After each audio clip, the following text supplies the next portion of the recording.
What's good? Y'all know who it is. Y'all know what it is.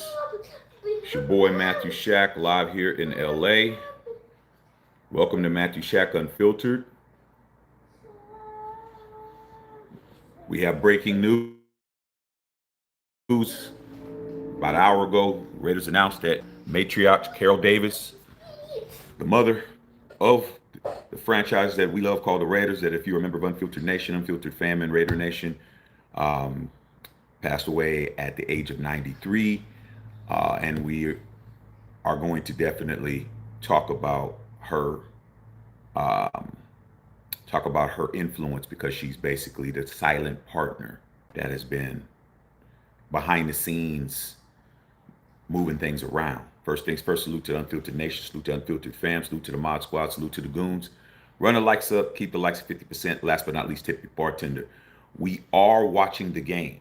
This is a in-game analysis of the Steelers and the Packers game, but there's no way that I'm gonna put on my feed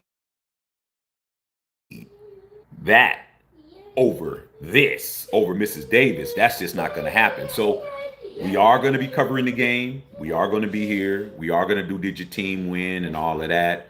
But the subject matter isn't about the game. The subject matter is about Mrs. Davis.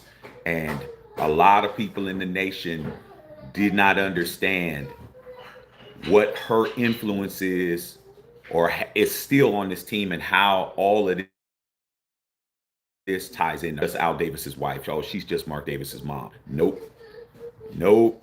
You don't understand who you're talking about. And I'm going to definitely educate you members over here, you subscribers over here, and those you guys are here. I'm going to let you know what it is so you won't be walking around in the dark like all the rest. All right. But in the meantime, in between time, man, get your food, get everything popping. We are watching the game. This is an in-game analysis, but it's not more important to me than Mrs. Davis. All right. So, man, salute to all you guys out there, man. Run us up, keep the likes at 50%. Last but not least, take care of your boy. You know what I'm saying? Uh, I'm not going to lie to you, man. I am so happy. I have been uh, very relaxed that we have a break. You don't understand how much the Raiders and covering the Raiders and the NFL and the NBA and now the World Series and all these things, bro, have really, really drained me, man. I have been, you do not understand how much energy and time it takes to do everything else in your life. Just imagine everything else you got to do for a daily basis, and you got to do this every day. People hitting you up about every particular subject on anything all day, texts, emails, calls, DMs, and do this on a daily basis. And I haven't taken a day off in 2.5 years. I'm glad the Raiders ain't playing, bro. Plus, we didn't lose. Okay. So we are doing did your team win after this. So I'm just letting you know, man, it's been good. I've been chilling, laying on the couch. I wasn't even going to come in. I was like, man, I'm going to come in after. Laying around like y'all get to do, laying around in my drawers, chilling, drinking a beer, watching the game, eating, nothing bothering me. And then I get a whole bunch of texts, email, all kinds of stuff about Missy. I said, there's no way that I can't get out here and talk, bro. I got to talk. I got to talk about it. So we are watching the game, y'all. You know what I'm saying? But we are going to talk about Mrs. Davis and we're going to talk about her legacy, man. It is what it is. All right, man. Salute to all you guys out there.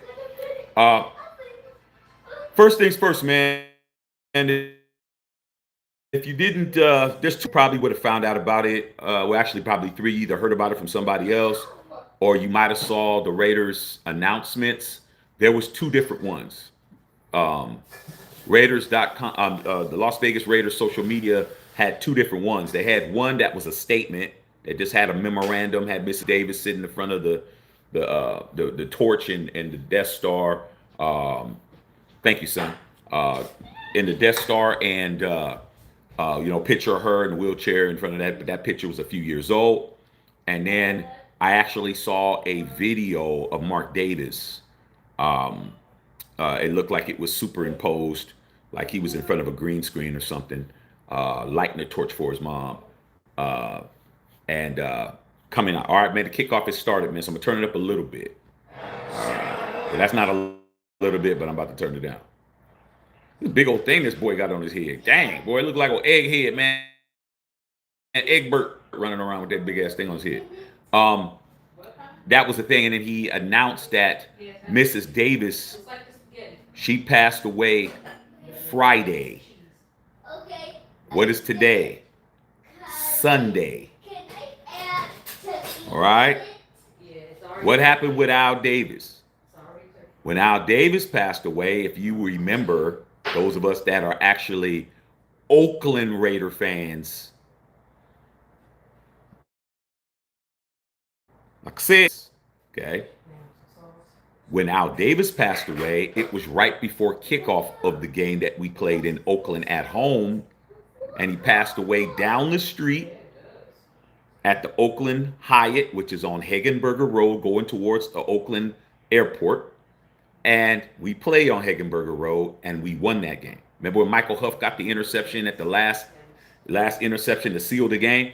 Okay. All right. I expect Josh Jacobs to play. I know Josh Jacobs knows about it.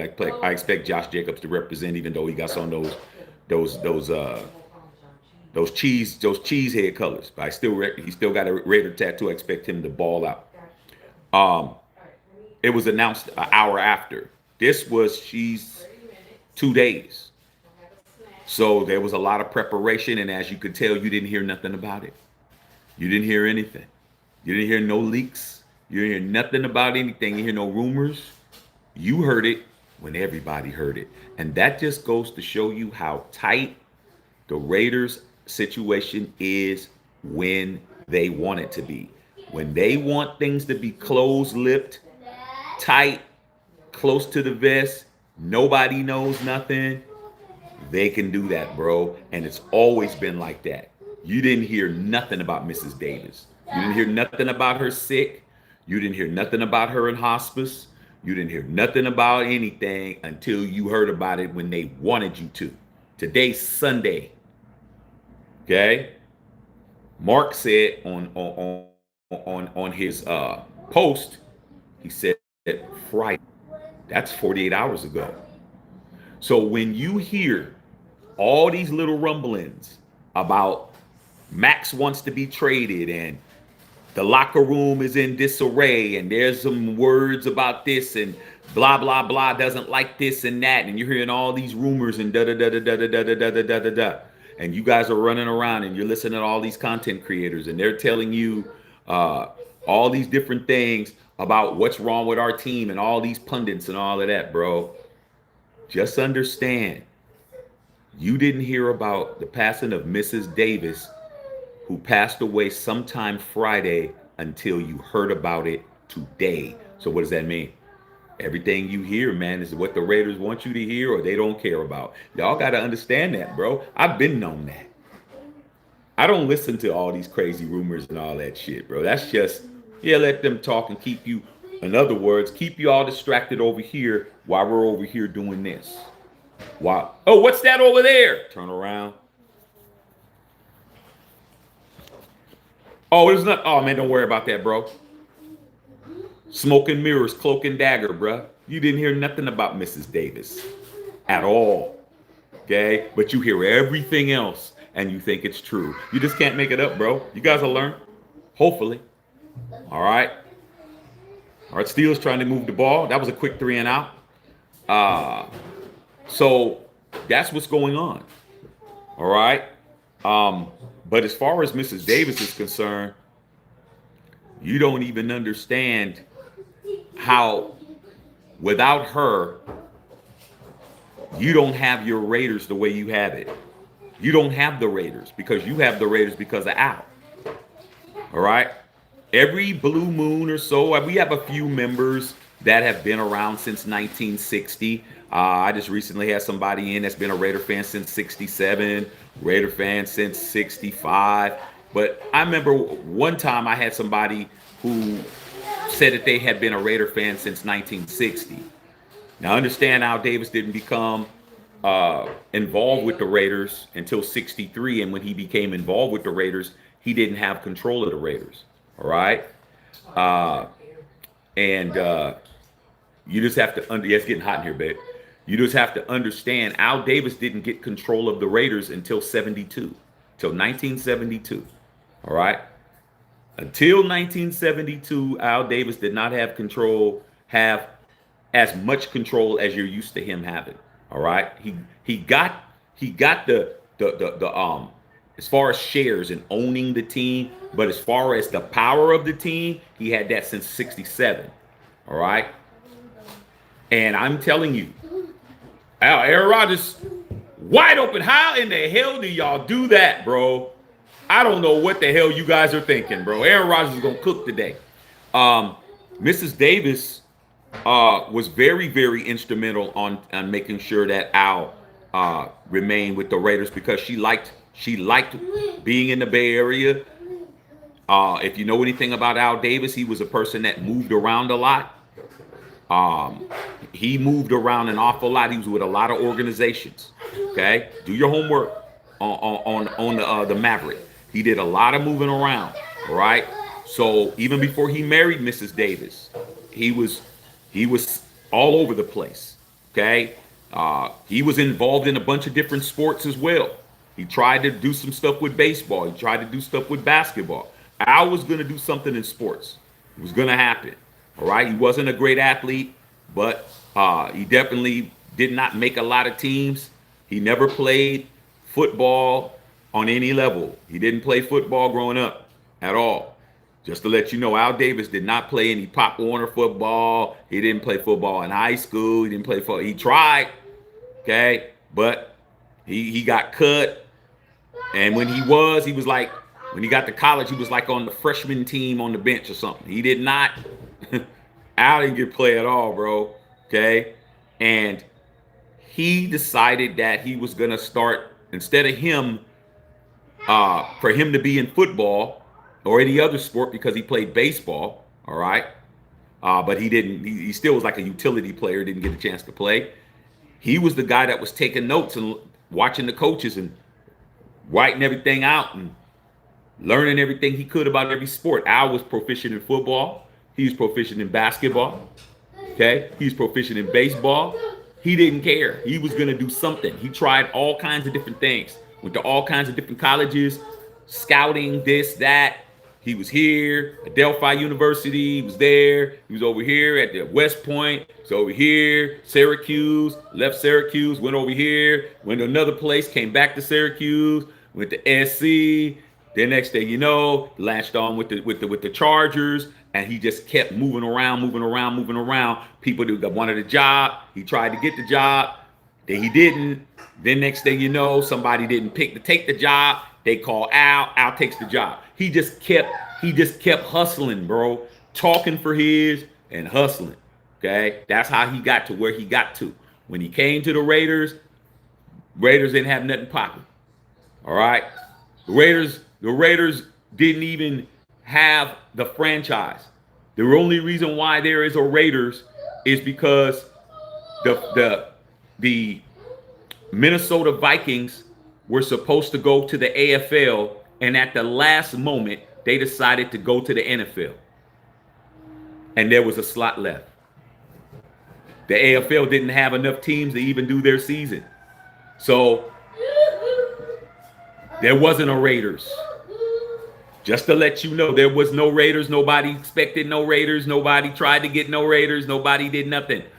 They were trying to get the Vikings. The Vikings at the last minute says we're going to the more established NFL, and they had a slot in Wayne Valley, and Ed McGaw in Oakland said, "Hey man, we'll put some money in," and they reluctantly said, "Hey, well, we need another team. Here, go. We'll take you. What you going to call yourselves? Oh, we're going to call ourselves the Seniors. You're almost called the Oakland Seniors. All right, we got a field goal. Beautiful kick. And that wasn't going to work. So they did a contest. Oakland Tribune came out with the Raiders. Somebody picked it. I was not a part of that. All right. So when their original coach decided to leave, because there wasn't no money. There was nothing popping. Somebody heard of somebody that heard of somebody that heard of this dude named Al Davis that's looking for it. Nobody wanted that. Sounds familiar. Nobody wanted to be anything with the Raiders. The Raiders wasn't doing nothing. They was just getting their asses whooped constantly. They reluctantly got a guy who never coached nothing to come over there and say, hey, man, Al, will you take the job? And nobody wanted it. That's how it is. It's always been that way. Al comes over. And the first year, man, they changed it around, man. He went to 10-game win. He went from, I think they lost like every game except 1 or 2. And then the next year he flipped it. He won 9 games more than they did the year before. Okay? Won Coach of the Year his first year. Right? Motivated these dudes. Changed the uniforms. Hey, man, this ain't working. Okay? Because when he came, he said, not only am I going to be the coach, y'all got to make me a partner. Al Davis didn't play. Al Davis never begged for nothing. Okay? When he came, he knew they needed somebody. He didn't do what you did. Just take the job. He said, y'all want me to be there? I need to own some of this. They're like, what? Hey, man, do you want me to be? Hey, because I can bounce. I ain't got to stay. I need some ownership. They gave him a little 10% stake. That's how he got his foot into the door. Coach, blah, blah, blah. Who do you think was instrumental on making sure that Al stayed where he was? Mrs. Carol Davis. Because Al was ready to jump around. Because that's what he always did. Right? He never let his feet gather no moss. He was on to the next. Carol's like, nope. I like it here. We need to keep our feet here. All right.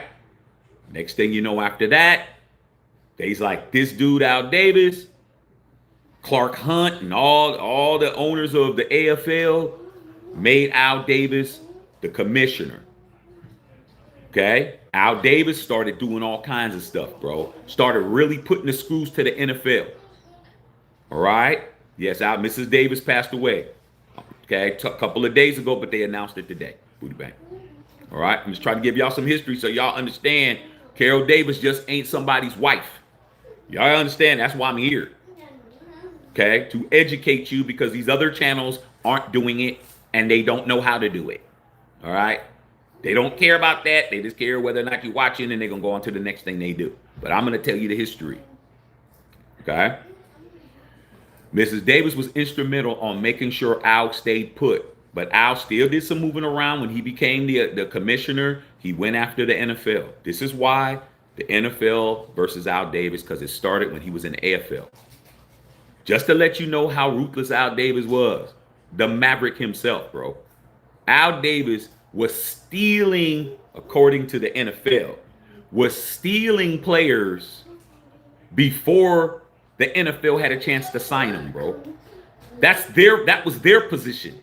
Their position was Al Davis is dirty. He running around here signing all these people. Okay? That's not what happened. What happened was Al Davis was a master scout.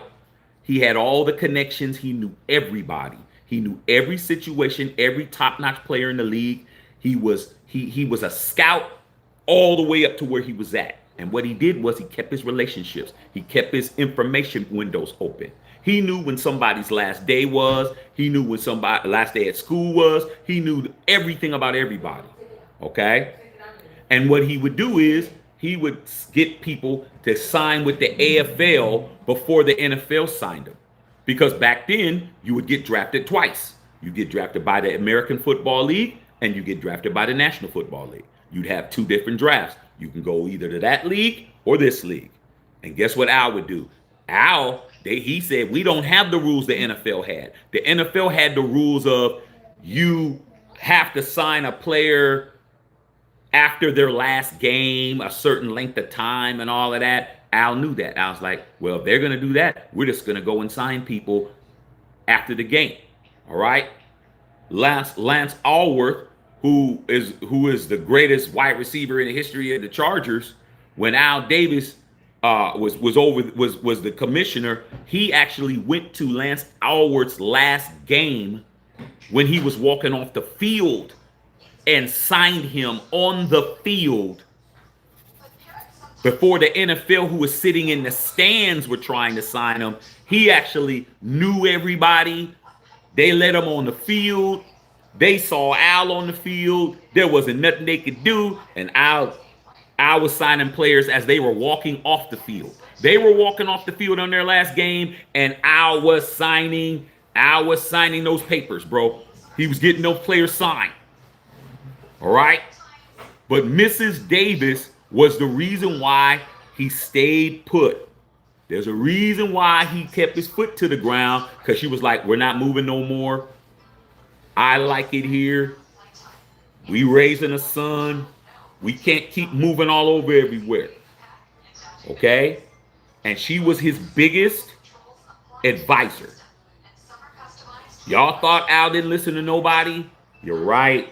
Except his wife, Mrs. Davis. He listened to her. She was just as brilliant as he was as far as business, as far as understanding what we need to do, and making sure everything was on point. All right? This is a big loss for us. All right?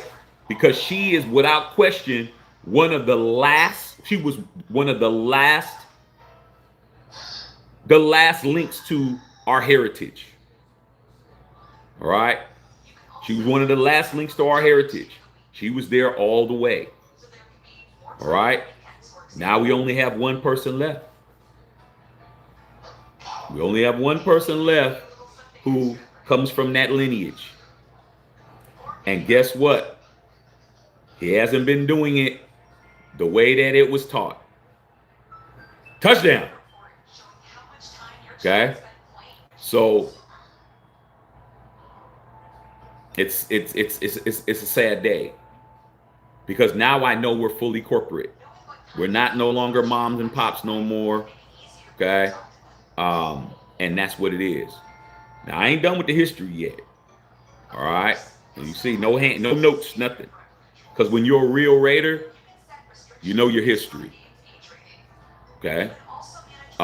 So Al Davis got used by the NFL because the AFL, because they were always trying to merge with the NFL, and Al Davis was fighting the NFL. So they used him to do all this other stuff while they were quietly negotiating with the league. Al standing in front, slaying dragons, and while he's slaying dragons, they're over here having secret meetings and doing all. That's why Al didn't trust nobody. That's why Al didn't trust none of those owners. He didn't trust none of them. Okay? He didn't find out about it until they already had the deal struck. All right?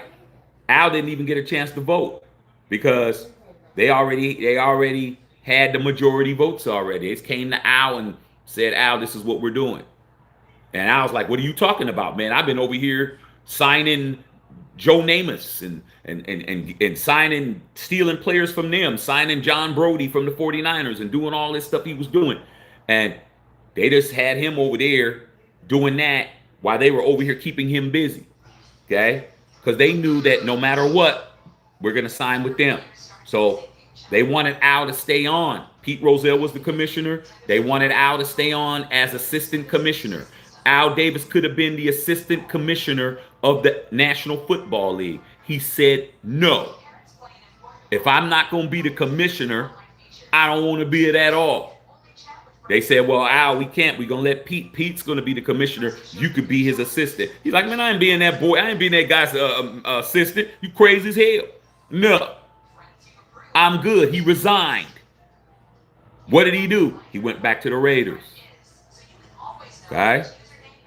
So what I'm trying to tell you, man, when you're talking about this, you're not talking about what these Las Vegas Raider fans are talking about. We're not talking about all this Tank for Shador stuff. We're not talking about all this Might As Well and all this, the trade max and all that. We're not talking to those dudes. These people are not us. They don't have they are actually stepchildren into the nation. They ain't born into the nation.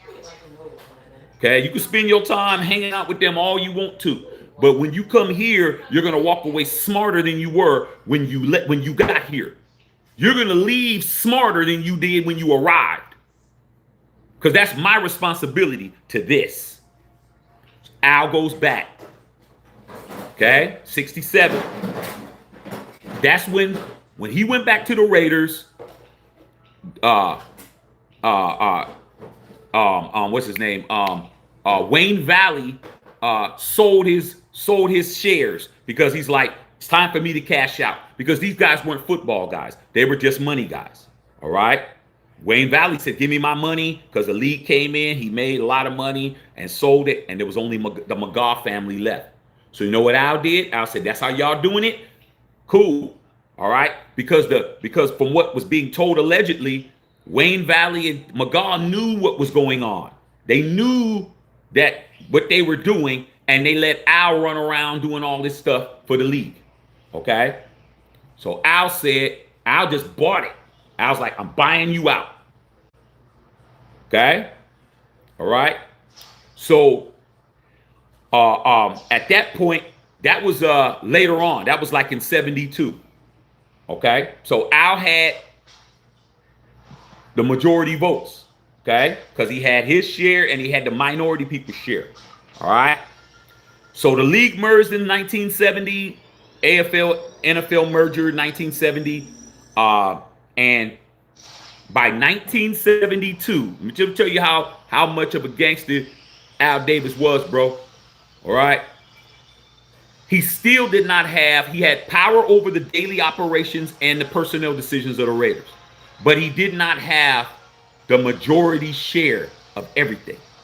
All right. So you got to understand, the NFL did a flim flam on him in 67. Al Davis spent the next 5 years waiting for an opportunity to take the Raiders. He just sat back and waited. I'm trying to tell you, man. Sat back and waited. It's like, okay, y'all used me. Y'all did me dirty. Y'all had me running around doing stuff. Y'all knew y'all had a deal. You guys merged with the league. You tried to make me a little assistant commissioner to Pete Rozelle. I don't like Pete. Okay. So guess what happened? 1972 Olympics in Munich. The McGaw, Ed McGaw was in, well, actually Wayne Valley was in Munich. He was in Munich at the Olympics. And if you guys heard anything about the Olympics, you would know that there was there was a sniper there, and some Olympians got killed. It was a big thing that happened back in 72. There was people that got killed at the Olympic Village. Okay. But anyway, Al Davis. Oh, that's at a pick. Okay. Al Davis bought the rights from was it McGaw? It was either McGaw or him. Bought that. And then he put together a motion to take full control over the Raiders while the owner, Valley, I think it was Valley, McGaw or Valley were in Germany, and he took the ownership of the team while he was over there, and he couldn't get back the vote. Because since he only had to have the majority vote to make him in charge. So by the time he came back, the McGaws, they didn't own the majority share. Al owned 67% of the Raiders by then. He's like, I just waited until my opportunity came for me to change the ratifications on the agreement. And he became the general partner of the Raiders at that point, right? Play with Al, you're going to find out, right? Who do you think was sitting back there letting him know what he needed to do? Mrs. Davis. We're not sitting here letting you do us any kind of way. We're going to take this Raider team. And that's exactly what happened. Exactly what happened. That's how Al got control. He just waited until his time came. Ah, is that a muff? That is fine. Okay. Right. That's how you do things. That's the Raider way. Raider way is, oh, you playing with me? You playing with me, dog? It took him 5 years to get even. 5. It's like, all right. Wait till the time comes where I could steal this team. Well, he didn't steal it. He just outmaneuvered you. He was playing chess while you was playing checkers. You're on vacation over there. This ain't the social media age. There was no Skype. There was no There was no Zoom. There was no internet. Man, you had to put out cables. You had to put out telegrams to get to people. There was no cell phones. There was no ways to get to people. It took time. He's like, he's over there. Let me go ahead and ratify a meeting. We all get together. Hey, man, I vote that I am in charge. What do you say? What can you say, man? I mean, he ain't here.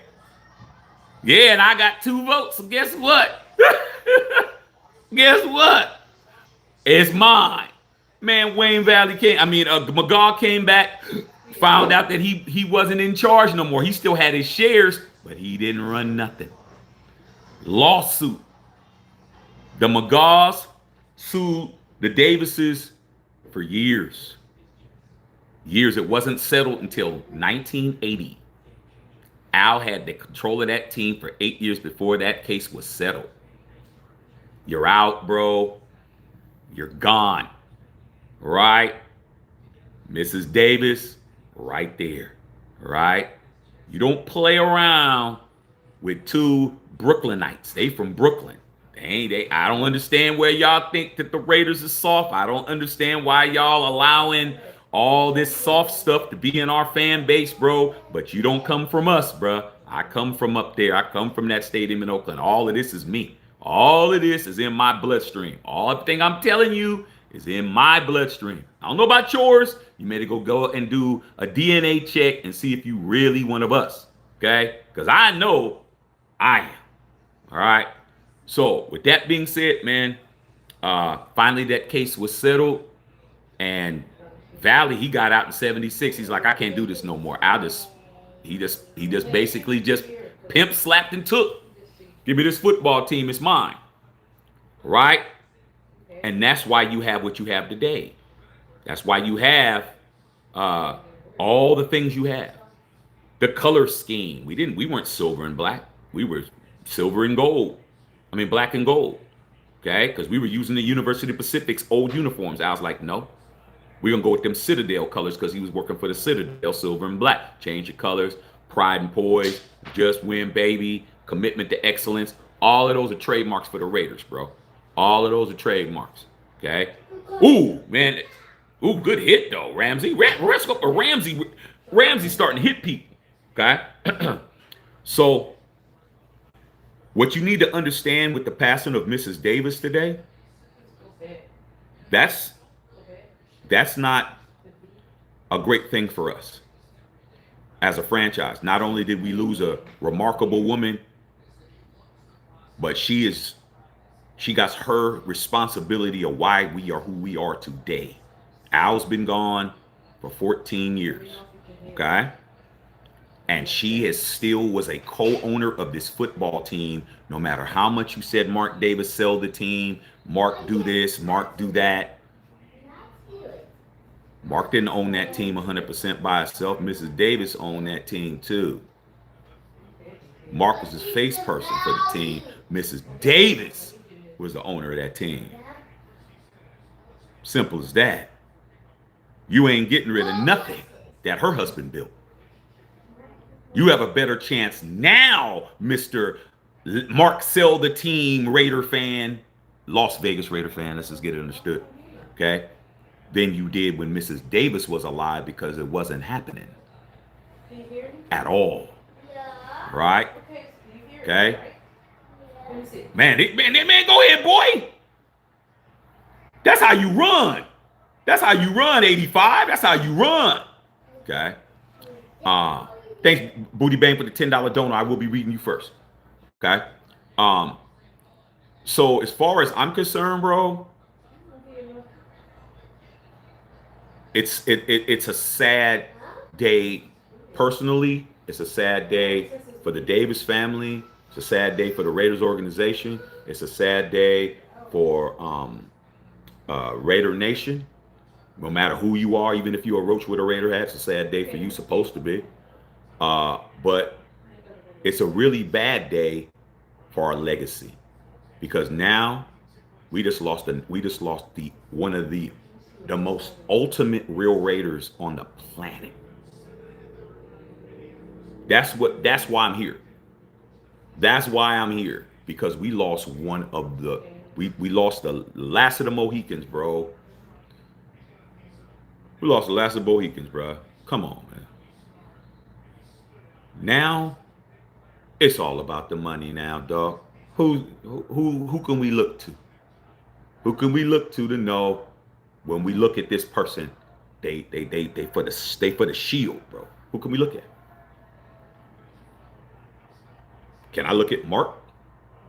I can look at him, but a lot of stuff he does, Al wouldn't do.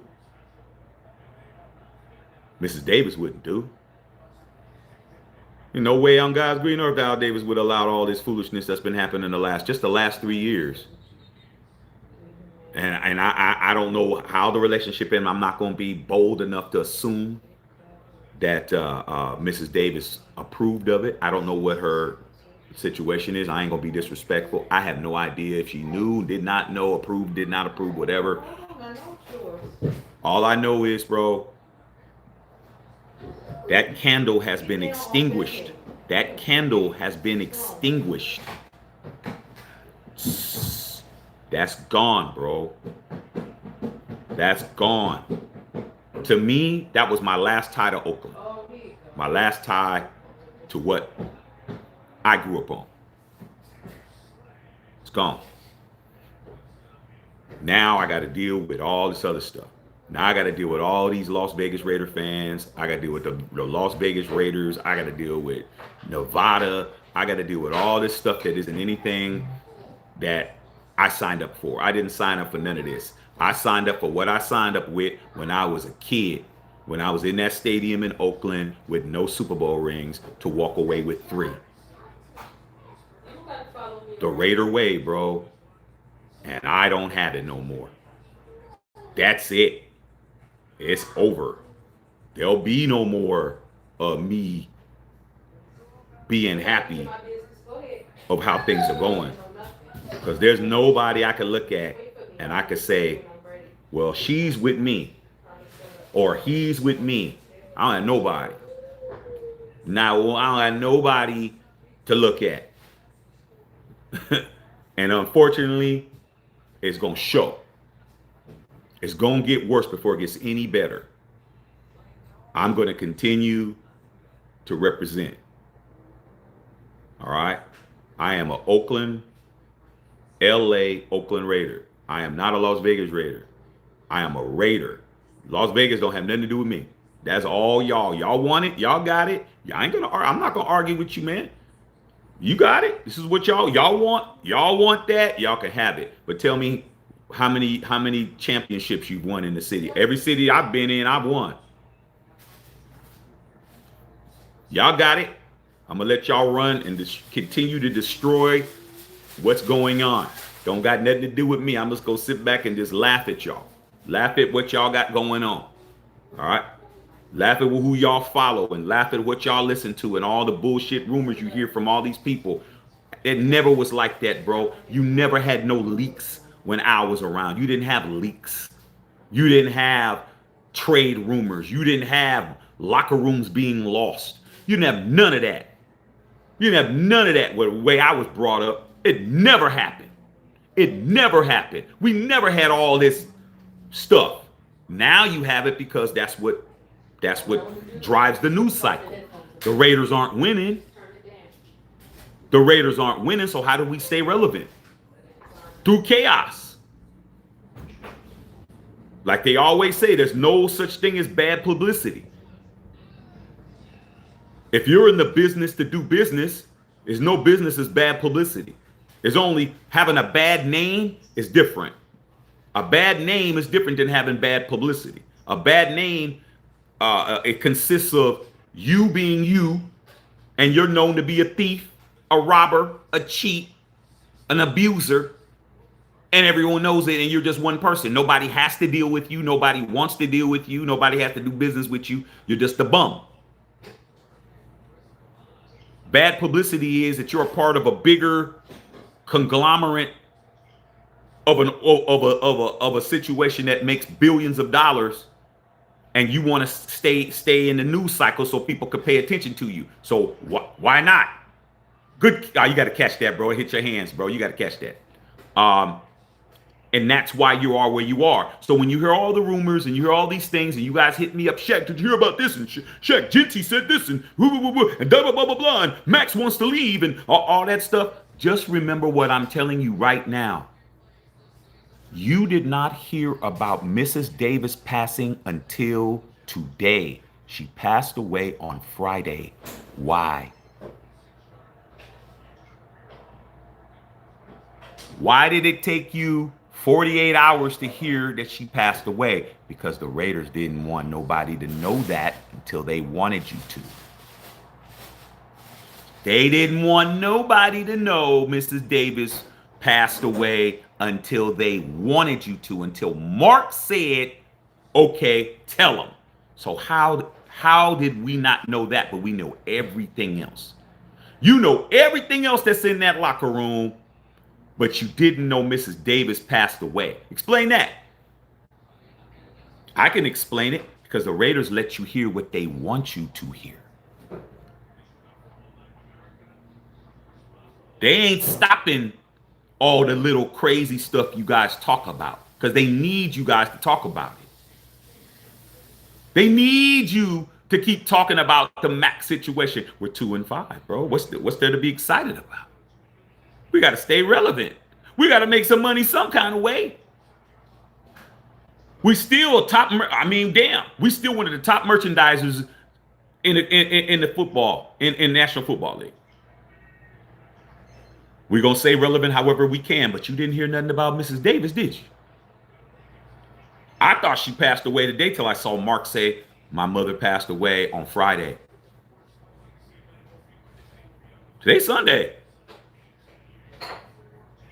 You didn't hear nothing. Not a thing. So salute to Mrs. Davis, man, but she was the last of the Mohicans, bro. The last of the Mohicans, man. I'm not happy about it, bad, but, 93, she lived a long life, man. 93 is a long life, dog. My grandmother passed away at 92. Both of my grandmothers passed. Well, one of my grandmothers passed away at 92. The other one passed away at 94. It's a long time, dog. And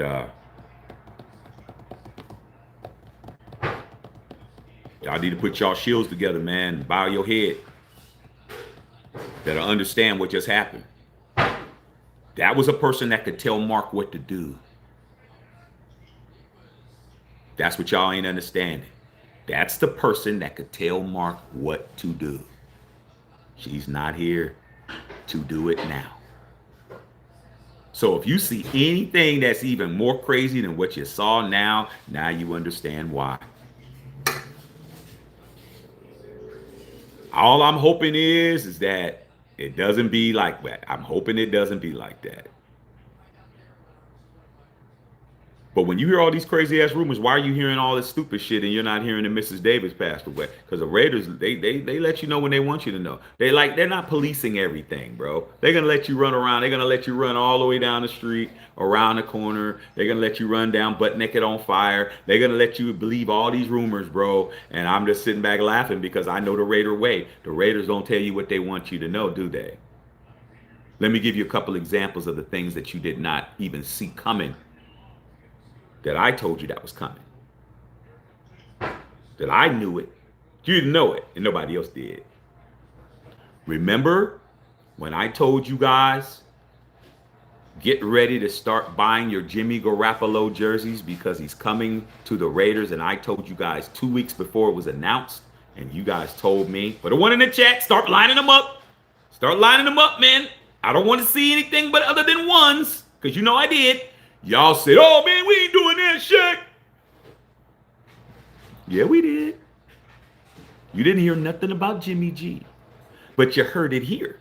And if you don't believe it, just go back 2 years on this channel, find it when I was telling you, and it's up there. Told you guys he was coming. No, Shaq, man, why would we sign him, man? He's sorry, bro. All right. Buy your Jimmy Garoppolo jerseys, dog. And guess who showed up? Jimmy. Jimmy. I told you. Jimmy was coming.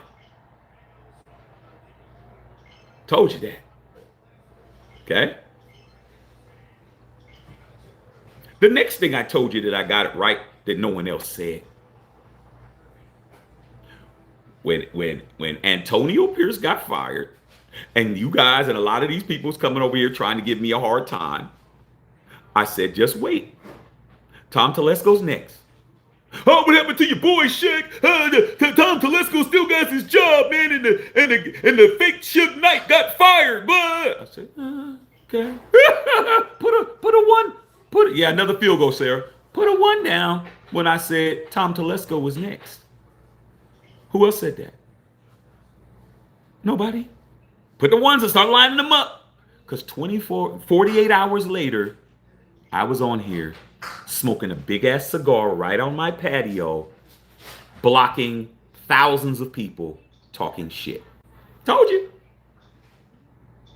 I try. Hey man, there's people who are in the bloodline and there's people who aren't. Okay?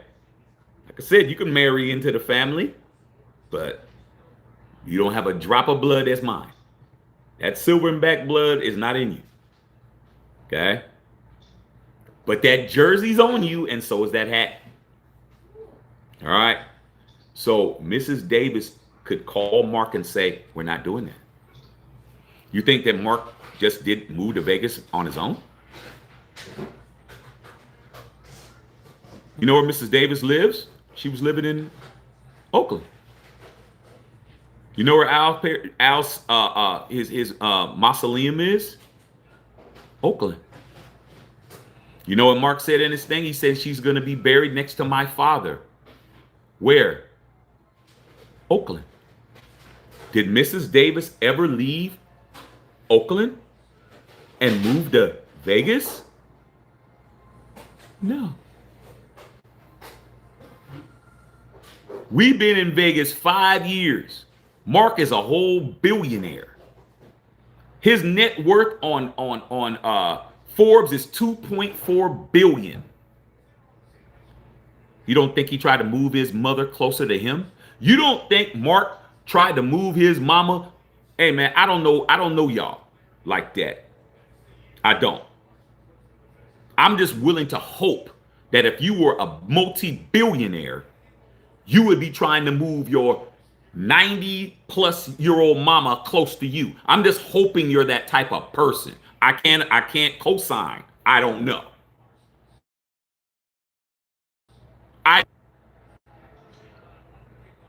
My 93-year-old mama ain't an hour and a half away on a flight, and I can't see 90 something. That's just me.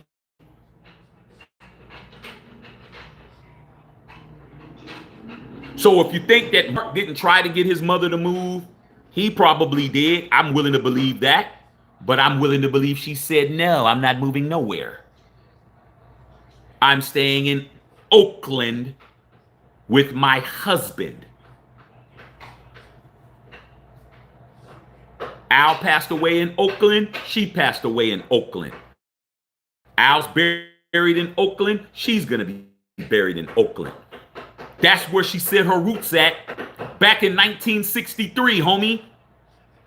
Catch that. Oh, you got to throw a flag, bro. Okay. That's the point.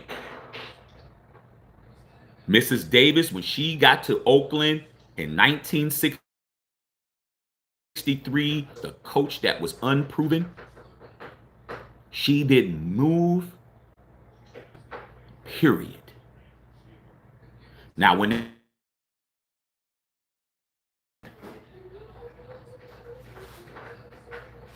she got back to Oakland, how you think they came back? Because she didn't want Al to move the team to LA. She did move with Al, but they kept the house, they kept everything. I remember when, and Bill will remember this.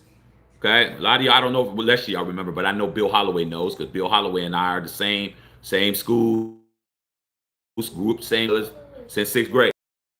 I remember when the Raiders first came down to LA, when we won the lawsuit and we were able to move, they were still practicing in Alameda. And all week, the Raiders would be in the Bay Area, where they were the LA Raiders, but they practiced up here, and then they only went to LA to play. Because we didn't have a facility for them to practice at. There wasn't no place for them to practice. So guess what? We only played in LA the first year. We only played football in the Coliseum game day. But we practiced in the same facility in Alameda, in Oakland, Alameda area that whole year. So what am I saying? Mrs. Davis is an Oakland Raider, bro. She put up with LA, but when the Raiders moved back in, who was the owner? Al. Al didn't pass away till 2011. Who do you think told her we need to go home? When you have a good wife, I know because I have one run right in there, making some lasagna for the family right now. I got one. She's in there. She can hear everything I'm saying. She's right there. When you have a good one, they're going to have influence. They're going to have say-so. They're going to have power. Doesn't mean that they're going to run everything.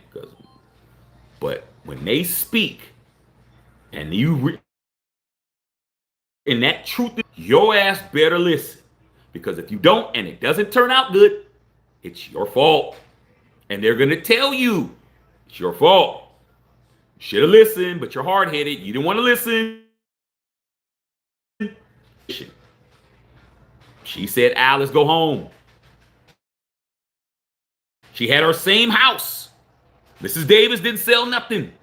Deji didn't sell none of her, didn't sell a thing. I think they lived in Piedmont. If I'm not mistaken, Bill. Piedmont. Suburb of, one of the suburbs of Oakland. Very nice in Piedmont. Okay? Didn't sell her house, nothing. She's like giving up her crib, nothing. Because she knew we're coming home. Came home. Once Al passed away in 2011, we didn't move for another 9 years.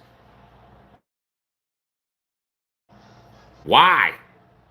Carol Davis wasn't trying to go nowhere, dog. We ain't going nowhere, bro. Where are we going? Wasn't until the stadium and they started doing all those crazy stadium things. Once they started trying to raise our rent up, raise the lease up. They went from $1 million a year to the lease to $3 million a year. Wouldn't fix nothing. Wouldn't change nothing. Wouldn't augment nothing in there. Just kept raising it up. Then they raised it the next year to 7. Because once the Warriors left, or the Warriors were talking about leaving, that's when they raised our rent up. So in 2 years, it went from $1 million a year rent to $7 million. Just imagine, bro, you living in the same dilapidated apartment and they done rose it up 7 times more. And say, where are you going to go play at? I don't know where you're going to go play at because Mark tried to stay in the Bay. He tried. He tried to talk to Berkeley. Cal Berkeley was like, nope, you can't play here. But Cal Berkeley didn't let the Raiders play there initially either when they were founded. The Raiders had to play in Kezar Stadium in Oakland in their first couple of years until the Oakland Coliseum was getting built. Okay? So couldn't play there. Couldn't play at Stanford. Stanford said no. You didn't want to share a stadium with the 49ers because we're not the Chargers. We don't share stadiums. We could share with a college team, but we're not sharing with no damn pro team. So it got to the point where we had to stay in Oakland. That's when it was time to leave. Mrs. Davis was like, Mark, you go ahead and take the team over there. I'm staying here. She was still involved with her synagogue. She was still involved with her, with her rabbis and all this stuff, because, they're Jewish family and all that, salute. And I worked in that culture for a long time. Okay? So I know I know their the way they do things and their customs and all of that. Okay. So she wasn't going to go nowhere. So now you're stuck with a franchise Raider team that no longer has its identity, that no longer has its culture, that no longer has its uh, integrity, and now it's just numbers, it's just money, numbers, and hopefully we can get something going on the field. And if we do, it's best for us, and if it doesn't, it's not going to affect the bag. The Raiders win, all they're going to do is raise the prices. We already got the highest ticket price in the league. Ask Whittington Thomas. We got season ticket holders on here. Ask them. They'll tell you the ticket prices are higher and we don't win. They're the highest tickets in the game. So we win. We do what you guys want. We collect this fourth one for me, the first one for you, or third or second, whatever. All they're going to do is charge more to go to the game. It's going to get crazy. You ain't even going to be able to afford to go to the game as much as you want to win. You better try to go while you can afford it. And you can't even really afford it now. At least you can. Better go now. Because the Raiders start winning, those prices is going up. Okay? Tell you that now. You really ain't going to the game. Tell you that. We'll tell you now. All right? So what the money is all that matters at this point. Winter Thomas just said facts. Season ticket holder, man. A guy whose PSL, he's already done paid his PSL off. It took 5 years on you. I know those tickets are expensive because I buy them from him. You think Winter Thomas gives me tickets? I gotta pay that nigga. We boys, but damn. Shit. Gotta pay your way, man. Gotta pay like you wait. Being honest, bruh. That's why a lot of your people don't want to fuck with you, because you don't want to. You think everybody, we friends with, everything's free. You can't go to your boys' pizza parlor every day and eat for free. Y'all want to go to the bar and just drink up for free, but you don't never want to pay for nothing. Oh, it's my boy, dog. I don't have to pay. And you wonder why he ain't your boy no more. Okay? Buy around every once in a while, man. Do something. Be of use. Okay? All right. A-Rod. Nice breakup, but I think it's a penalty. So that's what's going on with Mrs. Davis, man. Salute to Mrs. Davis. I'm sad. I'm sad. Okay?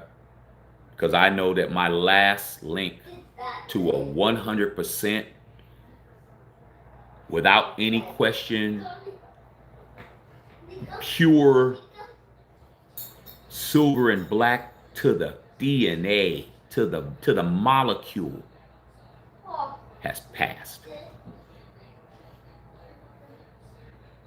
We at the mercy of whatever Mark wants to do. We at the mercy of whatever goes down at this point. Nothing's gonna shock me anymore, because I don't have nobody there that's gonna think about what I was thinking about, what I would do. That's over. It's done. Mama ain't gonna call. Ain't gonna be no call. Yes, Celeste. Celeste. Y'all know Celeste. Mrs. Davis is on the phone. Hey, Mom. Gone.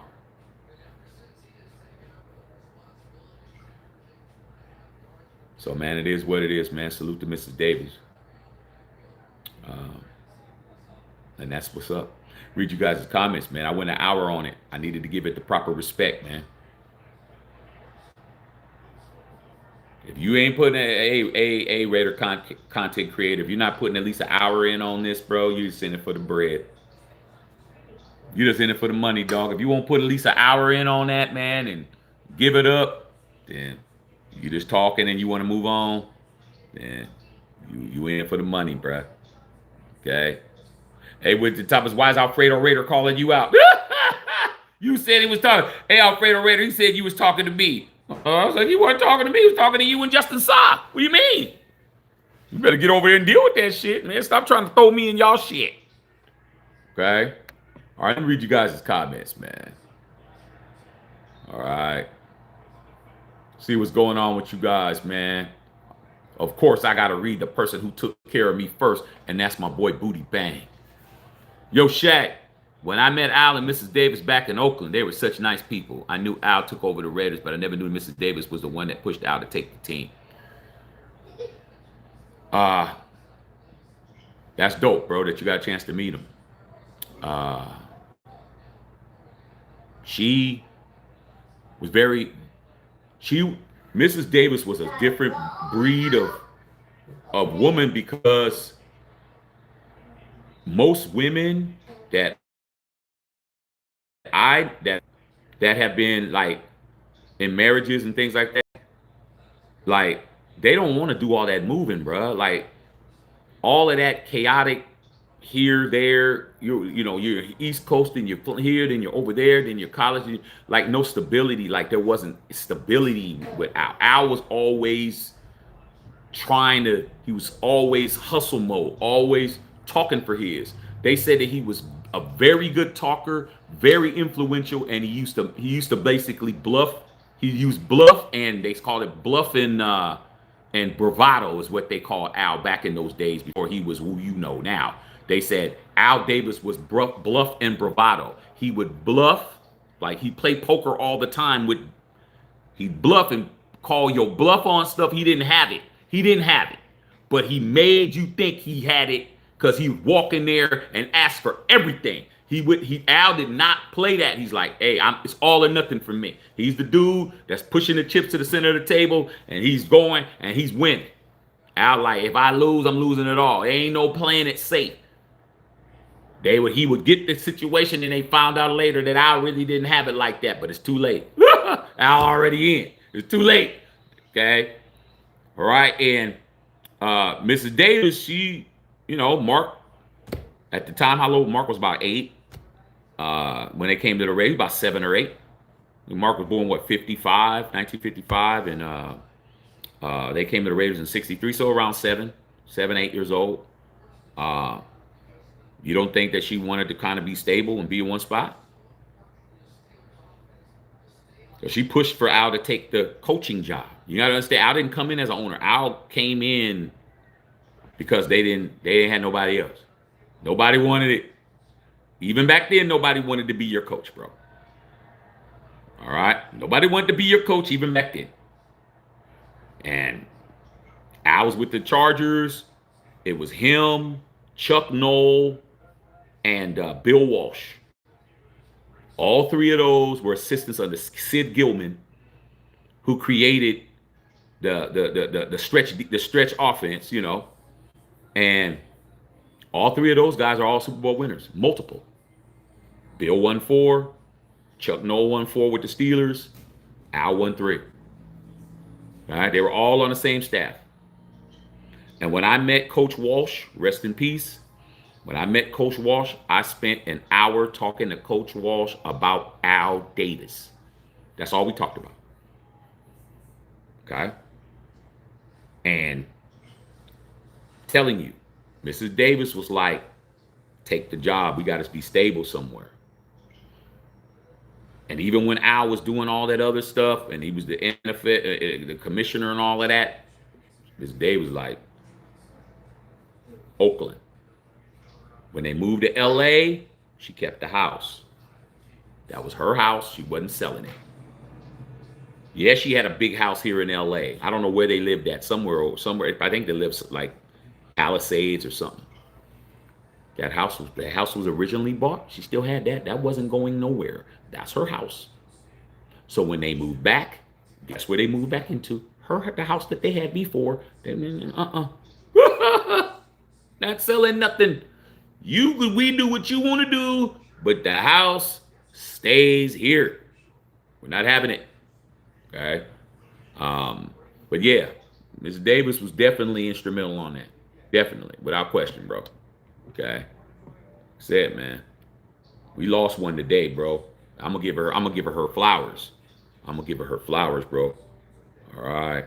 Okay, Carlos Sanchez, what's up, Gustavo? Did your team win? Hey man, we're gonna be talking about that. We're gonna do did your team win immediately after this, because that's what we do every week. Winton Thomas, what's going on? Happy Sunday. Prado and Son, what's happening? Craig Smith, Rip Carroll Davis, what's good? Raider Rob, what's going on, Sarah? Condolences, yeah, Mrs. Davis, yes. They appreciate that, Sarah. You know how it was when Mr. Rooney passed away. You know, we wished you guys condolences, man. We don't hardly have any original. Shit, I don't think anybody's still alive. Maybe maybe Mara, the Mara family might still be alive. I don't think any of the original founders are still passed. I think they pretty much their their siblings. I mean their heirs are running stuff now. Okay, yeah. All right, man. Robert Benjamin, rest in peace. Nick Rhodes, Benny Thomas, Bushido, what's up? Man, I'm here. Nick Mangold. Yeah, if you didn't hear about Nick Mangold pass away. Nick Mangold, great offensive lineman for the Jets, man. He had liver cancer or something. Rip to him too. Okay. Resplendent Raider, rest in peace. Mr. CT. Esteban, what's going on? Rip to Mrs. Davis. Okay. Justin Saw, rest in paradise. We didn't take a loss today, thank God. Yeah, we did. Oh, you think we didn't take a loss today? We did take a loss today. Mrs. Davis that's why I'm here. You think because we didn't play, we didn't lose? We did lose. We didn't lose on the field.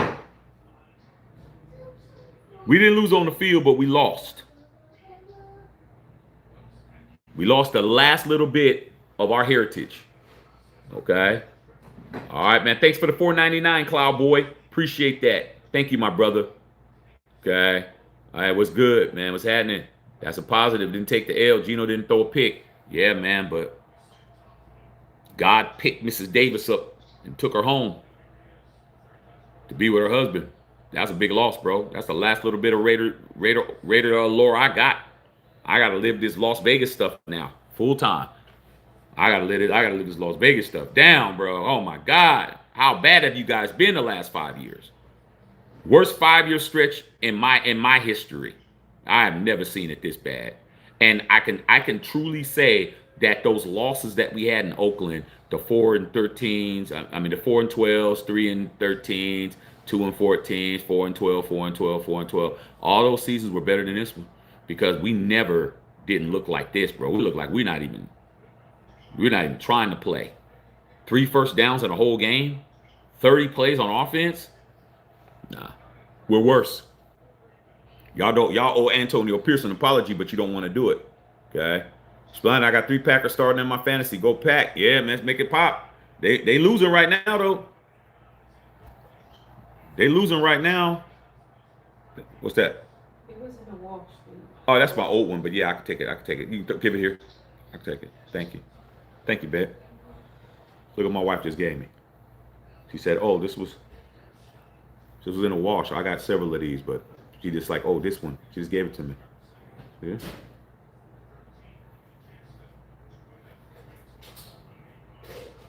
Oakland.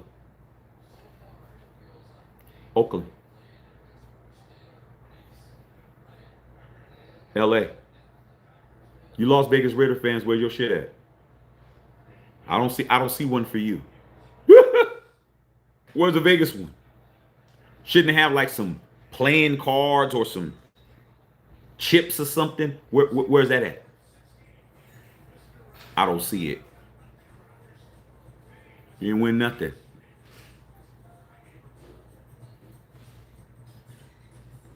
Three-time Super Bowl champion. Like I said, bro. Mrs. Davis, first one. Mrs. Davis, second one. Both of these Oakland right here. Mrs. Davis, third one. LA. Where's the rest of them? Let's see what your boys do now. Let's see what Mark and Spy Tech and Tom Brady's not going to do this, and Tom Brady's not going to do that, and Tom Brady's not going to tolerate this, and Tom Brady's not going to tolerate that. What's Brady done? Y'all believe in people instead of believing in yourself. You believe in everyone else. Okay, what's going on, Big Beezy? All right, man. Remember when I passed, we won Houston for AL. Yeah, right before the game. And Michael Huff got that interception in the end zone. Okay. All right. Mark Davis wanted to keep it in house. I respect Mark for that. Wait until he announced his mother's passing. But how do you? But we're supposed to be so leaky. We're supposed to be so leaky. Nobody knew. Only Mark knew. Mrs. Davis didn't have caretakers, and Mrs. Davis didn't have, uh, you know. Come on, bruh. The Raiders tell you what they want you to know, or they let you guys believe what you want to believe. That's why I don't be believing these rumors. Okay? Russell, what's going on with Thomas, Bill Holloway? Davis has always kept their private life private. But how do you do that when everything else is leaked? Like I said, man, if you can control uh, the water flow, you can control all of it. You control all the water, but you're going to let a leaky faucet just be leaking in your house. Smoke and mirrors. While they're looking over there, we're over here. Simple as that, bro. Okay, simple as that, Bill.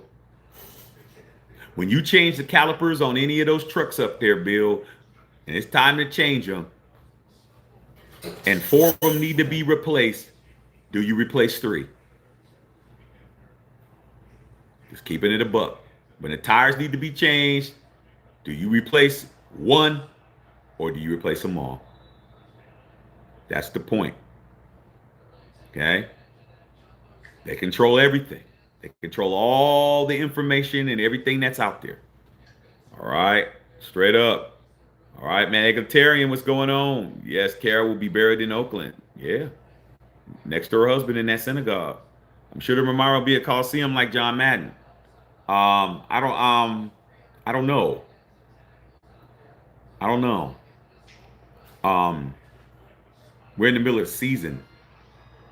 I think something will probably be done later. If it would have happened early, I think that we would have probably seen something. They might, you know what? There might be something. You're right, Justin Saw, because it's only Sunday. There might be something. Any of you guys that's up in the Bay, Sarah, any of you guys that are up there, could you please let me know if there's anything that's going to hear anything about Mrs. Davis having some type of memorial or something? That would be something to know. All right, man. But Fidel, what a great family's legacy. Yeah, man, it's a great family's legacy, man. Until you pass the day, it's got to keep it up. They got to do a better job of keeping this legacy up. And right now, it's not being taken care of. Not being taken care of. Egalitarians, with Mrs. Davis, Sandpoint, great tribute, Mrs. Davis. And man, I'm gonna definitely give my respects, and because I know who's important and who did what. All right, he checked. Said only left his mark. This man shoots blanks. I mean, do we really know that? I don't know what to believe, man. Mark might have a little air running around somewhere. I mean, their private life is their private life, y'all. So do not be surprised, man. Mark, come out, man. Some blonde shooby dooby with some sunglasses down at the Las Vegas Clark County Superior Court. Trying to get something in with her son, little Marky. Hey, I'm just trying to say, you don't know. Okay, $5 donut from Marty Lowe, man. Salute to you, my dog. Okay, Bill said Steelers uniform looked like a road crew picking up trash. Yeah, man. I mean, when it comes to wearing ugly uniforms, man, some teams some things you just shouldn't need to be wearing. You shouldn't be wearing them, dog. But it is what it is. Okay, Mark needs to have a boy, keep his family name alive. Well, man, Mark's 70 years old, man. I mean, he around a bunch of women all the time. I mean, how do we know? Mark around women a lot. He like, I don't see Mark really hanging out with nobody, bruh. Mark be around a whole bunch of women, bro. A whole bunch. So, hey, he'd rather be with the Aces than to be with the Raiders. So you never know. All right. White Packer helmet isn't all of that. Well, man, when you the Raiders, you don't have to change your helmet. Okay, what's good, everyone? I'll be back. All right, Brady, I know Raider guy. Carol Davis was a huge part of Raider Nation. Yeah, yeah. Salute to her. Respect Mark for waiting until the time was right to break the news. He always does that. He always does that. Now, I think, if I'm not mistaken, Bill, I think his uncle Jerry's still alive. Al's older brother, Jerry Davis. But I don't know. Jerry has never really did nothing with the Raiders, really. Okay. I'm sure his uncle Jerry's still alive, if I ain't mistaken. Booty bang. Appreciate that, big dog. I don't think his girlfriend wants to get he checked, yeah. Mrs. Davis, yeah, she passed away, man. It's good history, brother. Thank you. Yeah, I'm just trying to keep you guys informed. So what's my advice for Geno Smith?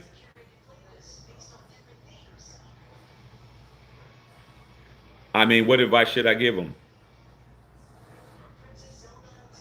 Comes a time, man, when you gotta play for your last name. If you can't play for the name that's on the front of the jersey, play for your name that's on the back of the jersey. I mean, it shouldn't take that, but on the front it's gonna say Raiders. It says Raiders right here. On the back, it says he needs to play for his last name, dog. He needs to have some pride about his own self. And if he can't find no pride in his own self, then I ain't nothing I can tell him, dog. There's nothing I can tell you, man. Any man or woman who can't do it for themselves or do it for their family name can't be helped. You might not want to do it for the company. You might not want to do it for what's right morally. But when you don't have no respect for your own name, there's no helping you. You can't be helped. And at this point, Geno's definitely not doing it for the Raiders. He's not doing it for the money. The money should be good enough. If you can't do it because that's what you're supposed to do it for the money, you're not doing it for the money because you got the money. So it all is about personal pride and playing for yourself. So that's what I could say. I can't give him no advice. Davis was major owner even while I was alive. They don't understand that. Understand, Mrs. Davis was a silent partner in the background, bro. She was the Wizard of Oz in the back. You got to turn around, dude. Okay. Hopefully, Mark will smarten up. Hopefully, we're gonna sell the team. Like the team, Marcus, you guys sound like idiots. Now, I will say this: when they moved to Vegas, there was a lot of talk about when Mrs. Davis passed, how much taxes he's going to have to pay, probate. Mark Davis is going to have to pay hundreds of millions of dollars in probate taxes due to the fact that his mother passed. Hundreds of millions. You guys got to understand heir property. The value of the team, percentage to the federal government, and there's no state tax in Vegas, but there's going to be some money because she was a California resident. There's going to be tens and probably hundreds of millions of dollars in taxes that he's got to pay. Okay? And guess what? He's got to pay taxes, man. People think, oh, if somebody died, that's all. Nope. Not if you have assets. Not if you have assets. If your parents have a house and assets and they don't have a will, or they have a living will, or they have a trust, or they have this, that, and the other, you still have to pay taxes. Because guess who gets her share of the Raiders? Guess who gets Mrs. Davis's share that she had with the Raiders? Mark. Mark's going to have to pay taxes on that. Because she was the majority holder. Mark wasn't. I told you that earlier, and Bill just told you too. She was the number one owner of the Raiders. Mark was just the face man, or the person who's doing had the power of attorney, but she owned it. Now that she passes, heir property is being willed and bequeathed to Mark. Mark got to pay taxes on all that. It's going to be 300-400 million in taxes, but Mark got it because he's been preparing for it. All right. Okay. All right. Scratch in the building. Okay. Patrice, what's going on, Miss P? Yeah, rip to Mrs. Davis. What's going on, P? How's mom doing? How mom doing? Okay. Tell mom we love her. Thanks for the lesson, Shaq. The other Raider channel is going to tell you about the Raider history because they don't know about it. They don't care about it. How's that put money in their pocket? How does Raider history help them keep their viewership going? It don't. They stick to what sticks to the business that pays them. They ain't doing all of this, bro. All this information is easily to be got. But when you're not trying to I'm trying to keep the legacy going. Okay, I'm trying to keep our pedigree out there. People ain't thinking about what I'm thinking about, man. That's why I don't fool with what they talking about. Never was gangster, man, but I knew it was that gangster. Al did a power move to get the Raiders. I just told you, 1972, he waited for one of the owners to be out of the country for him to use his minority vote to do a reorganization of the Raiders stock, and he got 67%. He owned 60% of the Raiders, and they came back and tried to sue, but they couldn't sue, man. You weren't available, bro.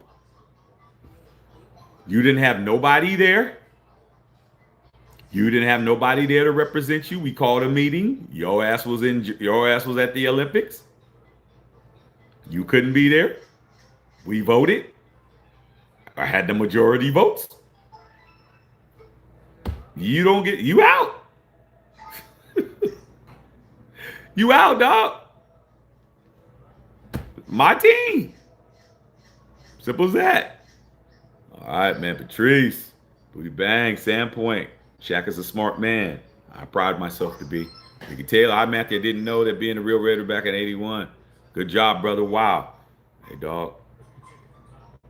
I always told y'all, man, I had Encyclopedia Britannicas in my house, man. From the time I could read all the way up. That's how I know everything. I know everything I need to know. Because I had those books. I didn't have the internet. Didn't need them. They pull out that book. They pull out the O and go to Oakland. And pull up Oakland Raiders and read. You better go to the library, Bill. Okay. I'm telling you, you better do what you got to do. I used to go to the Hillview Library, Sarah, over there across the street from the Hillview Airport. Where that park is, right across the street. Have my mama take me over there and drop me off. I'll be in there reading everything. Trying to tell you, man. All right. Justin Sausage Shack showing off the knowledge of being a three-ringer. Hey, man, it's not just being a three-ringer, man. I didn't become a fan until 74, bro. And I was a kid. It comes from me actually wanting to know about what it is I'm attached to. And I've always been an inquisitive person. Like, why do I like what I like? Why? Do I like what I like because I was taught to like that? Or do I like what I like because it's part of who I am? So anything that I have love for, I need to know what it is. I need to know. I just need to know. Like, why do I like? It's just like certain songs, man. Like, I always tell my wife this. If I hear a song and I haven't heard it before, or I haven't heard it in a long time, I'm like, why do I like this song? So I go and I do my research. Now it's easy now because I have a whole supercomputer in my hand. You got a whole supercomputer in your hand, but you spend time texting people who won't want to talk to you. Or you're posting people with people who you shouldn't be talking to on the internet. Like, you're not using it as a tool to learn shit. So when I hear a song, I want to know why I like it. I go and look at the credits. Who wrote it? Who played on it? Who's the producer? And I come to find out 9 times out of 10, the reason why I like it is because The song was written by another person. That person wrote another song I like, or somebody's playing on it that I like, or producer on this song that I like was this song, or I find that shit all the time. That I'm like, oh damn, I didn't know that person produced that. No wonder I like it. Oh man, no wonder I like this. Oh no, oh man, who played bass on that? Oh man, no wonder. Like there's a reason why I like stuff. And if you're not like inquisitive like that, you just, oh man, I like Cheryl, bro. Why do you like Cheryl? Do you like Cheryl because you don't get no buns, or do you like Cheryl because you like Cheryl? I mean, what do you like her for? Like, do you even know why you like what you like, bro? What do you like the Raiders for? Well, my dad was a Raider. Is that all? Okay, well, it only goes as far as your dad because you didn't do nothing else. That was good enough. You didn't have to go do your research and read into it and understand this and that, and you didn't have to do all that. But for me, I had to know. Okay. Yeah, Miss Davis, no joke. Okay. One thing I know, man, is out soon in the NFL. That's all I knew. I didn't know the details. Well, I'm here to help. Okay. It was Wayne Valley that got pushed out. I knew it was one of those two, bro. Wayne Valley was the one that was in um that was in Munich during the Munich Olympics. Okay. And there was no way for him to get back from Munich. And McGaw sided with Al. He had the votes. McGaw agreed that Al should be in charge because McGaw's like, hey man, I don't have nothing to do with it. He just I want my money. And Al agreed that he should run the one. And he wasn't here, and that was it. And it wouldn't have mattered anyway because Valley was done. But Valley sued all the way up till 1980 until he finally got a settlement. Matter of fact, it went as long as 1983 because I think Valley died in 1980, and I think it went all the way to 83 before the family settled with Al Davis. Whack ass peacock. So some games, yeah. Born a Raider. All right, man. Been following the Raiders since '82. Okay, man. That means you got at least a ring, bro. Okay. All right, man. Chewy, sad. Yeah, Patrice, it is sad. Mrs. Davis, Raider Nation loves you. Yes, we do. B. Jones, unfortunate facts. Same thing will happen with my Bears.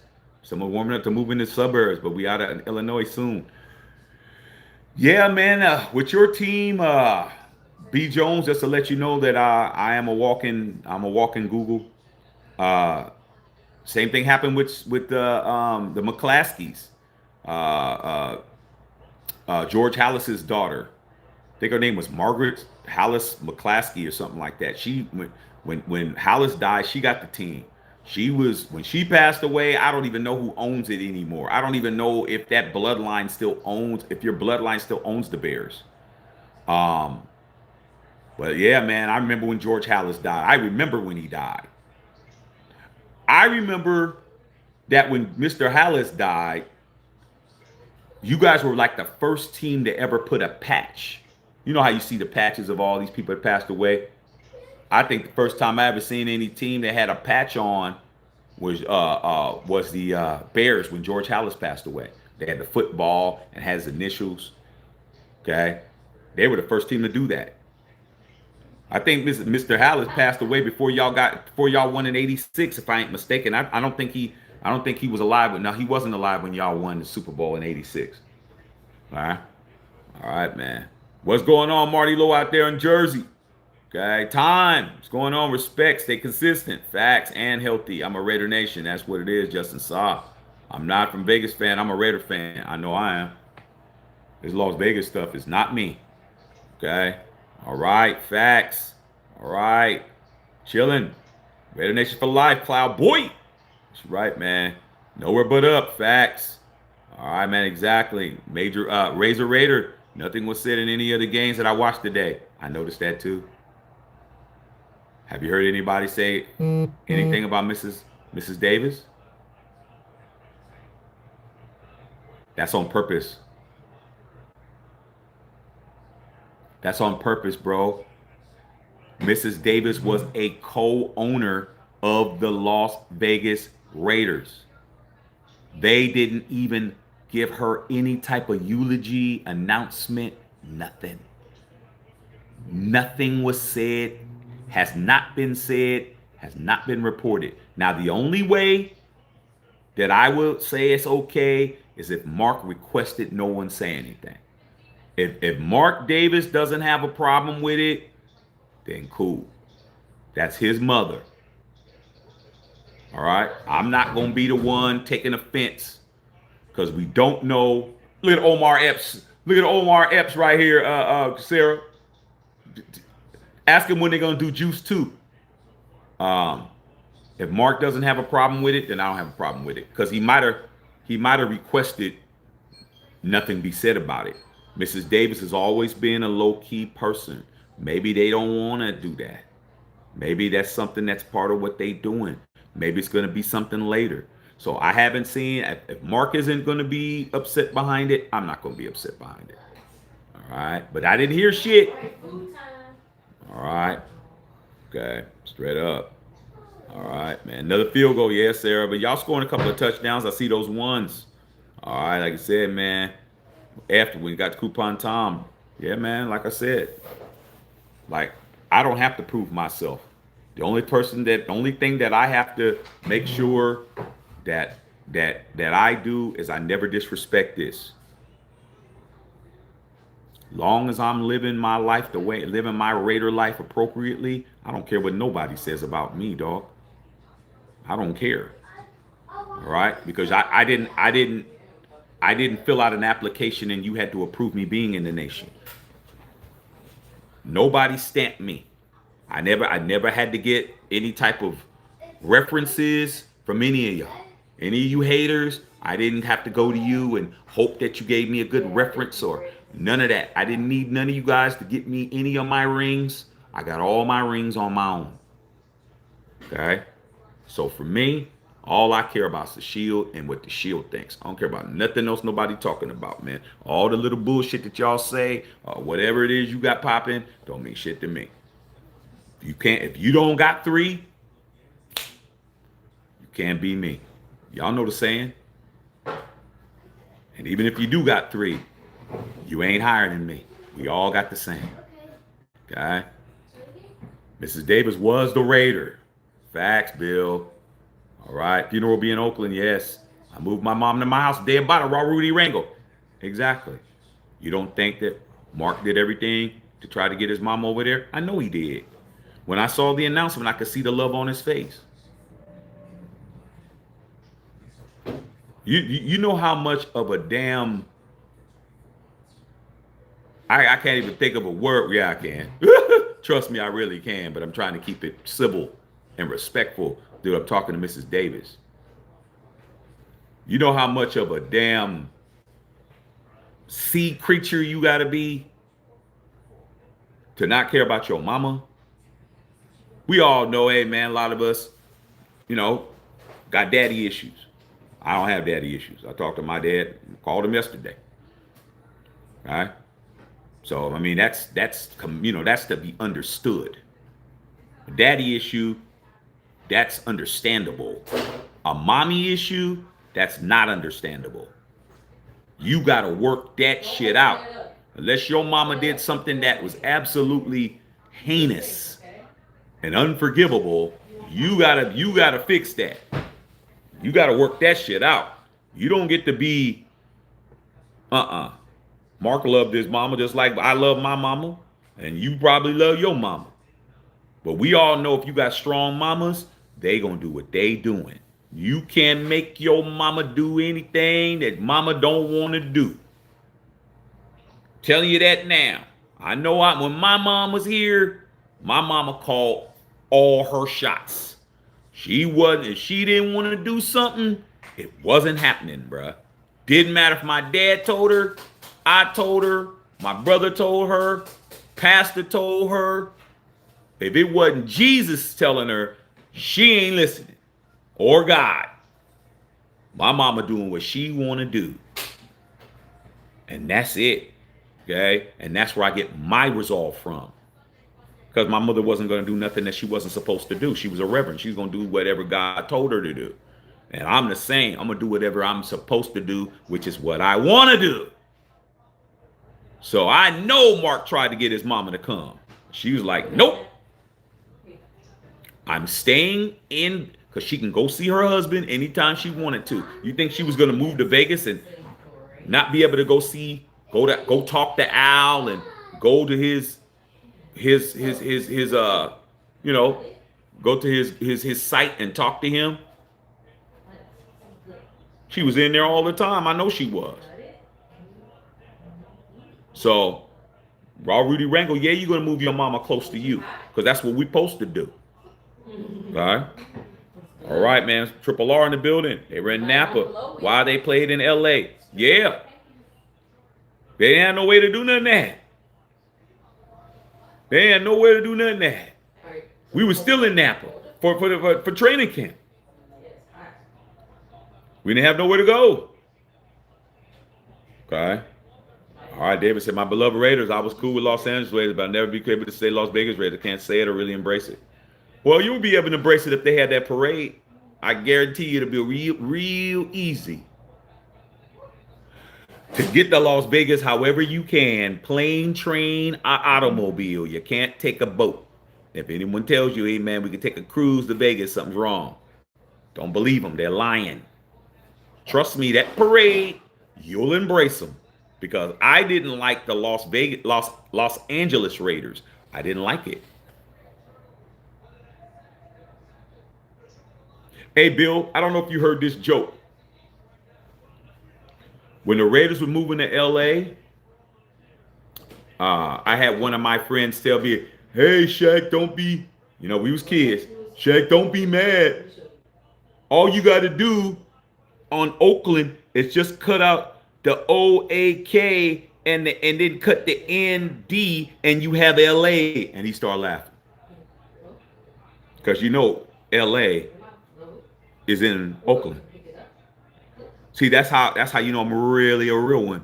Because they were teasing me that way. Oh man, all you gotta do is cut out the Oak and the N-D and you're L-A. Ha ha. I was like, man, I was mad. I was mad, Bill. I was pissed. Be joking. I ain't like no L.A. Raiders. Didn't sound right. Oakland Raiders. That's gangster. Oakland Raiders. Look out, flows. Los Angeles Raiders. L.A. Raiders. Didn't flow like Oakland Raiders. But when we won that Super Bowl, Los Angeles Raiders sounded hella good. L.A. Raiders sounded great. It sounded perfect to me because I was a champion. Ain't that right, Bill? Las Vegas Raiders, that ain't it. They have to win. How does Vegas get a pass? How does the city of Vegas get a pass for not winning nothing, bro? How do you do that? You LA, you Las Vegas Raiders, y'all something else. Okay, y'all think y'all that important. You guys are what? The runt of the family. You're the runt of the family. We don't do something, bro. You got to do something, dog. You don't get to be acting like you're all of that. Stadium's amazing, bro. I mean, what a great stadium. I'm gonna be there in a couple of weeks. Ain't that right, Bill? And Whittington Thomas, we go to the Cowboy game, but. How dare you guys not win anything, bro? How dare you have a whole Raider team and you don't win shit? How do you do that? How do you Las Vegas Raider fans think you're on our level? How do you even form your mouth against us?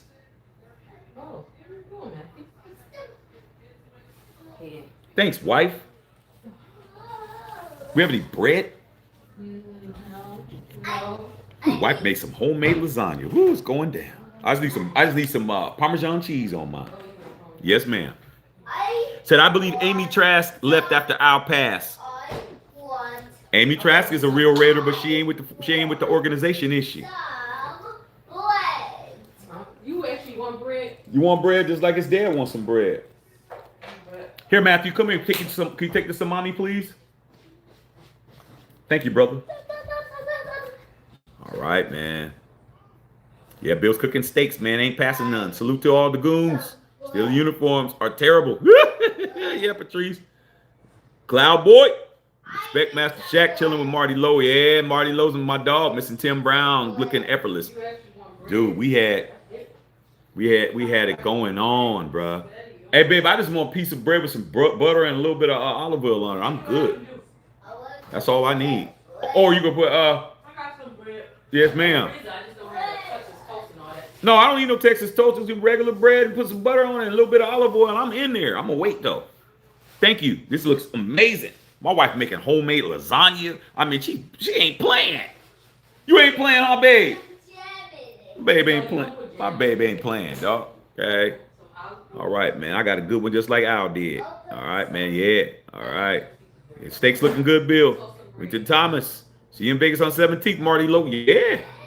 We there. Me, Bill, Whittington Thomas, man. You going to get 3 for the price of none, bruh.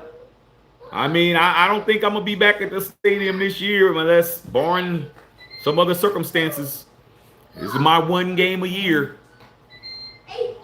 I hope we get the Cowboys from today and not the Cowboys from last week. Them damn Broncos put their entire cleat as far as it could go. Alfredo Raider talking about Whittington Thomas. Hey. Oh, it's funny as hell by the one dance, man. You can't get except that Whittington Thomas. You got to get him. Okay. Watching this game, hoping that Gordon wins, man. Yeah, talking about that. Okay, man. Chunker, yeah, y'all got served today. 49 Empire, man. We're going to did your team win after this? Hey, man, what the difference of weeks makes?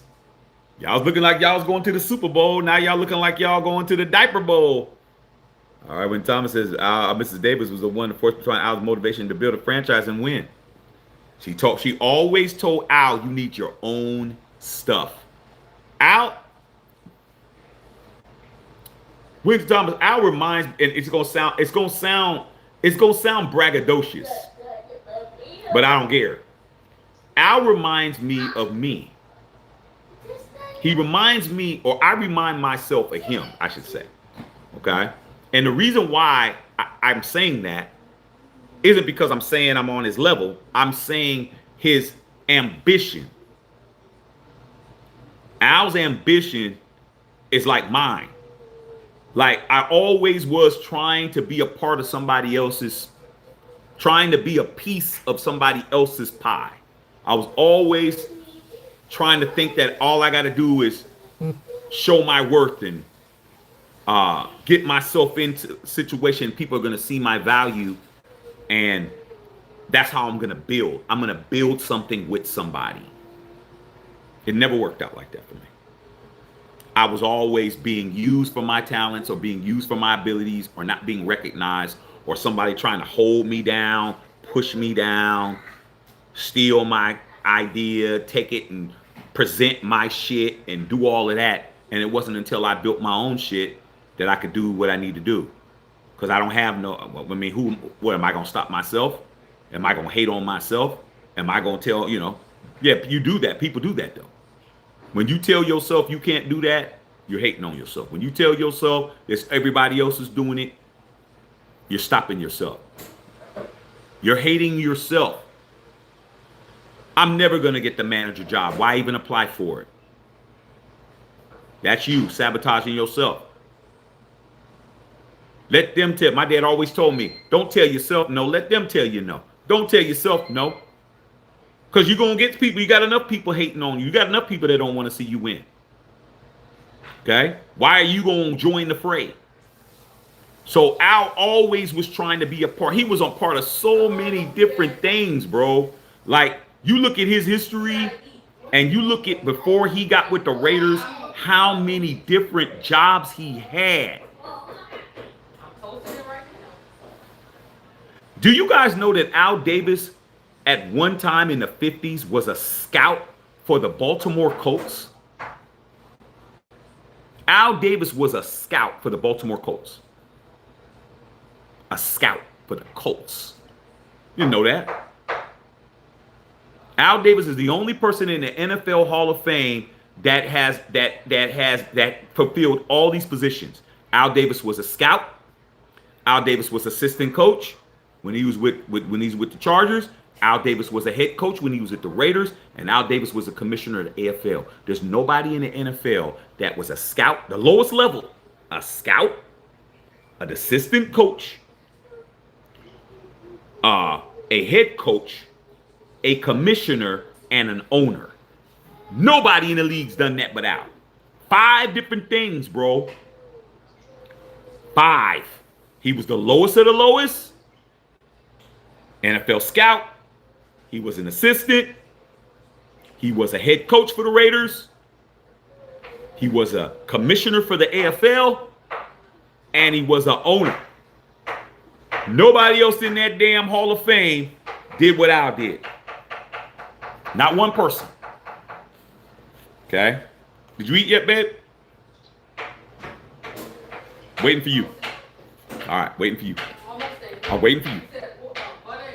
Butter and a little bit of olive oil. The olive oil is sitting over there. Okay, I appreciate you. You don't see anything about ESPN. Don't see no news reports. See what I'm saying? See what I'm saying? You wouldn't, there's no outlet that's giving you any information. I'm here, that's why I'm here doing it. What's going on to happen? Does the NFL step in and take over the team? I heard somewhere that this will happen. How much taxes does Mark have to pay for the team now? Mark has to pay This is not cool. hundreds of millions in probate taxes. Hundreds. They're not going to come in and take over the team because Mark has it.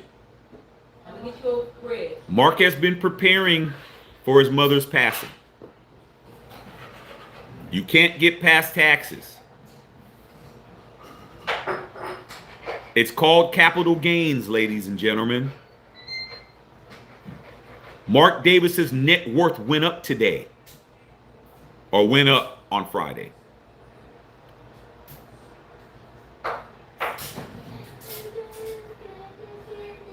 Okay? He has to pay taxes on the capital gains. The ownership that his mom had has transferred to him.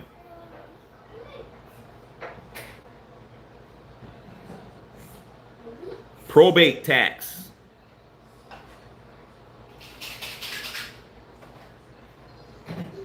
Okay, so yeah, we'll see. All right, man. Bill Alabay waiting. I'll retire and get back to Oakland tailgating. Shit, man, that'll be off the chain. Edward Bowles, man, rest in heaven to the matriarch. All right, man. Okay, Alfredo Ritter. Doc on the block, Shaq knows. Sad news for the nation. Yeah. Robert Kraft. What about Robert Kraft? Kraft is cool. Kraft was not an original owner. Kraft didn't own the Patriots out. I don't know how old you think Kraft is. Kraft would have to be damn near 100 or in his 90s to be an original owner. He wasn't around in 1960. Robert Kraft was only like 80. He ain't that old. Okay. Yeah, Brave Raider, we did lose today. Much respect from Jersey. Marty Lowe, Cloud Boy. Salute. Many prayers for Carol Davis, Ernest. God bless. Please take the curse off our beloved Raiders. Yeah. Trust me, Mrs. Davis up there trying to talk. She up there. She ain't trying to talk. She talking to Al. She talking. Al, what are we going to do about our son? What we going to do? We got to do something. Let him know. They give him some signs or something. Carol Frost says, I appreciate the history lesson. It's my job, bro. I'm doing my part. With Mrs. Davis. True, you're right. Big loss. Yeah, I know you meant Justice Saw. Didn't Al pass on October 11th? I think he did. I think Al did. I think that Alvis Davis did pass on October 11th, 2011. Mrs. Davis passed in October too. No coincidences when it comes to this kind of stuff. Dale Fowler's a Metal Raider. Bleed silver and black like you do, but I've been following Raiders since the late 80s. Everything you're saying is 100%. Appreciate that, bro. Kerloma should have KP like AP like I was hoping. Give him a quarterback right now and we'd be a better team. But that's the problem. When you don't do things the Raider way and you got a bunch of people running around in the fan base, being absolute ass hats. saying all the crazy shit they're saying about AP. They didn't understand that AP had the pedigree. AP had the Raider pedigree to win. Thank you, wife. I'm waiting for you. Oh, that's beautiful. Beautiful.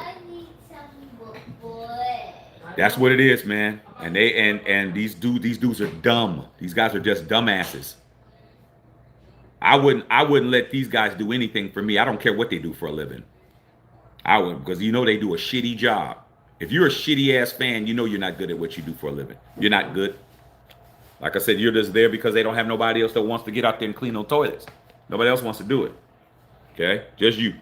And you're not even the janitorial company that owns the janitorial company, because if you own the janitorial company, that's a whole different game. Salute to people that are out there cleaning toilets that own the company. But your ass came in as the person that changes the damn toilet paper, and now you're to the latrine. You're nobody to be happy about.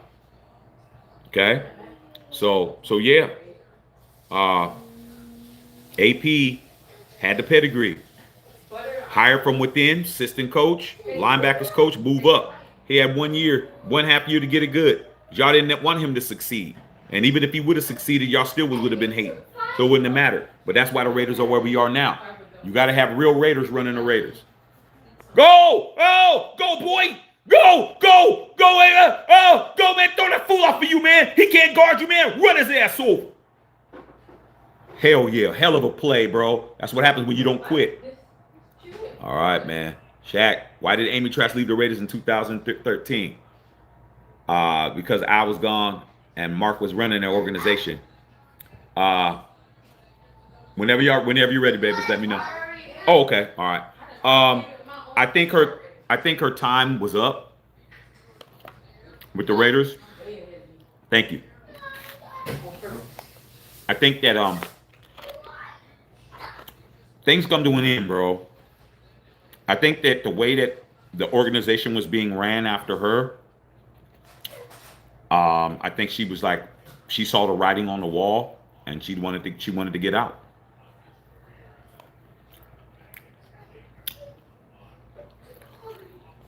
It's like, and that's a good ass question, unknown Raider guy. It's like being in a relationship that you know has a dead end, and you get out before it starts getting bitter, before it gets bad. You're like, this isn't working. And you guys get together and you guys break up amicably, and you're like, this isn't working out. Yeah, I feel the same way. Yeah, just something's just not right. Why don't we just go ahead and just leave as friends? And y'all mutually agree to break up, and you guys walk away, and you guys can still be cool. I think that's why. I think she's so much of a Raider, she didn't want to go down with the ship. Amy Trask was like, I'm not going down with the ship. This let me off here. Let me go while we still got some respect. And what has happened since she's been gone? You're in the cellar, homie. She got away before it got bad. Raiders had 10 players on the field against the Texans when out passed.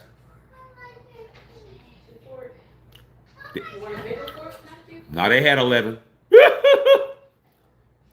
They had 11, Brave Raider. They had 11 out there, even though there was only 10 that you could see.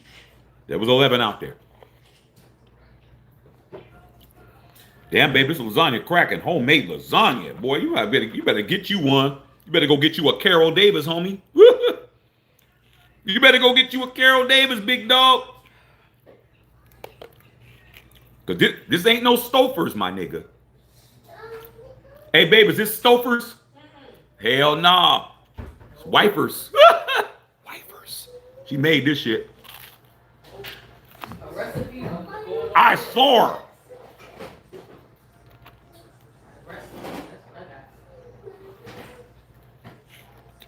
I'm trying to tell you, man. He's jacked. Hey man, just a little advice. Just a little advice to all y'all single people out there. And even if you ain't single, you might need to go back and do an evaluation. You might have to go do Carfax over there.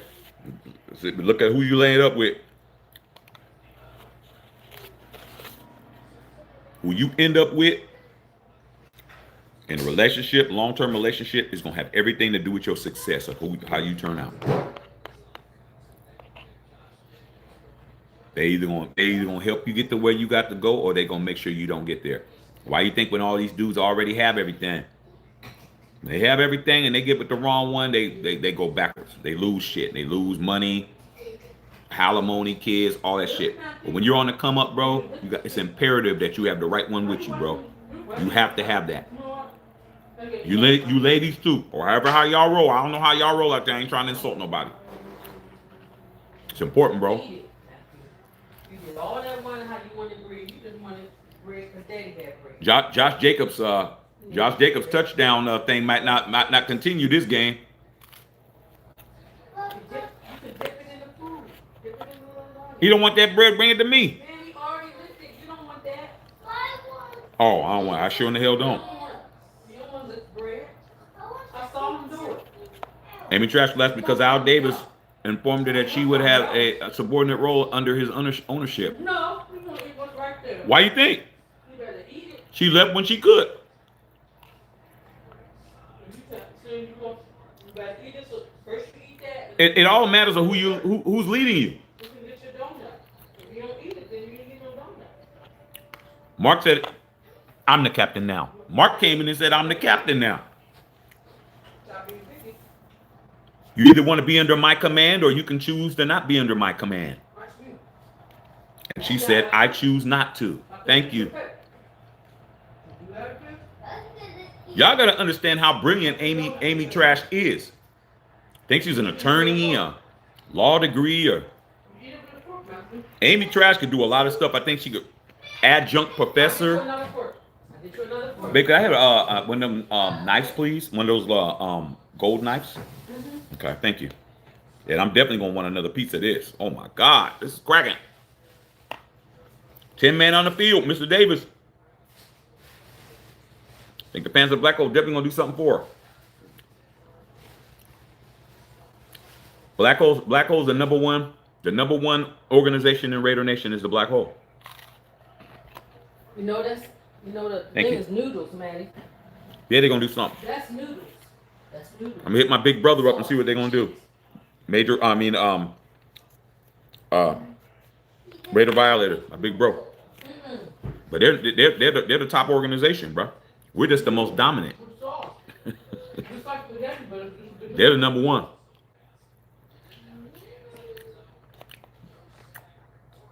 Tony Dale, salute.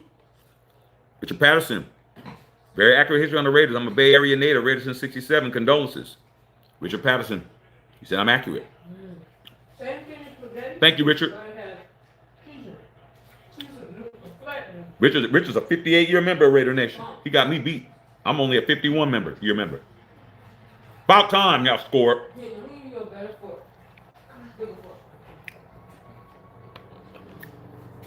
I just hope the Las Vegas Raiders get their shit together. You gotta differentiate, bro. I hope these Las Vegas Raiders get their shit together, though. Thank you, Richard Patterson. All you gotta do is pick it up. Pick it up with the fork and bite. If anybody needs to understand my pedigree and understand that I know what I'm talking about, it's somebody who's been a fan almost 60 years. To tell you from the soil, to tell you my accuracy is on point. Mrs. Davis is instrumental of why you have the Raiders how you have them, because she told Al, you need your own. My wife told me my same stuff. She told me the same thing. You have to have your own stuff.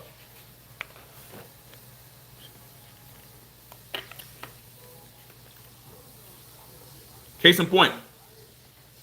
You know why you guys are on here? You guys are on here because Facebook did me dirty. Sarah knows this to be true. Bill Holloway knows this to be true. Whittington Thomas knows this to be true. Justin Saw knows this to be true. Anybody that followed me from Facebook to here knows this to be true. I had no idea that I was supposed to be doing what I'm doing now, being compensated for what I did. When I was at Facebook, on Facebook doing these lives, anytime I was on here was 20,000 to 60,000 people every time I was on. Every time I was on, any game, any watch party, any subject, tens of thousands of people. And I did that for years on Facebook. Never got a penny. Never got a cent. Never thought about getting a cent. Would probably still be over there, not getting paid shit. Because I just like talking to people. But one day, before the Sunday night game, Sarah will tell you this. For the Sunday night game, I logged on Facebook to try to get ready to do the Sunday night, what I'm doing now, Sunday night, watch the game, talk shit, laugh, whatever. I couldn't log into Facebook. I said, oh, something's wrong on my phone. Let me try and log in. They locked me out of Facebook. I could not log in. I had to text Sarah because it was right before the game and tell them something's going on. I can't log in. So Sarah had to post on her post to let the people know that knew her that I wasn't coming on because I couldn't get in. They locked me out for 3 days.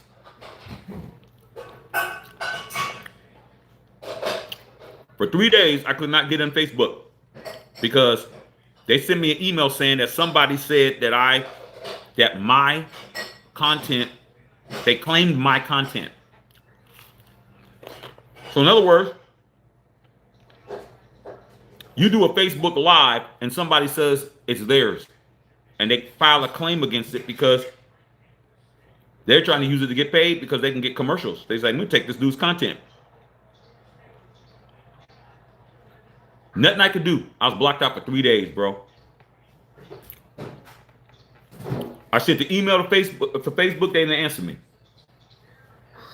When I say logged out, that means you can't log in. Period. It just says no access. Third day, I wake up in the morning, I'm allowed to log in.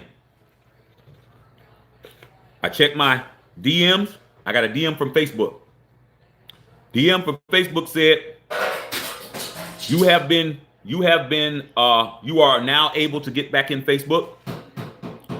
The copyright claim on your content has been disapproved and you're back. I tried to send an answer. Well, who did it? To this day, I still have not gotten an answer. After that, that was my last Facebook Live. I did one Facebook Live left. I came in and I told everybody I'm going to YouTube. I didn't know what I was doing. I didn't have nobody over there. I got told by many people, Shaq, you're good on Facebook, but it's not going to work on YouTube. There's too many people over there. It's not going to work. You should just stay here. I did what Al Davis did when it came down to him making a decision about the Raiders. I talked to my wife about it.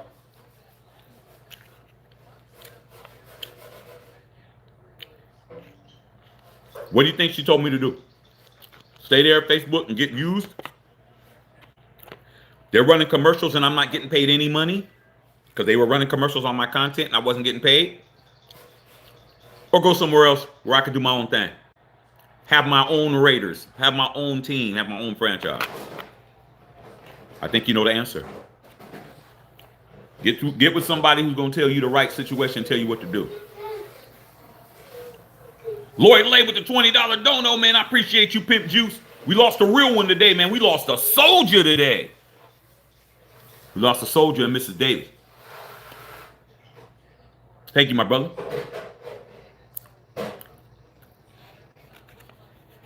Yes, sir. You need to retire these 1930 throwbacks. The 1930 court throwbacks. They look like bumblebees. Janelle said they look like bumblebees out there. Crazy. Even though they're not. Oh, Aaron Rodgers fumbled. Even though it's blue. Is that blue or black? That nigga Aaron Rodgers fumbled.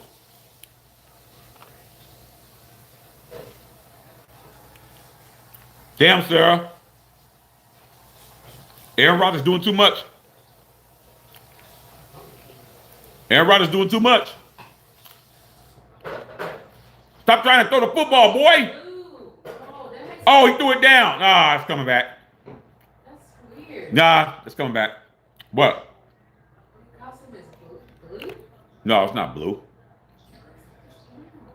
Yeah, that's down. BB tailgate. Yeah, it's going down. Lot J. Lot J, y'all. Beating Lot J. Inheritance tax, yeah. Capital gains. Mark gonna have to pay hundreds of millions in taxes.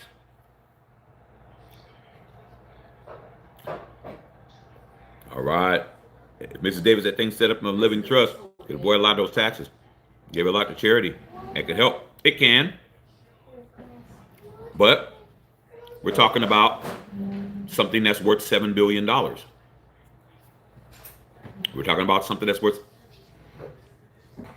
Yes, incomplete pass. We gotta drive better. Yes, Cloud Boy, straight up. All right, man. Rip the Carabelle. What's up, Lisa? Jay Marion, Miguel Munoz, Tyrone Sr., rest in peace. What it do, big dog? How about them Cowboys? Shit, them Cowboys got their ass whooped today. Y'all got Bo Nix. Y'all got Bo Nix today. Bo Nix put his whole cleat in y'all ass. I mean, damn, they put a 44 on y'all. Okay. Oh yeah, y'all. If y'all didn't see last night's video, see where your boy Shaq was at. I was at my boy's Halloween party. Cracking. All right, man. Y'all need to go look at that. Go look at last night. Go look at the Dodgers. It's the Dodgers in-game analysis, game 2. I had to let y'all know what it was. Okay? Cracking over there, bro. That shit was bomb. All right? Lay down, boy. Okay? Brand new stadium. Came back to Oakland. They took the city of merch for 2 years. Yeah. Took the city off the merch. Yeah. Mm-hmm. Yeah, had to get that garlic bread, bro. Mr. Shaq with the lasagna. Psh. I'm about to go get me another slice, dog. I ain't gonna even hold you, bro. I'm about to go get some more, dog. I'm really not playing. Can I have some more, babe? You want the same size piece or you want small? Nah, I'll take the same size piece. Okay? Hold on, y'all. I got to go get some more lasagna. Go sit here and watch this game. I'll be right back. And I need something to drink. I need nothing to drink. Matthew, you ain't your lasagna, bro. You know you got to go to school tomorrow. Oh, I covered half of that, man. Yeah, that's too much. Yeah, that's perfect. Yeah. No, I can take this piece right here. It's easier, whatever's easier to get out. Woo, the lasagna popping, man. Woo, where you get that from? Whatever recipe was good, cracking. It's basically the salt from last week. That's why it tastes so good. Remember, I just added tomato paste. What bread is it? Your bread? You can add it. Hell yeah. Where the Parmesan cheese at, my dog? It's in the fridge. Woo! Boy, that lasagna cracking. I don't see it. I don't see the. Oh, here it is. Yeah, I got it. Had to go for seconds. These seconds jumped off. Woo, boy. I got a drink in here. You got no drink? You got some medicine bars. No, I'll drink that in the morning when I take Matthew to school. All right.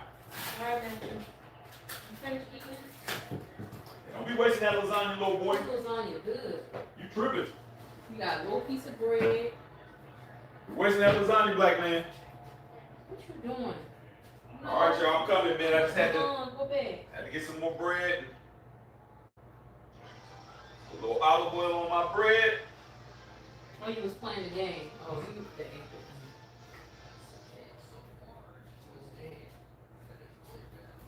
That's good that it's working. Yeah, I found All right, y'all, man. I know y'all missed me, man.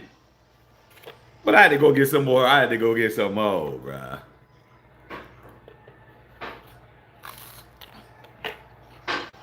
Woo! Boy, you better find you somebody to cook for you. Baby Al Jr. Gotta go. Baby Al Jr. Jerry Jones. Oh man, Jerry Jones saved y'all some money. Yeah, he was in the Coliseum, Alfredo, at the age of 14. Yeah. You in there. Y'all know what it is. Okay? Yeah, Alfredo, I gotta go on Instagram, man, and answer you. Joey, what's going on? Your Patriots, bro. Your Patriots got busy. Drake May acting a fool. All right. You hit that jackpot? I forgot, man. I forgot about the Powerball. Damn it. It's already too late. Yeah, I forgot the Powerball. Powerball's Monday, babe. Or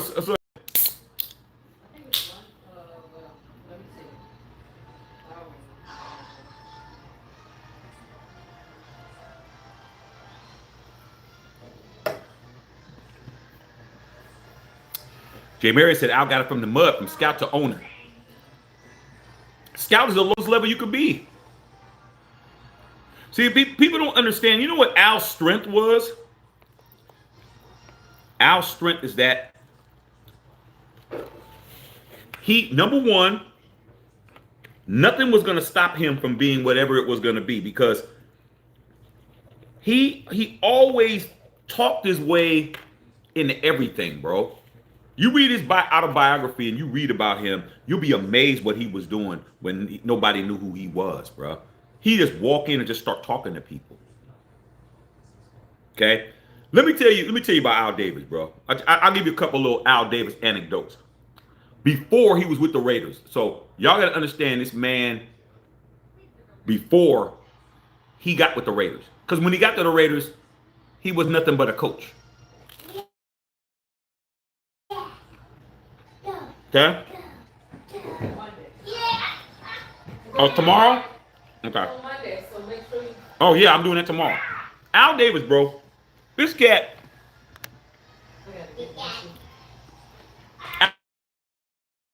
Al Davis did so that when he hops,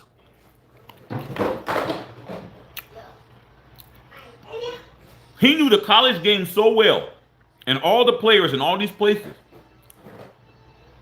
Al Davis had copious notes and files and stuff that he wrote out on all these players. Their strengths and weaknesses and all this shit. He had a database with no computer that Al Davis used to sell scout information to NFL teams. He used to sell scout information to NFL teams. Nothing wrong with that, because he was a college scout in between jobs, and he knew players from everywhere. Hey, Al, do you know this player that's out of Rutgers? Blah, blah, blah. Oh, let me look. Oh, yeah, man. Reggie McGillicuddy. Yeah, man. Reggie McGillicuddy. Here's his stat line. Here's his speed. Here's what he could do well. Here's what he can't do well. NFL teams used to buy information from him as an extra scout on markets that they didn't have. Of course, these big schools. But Al had all that. I'm going to tell you something no one else is going to tell you. Listen very closely. I'm going to tell you some shit no one else is going to tell you.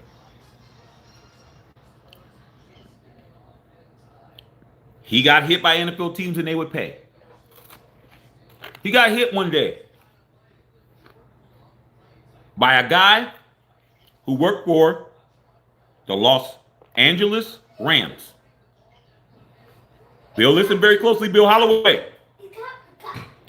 He got a phone call back in the 50s about information. He wanted to get some scouting information on some players. And he hit up Al Davis and requested some scout information. The only problem is that he did not pay Al Davis. Al Davis didn't know him.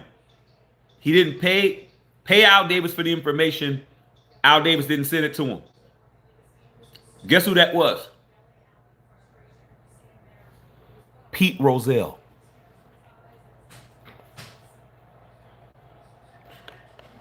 Pete Rozelle didn't know Al Davis, heard about Al Davis. He was the general manager of the Los Angeles Rams in the NFL, hit up Al Davis to request some scout information and expected Al to send it to him, but he didn't send Al no money. Al didn't send him nothing. That's the beginning of Al and Pete Rozelle. Imagine somebody hitting you up knowing that you charge for a service. And then they request the service and tell you to mail it to them, and there's no check. Then you wonder why they didn't get along. All the way up to 25 years or 30 years later when he said, just win, baby. When you had to hand him as the commissioner of the NFL while he's suing you. It started when Pete Rozelle hit up Al Davis and tried to get some information from a little scout who didn't have nothing. He figured, oh, I'm Pete Rozelle. I'm with the Rams. You'll just send me the shit because. And I was like, I ain't sending. I don't know that I ain't sending you shit. What's the check? King Ed. David said, scout, assistant coach, GM, commissioner, owner. Called the general of general partners. Yeah. Tell you, Al Davis, you talk about somebody who worked their way up from the mailroom. The equivalent of what Al Davis did is going into a firm, working in the mailroom, and next thing you know, you're an icon in that industry, in that building. You're at the top floor. You know everything, the workings of everything. See, a lot of y'all give Mark Davis. You ain't getting no touchdown today, Josh Jacobs. A lot of y'all give Mark Davis too much grief. Y'all really don't understand how difficult being Al Davis's son is, bruh. There's very few sons that outshine their daddy. There ain't a whole lot of Barry Bondses that was better than Bobby Bonds. It's not a whole lot of Steph Currys that are better than Dale Currys.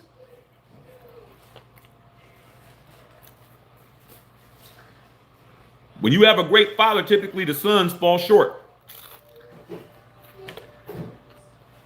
It's hard to do.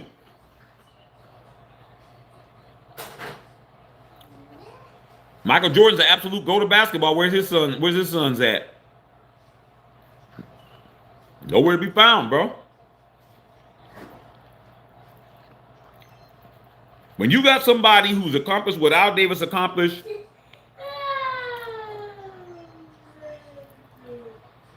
nice catch, boy. In 82 years, he only died when he was 82. You went from being somebody that's something like a little dude that just had some information that was selling it to NFL teams because you didn't have no job, to winning 3 Super Bowls and suing the NFL and being the first team to ever move your team without the votes. And going against a whole NFL. How's Mark supposed to compete with that?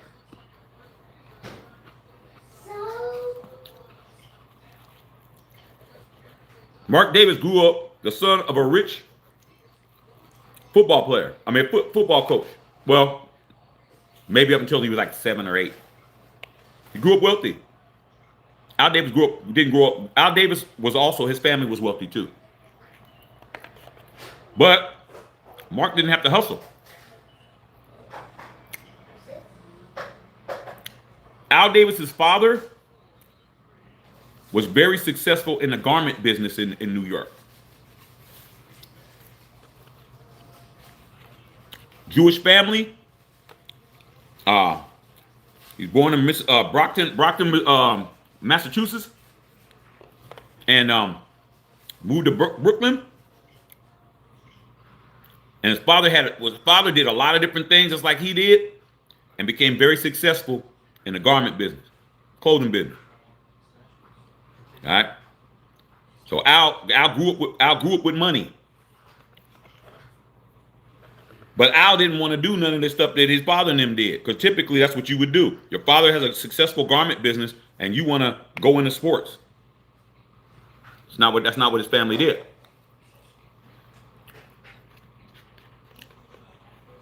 So Al Davis did all kinds of stuff. Instead of going to the school closest to his house, he went to a high school because he wanted to play for a certain basketball coach. That was like a 2-hour bus ride every day, because he wanted to play for this basketball coach. And when he got there, he wasn't good enough to play on the team, but he was good enough to sit there and take notes and learn how to be a coach. But they have to do it, bro. If your family was rich, would you be doing that shit? No. If your daddy was rich, you'd be trying to figure out what toga party your ass is going to. You wouldn't be doing what Al was doing.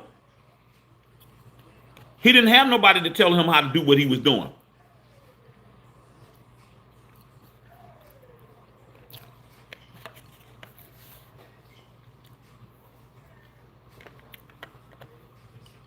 Al wasn't playing, bro. He was doing basketball stuff. He was doing baseball stuff. Football, he was able to get something done. Gangster, bruh. Didn't take no for an answer. Get your 3-ringer shirt right here, straight up. You see that dinner plate again? Gone. Gone, bruh. Gone. Gone and gone. Gotta save some of tomorrow, bruh. Off the chain. Really good. You nothing to talk about. Gotta know what you're doing, bruh. Make sure you know what you're doing when you putting babies in people and you asking people to be with you. You better know what you're doing. If you pick the wrong ones, you're gonna suffer.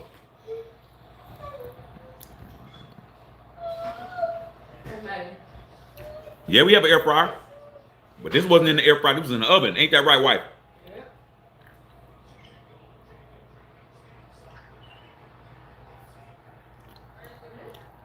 Josh Jacobs said, I'm getting my touchdown today. That's for you, Mrs. Davis. A real Raider scored a touchdown for the Packers. Okay. You always said steak's good. Patrice's food was off the chain. My wife put her foot in it. She made it from scratch. She put the ricotta cheese, all that shit in it. She laid all that shit up. I was watching her. I'm like, man. Damn, babe. That was off the hook. You need a gold medal for that. And guess if my quarterback came supervised size, I'll be all right. Hey, man, you got to get it how you live, dog. You got to get it how you live, dog. When I used to eat at McDonald's, that's my favorite. My favorite meal was a quarter pounder with cheese. Big fries and a Coke. Only problem is a quarter pounder is like a quarter. That's it. But remember, McDonald's used to have the best burgers in the world. When we was growing up, McDonald's had the best burgers in the world. There was nobody that had a better burger than McDonald's. When you can actually see the meat hanging on the outside of the bun, Bill. Remember, Sarah? where all the burger would actually be hanging out, the bun be like this, and the burger's hanging on the outside, where you can actually eat the meat before you bite into the bun. Not no more, bruh. Now you got $0.25 with cheese. $0.25 with cheese. Now that's about right. There you go.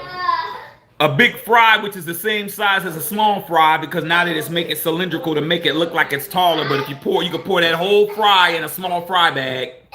You okay? And a watered down Coca-Cola. Ain't had McDonald's in over a decade, bro. I don't eat that. But y'all got it. All right. Bill said he sent me before and after pic. I ain't looked at it yet. Lori Lay with that $20 dono. Appreciate you. Homemade lasagna, Justin saw. Like I said before, bro. I didn't marry her because she was pregnant with him. We didn't have him till 2 years after we got married. I married her for her. I knew what it was. Sometimes you got to know what it is. Sometimes you got to park the car, Justin saw. You read the right one, you got to park. I don't care what you got going. Get off the freeway. You got to get off the freeway, bro. I know you weren't planning on doing it, but you got to get off. Hey, dog, I can't stay on here no more. Where you going, Shaq?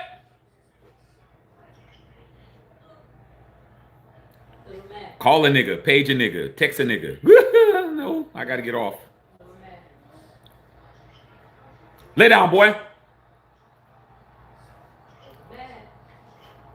Right. Well, let's sad day for the real ones. Yeah. Yeah. Yeah, haters gonna hate. Yeah, it was Zuckerberg allegedly, Bill. But it was a blessing in disguise, because when you're being hated on, King Ed, and you didn't do nothing wrong, you just gotta understand, man, you can't go through life doing people any kind of way and nothing happened to you. You just gotta understand that as long as you're living your life the way you're supposed to live it, you can't worry about what somebody else is doing. It was, yes, sir. I have you on, Dad. You got me on there? Did I win or did you make me lose? I made you win. You made me win? Okay, good. You got it right. So I didn't do anything wrong for that to happen. That's why when they added me, they let me back in 3 days, and I still didn't get a response when I said, well, what happened? They didn't. It's been done. It's been investigated. You're clear. Well, who did it? What happened? You're clear. That's it. You're clear. You didn't do anything wrong. You're back in. Aren't you happy? Aren't you happy we let you back in? Well, who the fuck did it? Don't worry about that part. Just understand that you're good. Nah, dog. It's like, I'm done. I'm doing no more Facebook Lives no more. I'm still on Facebook, but I don't do Facebook Lives over there.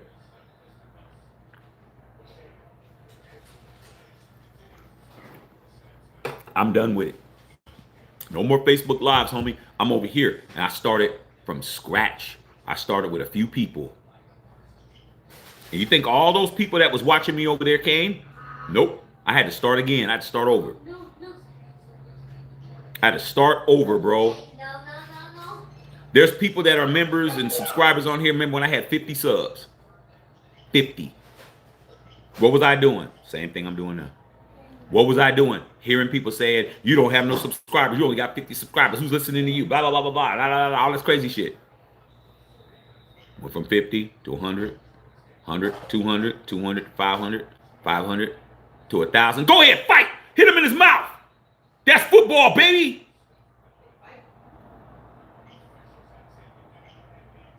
$1,000, $2,000, $2,000, $5,000, $5,000, $7,000, $7,000 to $10,000, $10,000 to 12,000, 12 to 14, almost 15 now. How'd I do that? By not listening to nobody. All those people that was on Facebook, they're still over there. Every time I hit a milestone, I post some shit on there. Same people who said I wasn't gonna do shit, don't never say nothing. Don't never say, hey Shaq, I see you. Congratulations. You proved us wrong. They don't say a word. They don't come over here. They don't sub me, none of that. Why?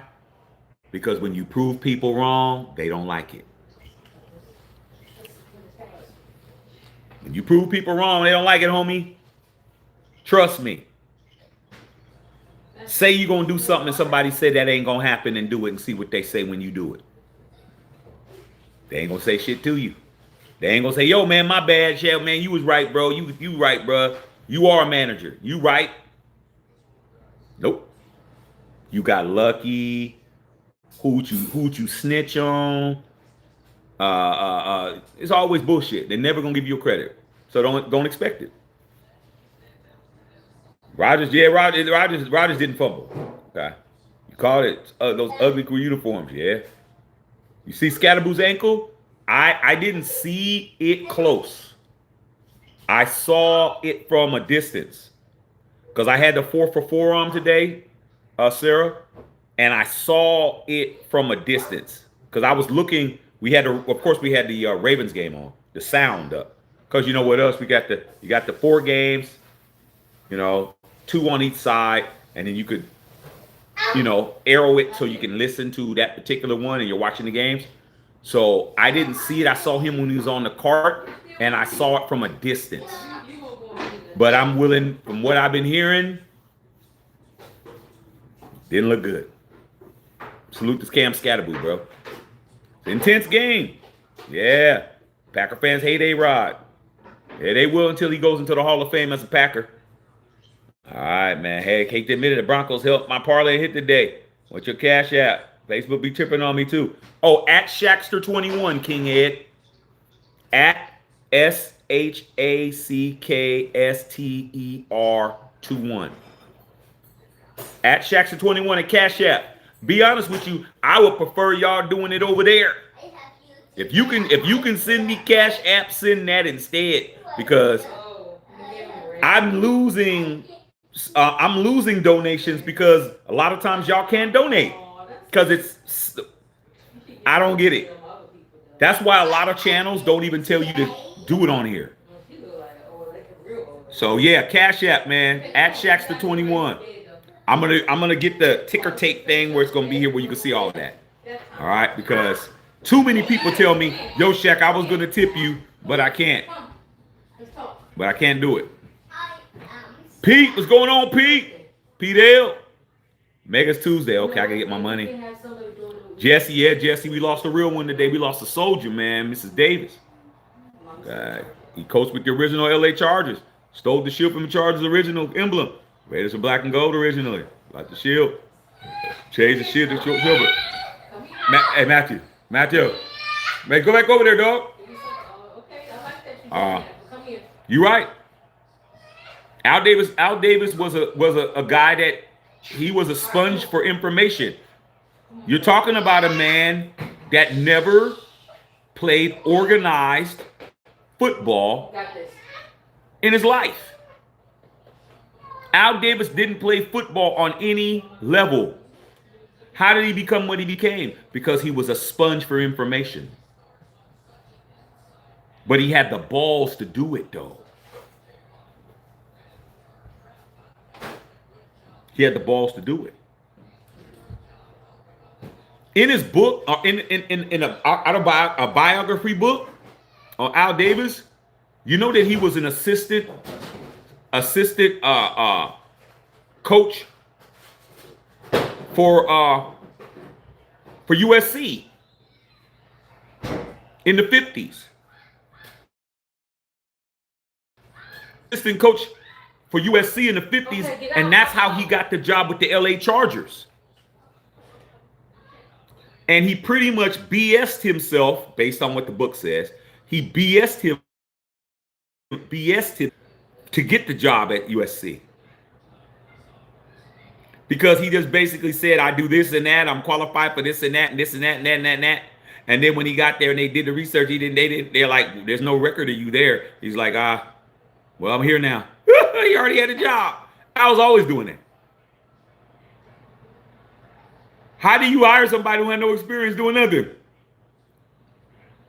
Al did that. So what happened when he was there? He exposed himself to everybody. When he was at SC, what was he doing? Planning his next job to get in the NFL. Who was playing in the same stadium? The Trojans were playing in Memorial Coliseum. The Rams were playing in the Memorial Coliseum. The Chargers were playing in the Memorial Coliseum. They're all playing at the same time. Dodger Stadium had just opened up. 62. But they were playing in there before too. The Dodgers, when they first moved to LA from Brooklyn, they were playing in the Coliseum too. The Dodgers, that's where they were playing first.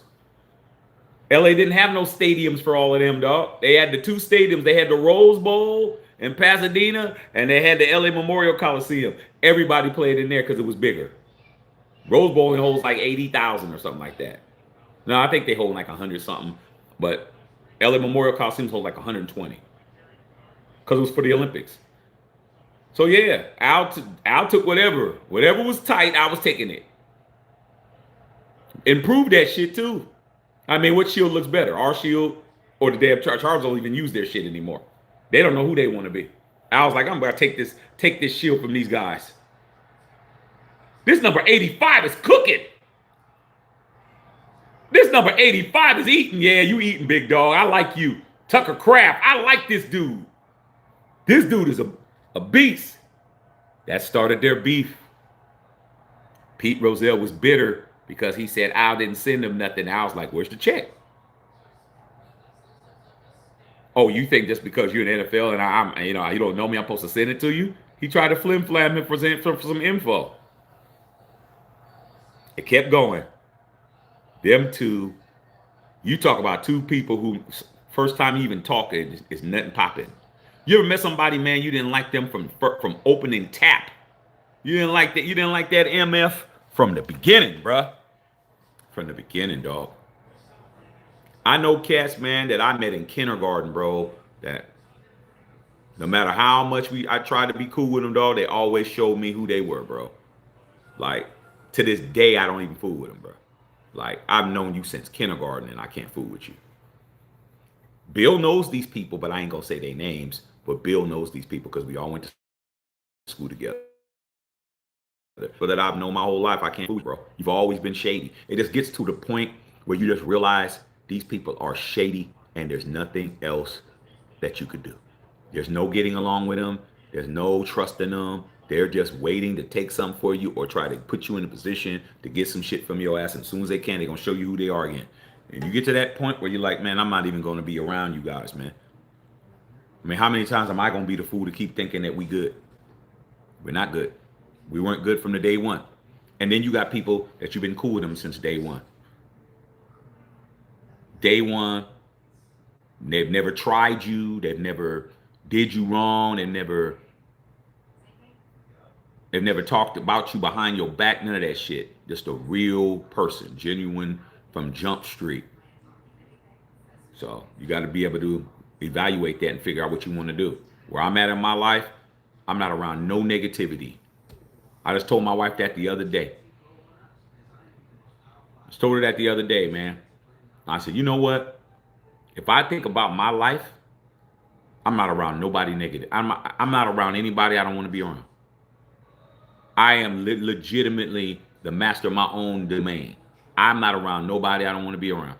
Before, when we first got together, I was around everybody I didn't want to be around. I was working for people I didn't want to work for, living with people I didn't want to live with, all that shit. Around, all that.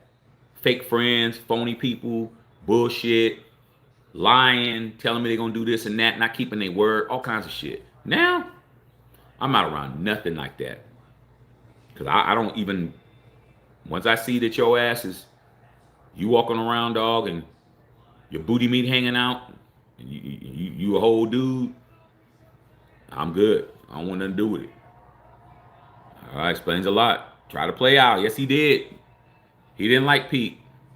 He didn't even know who Pete was. Pete tried to get that information from him, and he was mad and started talking about Al Davis. Who's this guy? I sent him information. He tried to besmirch his name. Pete Rozelle was running around the NFL talking about this Al Davis guy. Who is this dude? This guy might be a fraud or whatever. And they were like, what are you talking about? I get information from Al all the time. See what I'm saying? Pete Rozelle was, this guy's fake, phony, blah, blah, blah. Don't trust him. Like, what are you talking about? Al just sent me a whole dossier book on what's going on with Alabama, blah, blah, blah. Alabama A&T or whatever. Like, Al know everything. When you hate on somebody and it don't work, Al said no fronts on Pete. None, Lloyd Lay. You got to pay me. Why didn't he just pay him? Why did you send him and waste his time? Why did you send a correspondence to Al Davis asking, requesting information, knowing that he charges? Oh, I heard about you, man. This is Pete Rozelle from the Los Angeles Rams. I heard about you, bro. Hey, man, could get some information, this, that, and the other. Thanks. Send it here. Al looking in the damn letter like,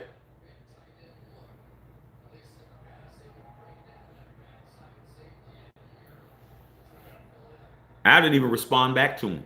I was like, man, he ain't sent me no money. I ain't sent him nothing. Like he should have. Lawrence Timothy Travis. Rip Carol Davis. Didn't he coach at USC? Yeah. That's how he got the job. That's how he got the job. Al Davis did a lot of shit that people don't even understand why he's the way he is, bro. Like, no doesn't mean no. No just means from you. You got to understand that.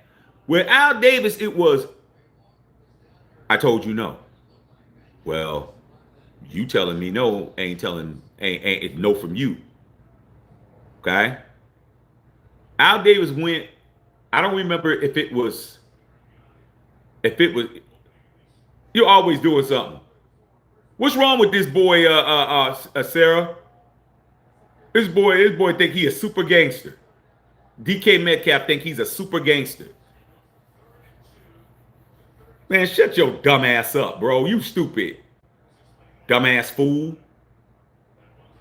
Mike Thomas like, man, what the hell's wrong with your rockhead ass? Al Davis went to try to get a job. I think it might have been SC. And he talked to it was SC from what I remember. Al Davis went to SC to try to get a job being an assistant coach for the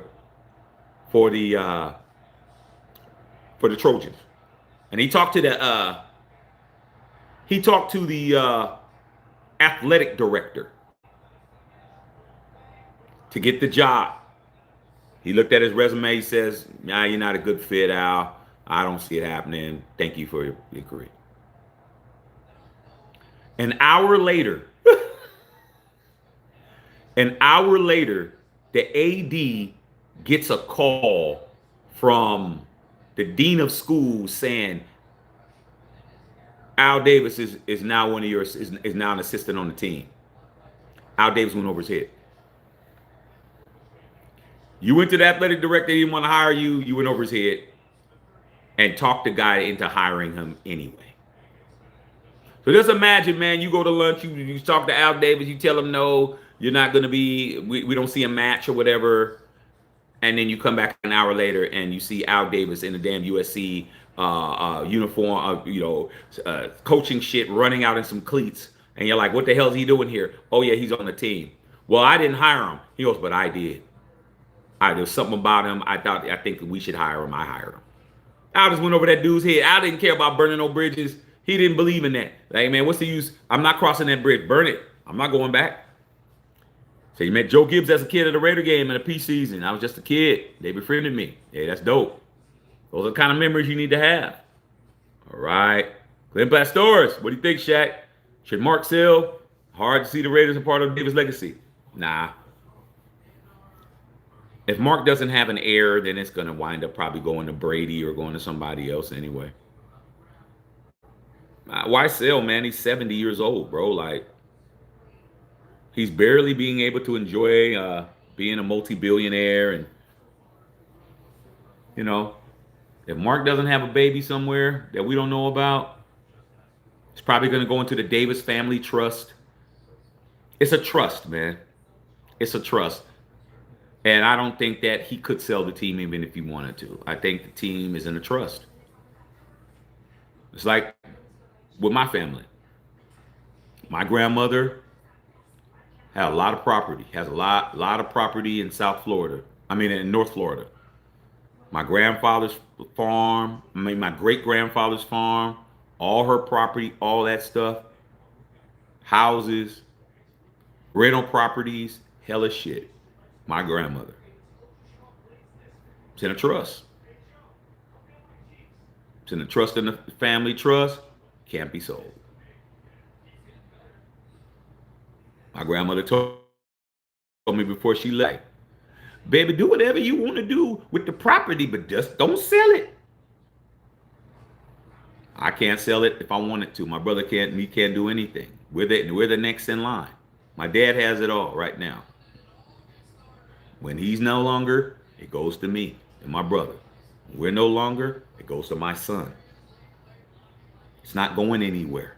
It's in a trust. You can't sell it. So for everybody, oh, Mark, sell the team. Y'all think this is like an old Buick or something, man. You think that this is a 76 Buick LeSabre that you got in your front lawn that's rusted. Sell it. Part it out. This is a $8 billion football team. What do you mean sell it? Sell it to who? You could sell, he sold pieces that other people owned. He sold pieces of these other owners. He didn't sell none of his shit because he can't. It's in a trust. And these fans, you guys don't understand money. You don't understand air property. You don't understand how things get passed down, bro. You don't understand that because they families didn't have nothing. Salute to them, but you don't have nothing for you to be talking about people who have some shit. It's a trust. You think Al Davis left it to Mark so he could just sell it to whoever? No. That's Al built that shit up from scratch. You think his mom let him do that shit? No. It was in a trust before it got to Mark. It was in a trust when Mark inherited it, partly with his mother. It was in a trust. Al Davis has a company, it's still in existence. It's called AD Football Inc. AD Football Inc. He started that company when he took those shares from Wayne Valley in 72. It's a California corporation. You can go look it up right now. It's public record. You can go look up on California on them website and put in AD Football Inc. It's going to come up. It's in a corporate trust. He can't sell it. I don't know why. Oh, Mark sold the team. Y'all show that y'all don't know what y'all talking about. Why do you think he moved the team to Vegas? He has to keep the team. He has to keep it. He had to figure out how he's going to make revenue. How's he going to make revenue? How's he going to make money? He can't sell it. And anything that he did sell was somebody else's. The last person to sell their shares of the Raiders was Al Davis. Al Davis sold like $100 million of his shares in like 2003. When we was in Oakland, he sold some of his shares. The Davis family can't sell any of their shares, bro. Period. It's in a trust. But these dumbass fans, they think, hey man, it's just like having an old lawnmower. Hey Mark, just put the Raiders on eBay, bro. Get rid of it. Come on, man. It's corporate money we're talking about. Billions and billions of dollars, bro. It's probably gonna go to his family or somebody. I don't know. I don't know where it's gonna go to. It's probably gonna stay in the Davis family. I'm sure Jerry Davis, his uncle, has kids. It's going to somebody. Okay, but selling the team, y'all got to cut it out with that. Packs are going to win this game. They about to score again. It's looking like it. Play action. All right. Best chicken. I don't eat KFC. I eat Popeyes. Jollibee I've never had. There is one in Torrance. Glenn, I need to try it. Baby, you ever had Jollibee chicken? No. Okay, we never had it. We pass it up all the time. It's right in Torrance. Heard it's pretty good. With the gravy and all of that. I haven't had it yet. Kentucky Fried Chicken I haven't had in 10 years. Parsons getting busy. Yeah, you already know what I say. You know how I say to Justice, I'll lay your whole ass down. You know that. Yeah, you got to get a first down, Sarah. LA Raider games, I would hang out in the stands with my dad. Yeah, man. Went around acting like I was Marcus Allen. That's dope. Good memories. Good memories, bro. Yeah, Sarah's cussing. If Sarah's cussing, then they ain't doing good. All right, Sarah cussing, that ain't good. Sarah don't be cussing. Jose Angeles, I remember when you were going live from the studio, you had your theme song. Oh, the studio right upstairs. There's gonna be a day you're gonna get shocked. One day I'm a fire it up. You think I left? You think everything's gone? It's right upstairs. Just haven't. I'm glad I haven't. Man, I ain't trying to fire that shit for the Raiders losing, man. Shit. Let us do something. I'll fire it up. Everything. I got all my stuff. It's still up there. Okay? All right. I don't even know what to say. I know, Sarah. Damn. Yeah, I was on a mission. Yes, he was. We played Mrs. Davis' new Madden movie. It does her justice. I heard that the ladies do them justice in the Madden movie. I forgot who the ladies are, but they're both in it. Mrs. Davis is in it, and Mrs. Madden is in it. They're in it. That's what I heard. Right? Yeah, man, my dude is busy, man. Alfredo Raider.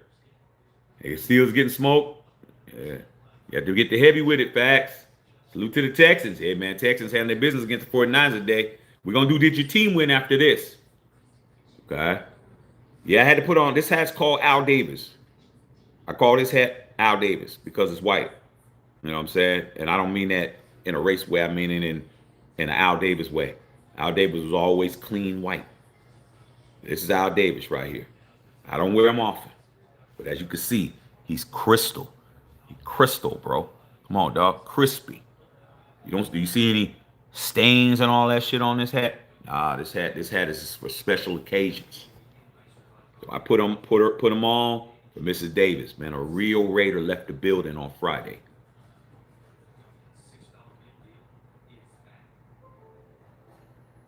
Sad, man. I felt something just now, dog. Like, I'm sad at what we've become, dog. A lot of y'all really don't know what we were. It's sad now, dog. What we've allowed. And I'm saying allowed. You know, victims. We have let.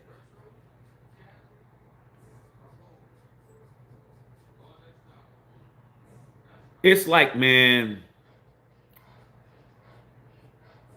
It's like when Facebook, when I first got on Facebook, right? Because Facebook used to not be public. It was only for the colleges, like for the Ivy League schools. And then Mark Zuckerberg finally opened it up. It was like when you got on Facebook for the first time and you just started looking up people. Get on Facebook, you start looking up people, man. I was in there looking up old shooby doobies, old work, people that I ain't seen in a long time. I might have been, fooling with them in high school or ain't seen them in 10 years, 12 years, 20 years. Start looking up people, bro. Start looking them up, or people's looking me up, hitting me up. And you're like, man, I wonder what happened to that one that you think, man, damn, I wanted that to work and it didn't work. We just lost contact or whatever. And then you go, or they hit you up and friend you, or you hit them up and you go look at their shit and you go look at what they become. And you're like, whew, Dodge the big one. I mean, damn. 7'8" kid, about 90 pounds bigger, old in the face, look like life done drug them down the block. That's the Raiders, bro. That's how I look at the Raiders. I'm like, what happened, dog? Used to be all of that in a bag of chips. Now look at you. You're just the bag of the chips. You're the empty chips bag. That's the Raiders now, dog. I look back, I'm like, man, what happened, bro? Why did we allow us to be this much of a joke, bro? Why? How did this happen, man? This nigga fumbled. What a dumbass, Sarah. You might have got it back. Oh my God, Sarah, you got to be kidding me. Wow, Sarah. Aaron Rodgers is getting humiliated right now. Gainwell ain't gaining well. Get your ass out of here.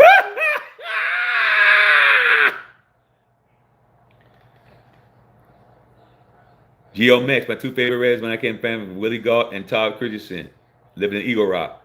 Willie Gault is a friend of mine, man. Willie Gault is my boy, bro. If you go to my Facebook page and look at my pictures, you'll see me at his house holding up Super Bowl trophy with him, his Super Bowl trophy from the Bears. And that was crazy how I met him too. Met his kids through his kids. Well, Mac, actually, that's not even true. I met him through a former business associate, and that's how we hooked up. So yeah, man, Willie Gault, man, the Olympian and Super Bowl champion. He told me a lot of Al Davis stories too. He told me a lot of stuff. When they had the track team, when they had the fastest wide receivers in the NFL, when it was he told me it was Willie Gault, James Jett, Sam Grady. See how y'all know the LA Raiders. Sam Grady, all these dudes were Olympians. All of them were Olympians, dog. Sam Grady, James Jett had that kind of speed. Willie Gault, they was cooking. Okay. Yeah, Darrell Green was fastest guy in the NFL, but he wasn't Olympian. I'm talking about people that actually were Olympians. They were blazers, bro. Speed blazers, bro. He killed, speed kills. Where you think he got that from? How do you think? See, when you talk about the Raiders and you talk about drafting, that's why I don't believe nothing none of you guys say when y'all talking about trade max for picks. Do this, do that. We might as well get the draft picks. You don't know how to draft. You don't know how to draft, so it doesn't matter what you do. Why trade somebody who's a bona fide first ballot Hall of Famer? You did that already with Khalil Mack. You already traded a first ballot Hall of Famer. So you don't know, why are you trading first ballot Hall of Famers when you don't know what the hell you're doing with draft picks? You know who knew how to draft? Al Davis. You know why Al Davis knew how to draft? Because he was a scout. He fed his wife, Mrs. Davis, and his young son, Mark Davis, being a scout, going and selling information to teams. That's how he ate. That's how he fed his family. Al Davis knew everything about everything. Okay? You know why? Because he didn't have a prejudiced bone in his body, bro. Al Davis didn't have a prejudiced bone in his body, bro. And we got more racists in Raider Nation than we ever had. I'm calling all y'all out. Al Davis was at the traditionally black universities scouting players.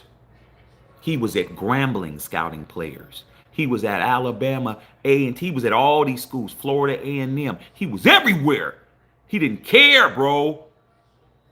He didn't care as long as you could play. There's so many racists in Raider Nation, bro. They say so much shit, and they come out when Antonio Pierce's name is brought up, and you see him, you see them, all them racists, bro. They're all over the nation. It's a shame that they even feel comfortable to say what the fuck they say, bro.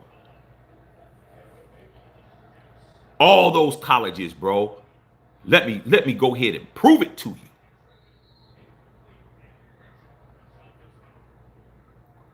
Al Davis drafted a first ballot Hall of Fame guard out of a traditionally black college by the name of Gene Upshaw.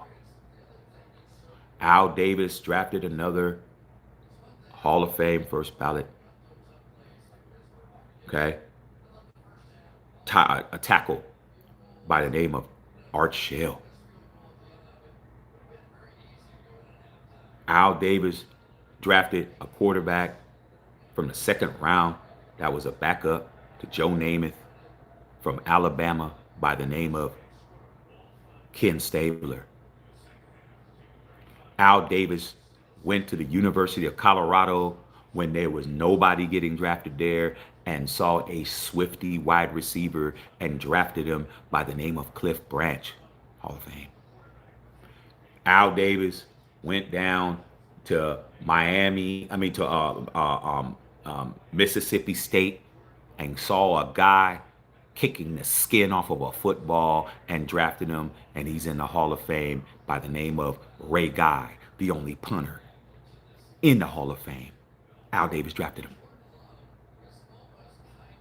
Al Davis went places where there was anything going on and drafted people.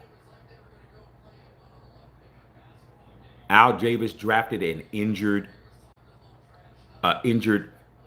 fullback from, I forgot what school it was, but don't matter, and drafted him. He became a first ballot Hall of Fame tight end by the name of Dave Casper. Well, how did he draft all these people, bro? I'm not even done. Oh, that was young Al Davis. Al Davis drafted a running back out of USC, first ballot Hall of Famer, Super Bowl MVP by the name of Marcus Allen. Al Davis drafted a cornerback / kick returner out of Michigan by the name of Charles Woodson, Hall of Fame. Al drafted a defensive end who was coming off a knee injury, who became a Hall of Famer by the name of Howie Long. Al Davis drafted all these people that are Hall of Famers, bro. And he picked up people who were considered to be washed up, who he signed. Okay? He signed Ted Mad Stork Hendricks when he was with the Baltimore Colts, and they said he was washed up. Come over here, come get a couple of more chips. A known hothead that was over there with the Denver Broncos that I absolutely hated as a kid, and I know Bill hated as a kid, who came to the Raiders and became a legend by the name of Lyle Alzado, because he was a scout.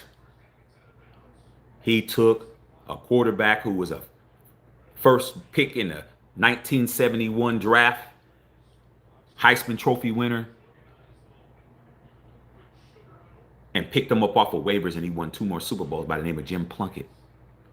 How did Al Davis do all of that? Because he knew what he was doing. He knew how to scout players. He knew how to evaluate talent. He knew how to do all that shit, bruh. You think Al Davis would have blew all those draft picks? You think Al Davis would have blew all the draft picks that Gruden and Mayock blew? You think he would have blew all the draft picks that Josh McDaniels blew? You think he would have blew all the ones that Dave Ziegler? You think that Al Davis would have blew all the shit that Tom Telesco did? No. No. He wouldn't have blew all of those. Okay? At all. Because I just named hella Hall of Famers that he drafted. Hella Hall of Famers that he drafted himself.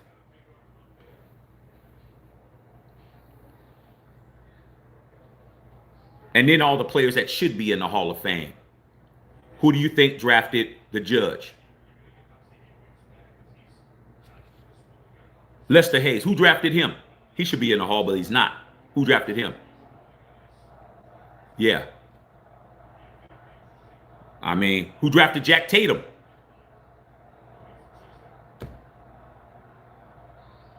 Who drafted Phil Villapiano?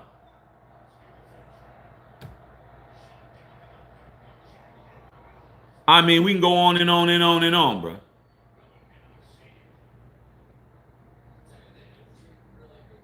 He picked everybody. Got that shit right. Remember Bill Holloway, Sarah K. Scott, Patrice, Justin Saw, because I know y'all from the Bay. Remember when the 49ers said that Jerry Rice was washed up? Who said, I'll go ahead and take the GOAT? What did Jerry Rice do his first year with us? He had over 1,000 yards. It was an all-pro with Tim Brown on the other side. We had 2 wide receivers that had 1,000 yards. All them 49er fans was mad. Jerry Rice is ruining his legacy going to you guys. I thought you said he was washed up. I was like, you're not washed up. Here's an 80 jersey. Put this on. You expect Mark Davis to compete with all of that, bro? Every time you guys talk about what Mark Davis isn't, you're disrespecting his father. You're disrespecting Al Davis when you try to compare Mark Davis to Al. Compare Marcus Jordan to Michael Jordan. Please. Go ahead. You won't do it. But you'll disrespect Al by trying to compare Mark to him.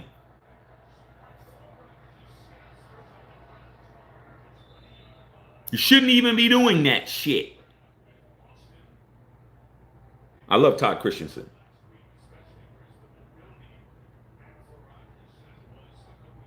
He was a master evaluator of talent because he fed his family scouting players. And they paid him for his information. Touchdown. Don't break up. That's how you do it. That's how you break up a play. That's how you break up a play. You don't quit on a play. You don't quit on a play. He did not quit. You broke that shit up. That's how your cornerbacks are supposed to play. No, he doesn't have full possession of it. Hell no. Get that shit out of here. Clean. No.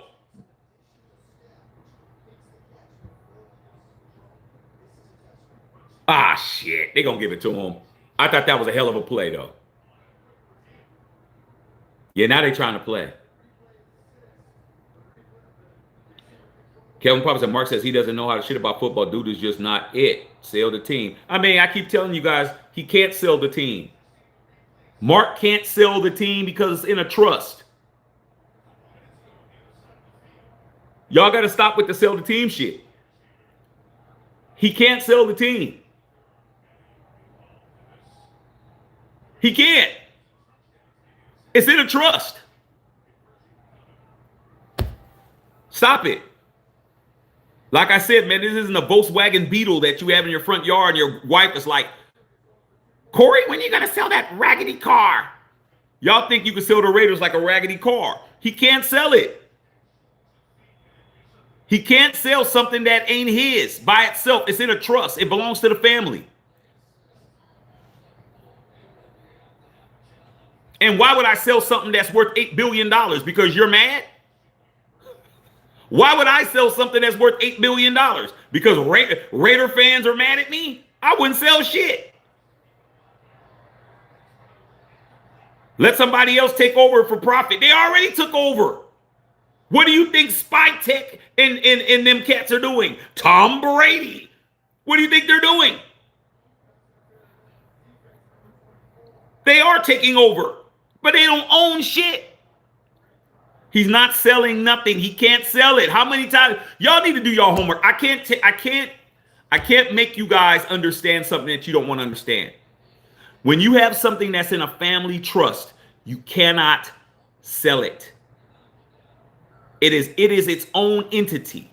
You can't sell something that's in a trust. Mark owns his percentage of the Raiders is in a family trust, bro. I know. My family has one. Hella property. Hella land. I can't sell it. My father can't sell it. My grandmother, we set it all up before she passed away. My dad can't sell it. You can make money off of it. You can rent properties. You can have people build things on it. You can sublease it. You can do all these things, but you cannot sell it. It's going to get passed down to me and my brother. When me and my brother are out of here, it goes to my son. He's the only heir. My brother don't have no kids. Him and his girl don't have kids. It goes to my son. My son has to pass it to his kids. It's not going to be sold. The only person that could dissolve that is the state. The state has to come in, and you want your shit to be dissolved? Don't pay your taxes. You want Mark Davis to sell the team, you guys? Hope that Mark Davis doesn't pay this probate tax bill. That's when it will be sold. If Mark Davis doesn't have the millions and millions, hundreds of millions of dollars to pay that probate tax bill for capital gains and inheritance tax that he just got on 2 days ago, he will get it taken by the federal government for what? Failing to pay taxes. That is the only way it could be dissolved. And if you think Mark Davis don't have it, when he just sold $200 million to Tom Brady, $200 million to these other people, and he made $900 million doing the Super Bowl, and the stadium's paid off, and the team is paid off, and he's building a big ass mansion to match the way that the damn practice facility look at. Y'all on that powder. Mark Davis got plenty of money. The only way it can go away is if he doesn't pay his taxes on this probate. That's it. Stop. Learn about money. This has nothing to do with football. This has everything to do about heir property. When your family has heir property, you would know. If your grandfather left you 10 houses, apartment complex, or some shit, you wouldn't be saying what you're saying. You're saying it because you don't know no better. You think because you own something, you could sell it. Yeah, it depends. If you own it, if it's yours. The Raiders does not say Mark Davis can sign his name and the team could be sold. He doesn't have that. It's in a trust. What's the benefit of having things in a trust? The benefit of having things in a trust is taxes. That's the benefit. By being in a trust, Mark doesn't have to pay as much taxes as he would have to pay if he was in Cali. He's in a state that doesn't have state tax. He's in Nevada, bruh. He's got to pay the federal government hundreds of millions of dollars in inheritance tax. He just inherited an $8 billion team. Y'all don't understand that shit. It's money. Why do you think that your life, salute to your life, salute to my life. So why do you think what you can do, a billionaire can do? He's a billionaire, bro. He's a multi-billionaire. He has tax liabilities. When you're on a Mark Davis level, you pay your taxes. You don't have nobody taking the taxes out of your check like you do. You go to work, you get a payroll check. Your payroll check, they're going to take out FICO, all these different things, state, local. They don't trust you that you're going to pay your taxes, bro. That's why they take your money out. That's why you do what? You file your taxes and you get a tax return. The government is returning the money that they took from you based on what you tell them. They've already taken your money out of your check. You guys that work a job, y'all better fucking understand the difference between being an employee and an employer. They take your money because they don't trust you're going to pay it, and then they tell you, so what do you want back? Think about it. What they're like, what do you want back? Show me why I should give you some money back. That's what a tax return is. Oh, well, my expenses are, they got your money and you got to explain why they need to give you some of your shit back. And depending on your answers is going to depend on how much money you got. Well, how many dependents are you? How many head of household are you? Do you have any expenses? Oh, my car, all this, all that, all blah, blah, blah. Woo, woo, woo. Oh, okay, we'll give you 2,000 back. We'll give you 5,000 back. You might even get 10,000 back. You think they took 10,000? Oh, we took 10,000, we'll give you 10,000 back. Nah, they took 20. They took more than that. Y'all ain't even thinking, bruh. So how do you get around that? You do what I did when I was 26. When I was 26 years old, I made money here in LA working for John Singleton, the director, on the Higher Learning soundtrack. I have songs that are on that soundtrack that I co-wrote. That's how I got into the game. Y'all don't even understand. But this shit here is what I do, but that music shit is what gets me paid to this day. I had a big ass lump sum of money, bruh, from the movie. You guys saw the movie with Ice Cube in it. All that shit. Busta Rhymes. All them in it. I'm on the soundtrack. I'm singing on the soundtrack. I'm playing guitar on the soundtrack. I wrote the hook. I got paid. But I had a business manager. Rest in peace. My business manager was the same business manager as Queen Latifah, Naughty by Nature, Earth, Wind and Fire. Those were his clients, and I was his small client. He viewed me as a son. He said, all that money you just got, you're gonna open up a S Corp. You're gonna get you a S Corp. I said, what's that? Because I'm young. I'm 26. I'm walking around with bands. I'm about to act a fool. No wife, no kids, no baby mama, money in the bay, turning up. He's like, no, you're not. He says, you're gonna open up a S Corp, a S Corporation. I'm like, why? He says, because there's a thing that's called taxes and they're going to tax you. Because I got all my money in a check. No tax taken out. None. You're 26 years old. You walking around with $50,000, bro. You're walking around with $50,000 in 1994, 1993, 5. Shit, Pac was alive. Biggie was alive. You ain't even understand it. I'm going to the store buying a whole Jordan fit.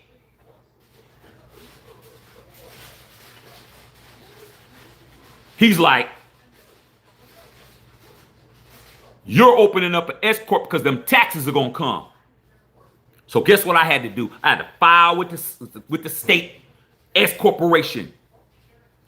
What was the first thing they asked me for? Okay? They asked me for money up front to pay my taxes up front. Franchise Tax Board. Y'all ever heard of them? No, never heard of them in your life. I had to pay them up front. It was an $800 fee. If I'm not mistaken, it's probably still $800. I'm like, damn, I didn't want to write a check for $800. Why would I want to write a check for $800 for some shit that I ain't even seeing? He's like, write the check. I had to write a check. They gave me the paperwork, tell me I was a corporation. He said, now take your ass down to that bank. I went to the bank. I walked in there with that paperwork. I've opened a checking account before, a savings account before, but guess what the difference was? I'm opening a corporation. Got treated totally different. Oh, Mr. Shaq, you opened up a corporation? Would you like a bottle of water? Would you like this? Would you like that? Would you like this? I'm like, damn, I'm getting treated totally different. I opened up my account. My manager said, put all that money in there.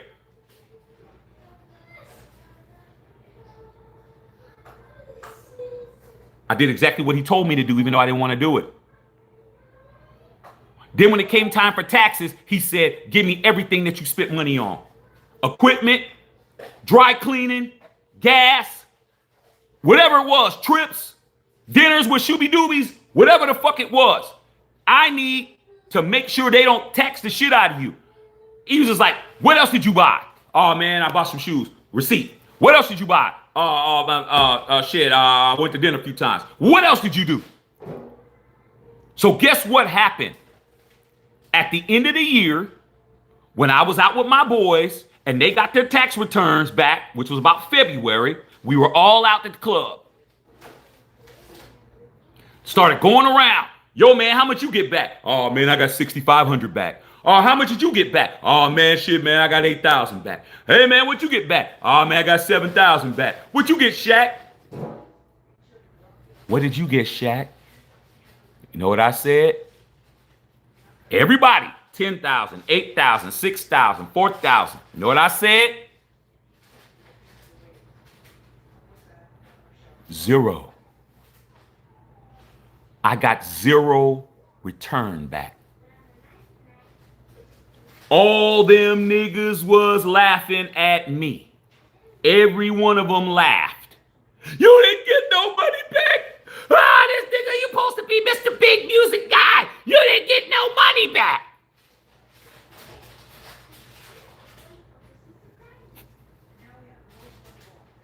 Guess what? I said, how much did you pay in taxes? How much did you pay in taxes? How much did you pay in taxes? How much did you pay in taxes? They paid a lot. Guess how much I paid in taxes? $800 for the year. The original money that I wrote the check for at the beginning. So guess who get to keep all the money? The whole year. I did. I paid $800 at the beginning. Everything I paid for, I wrote off. I got to keep all my money. Who had more money? Them or me? I did. And when I said that shit, all the laughter stopped. Niggas wasn't laughing no more. It wasn't funny. I just laughed and walked away like, I still got all my money.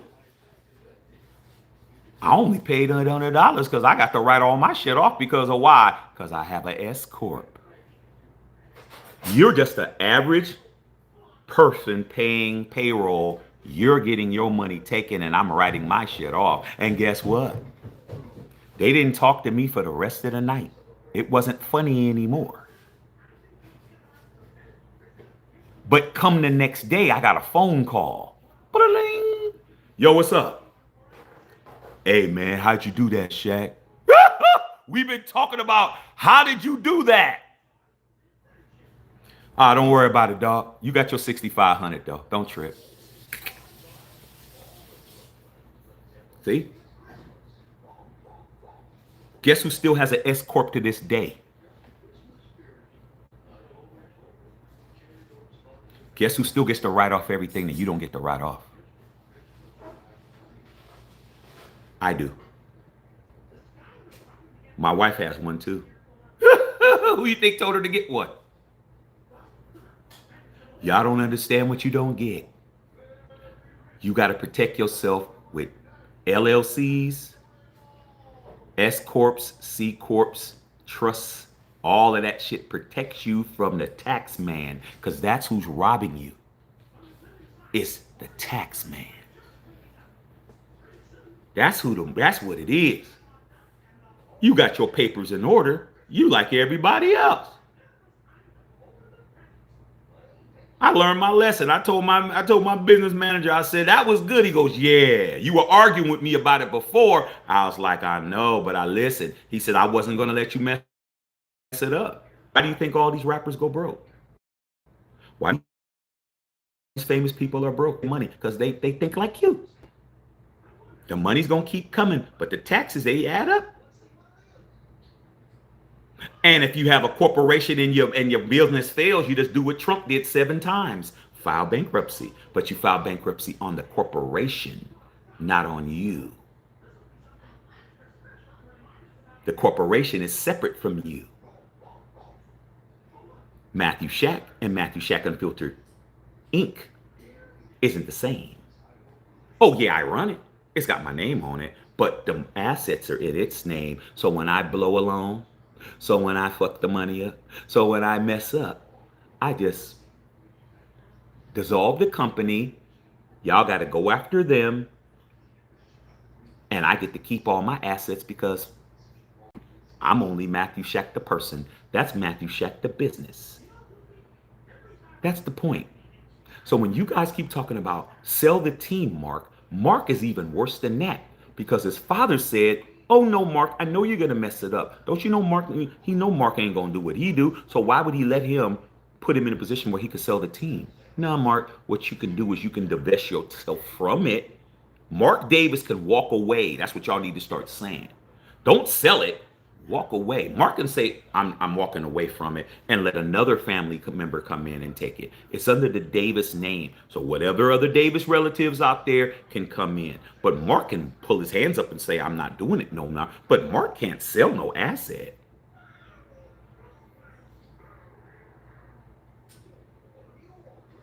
Mark is the third Davis to own the team.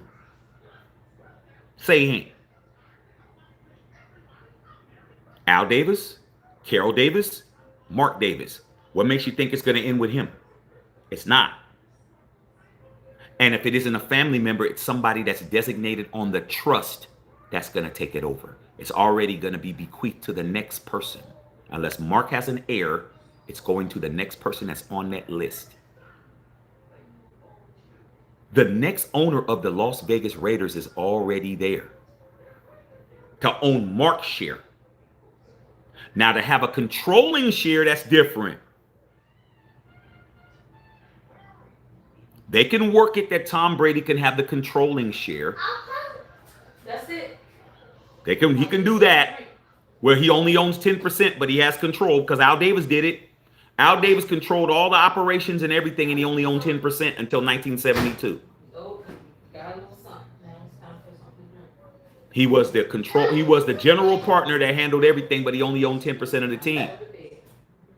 That could happen, but as far as Mark selling his piece, Mark can walk away from it, but he can't sell it. But these taxes on this probate are hundreds of millions. And if Mark doesn't have it, that's when they'll take his share. But Mark has it. Trying to help you guys.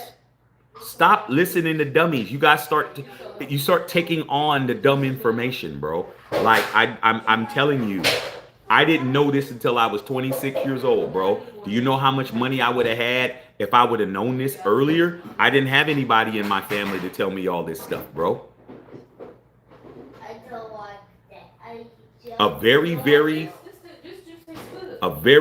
important and influential Jewish man, rest in peace, my business manager, took me under his wing like a son and didn't ask me shit, told me what I was going to do. He on the phone, hey, Shaxter, your ass, you're going to do this. What do you mean? You can't tell me what to do. You're going to do this. Or the tax man's going to come get your ass. He talked to me like that. Don't fool around, be like your friends, because they don't know what they're doing. Pay the $800. I didn't want to. $800 was a lot of money, man. Really, that was a lot of money to get gifted. But not. What am I giving you $800 for? I'm like, damn.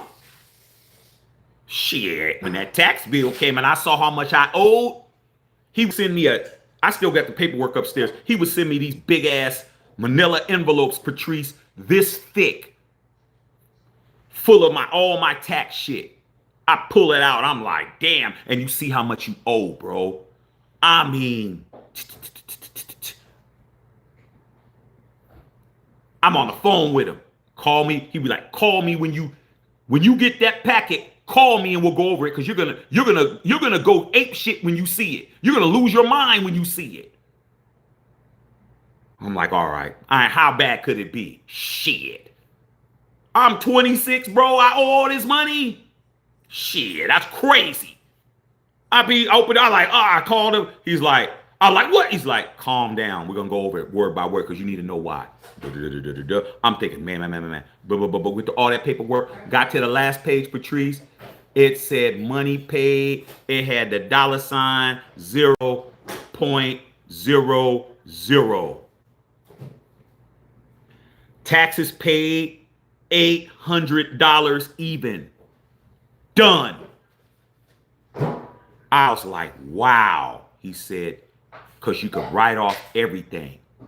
You can't do it now. But back then, I go to McDonald's and write it off. I mean, like legitimately every piece of food I bought. My car payments. He goes, are you going to the studio? Yeah. Document your miles when you go to the studio.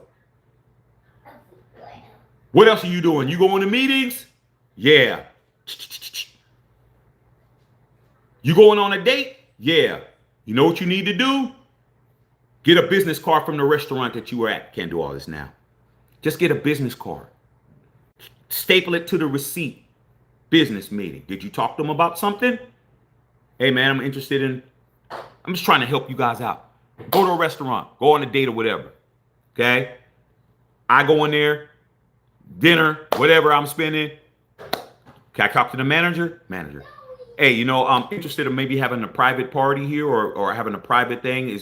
Can you give me a listing on the prices? Bring out a listing on, yeah, this, blah, blah, blah, blah, blah. This is how much it would cost. Whoop, whoop, whoop, blah, blah, boom. Okay? Business. Did I talk business? Yeah. I did. Didn't say I didn't do business. Talk business. Talk about renting a table. Talking about, hey, man, if I want to have a party here. Yo, man, how much it cost for this? How much it cost to cater? Business card. Invoice. I wrote off everything, bro. My dry cleaning. My haircuts. My insurance on my whip. My gas. My car payments. My rent. You know how I wrote my rent off? Because if I had my business inside of my apartment, I could write off part of my rent. Trying to help you guys. I was 26, bro. My boys was like, how are you doing it? Once I told them you got to do this, they wouldn't want to do it.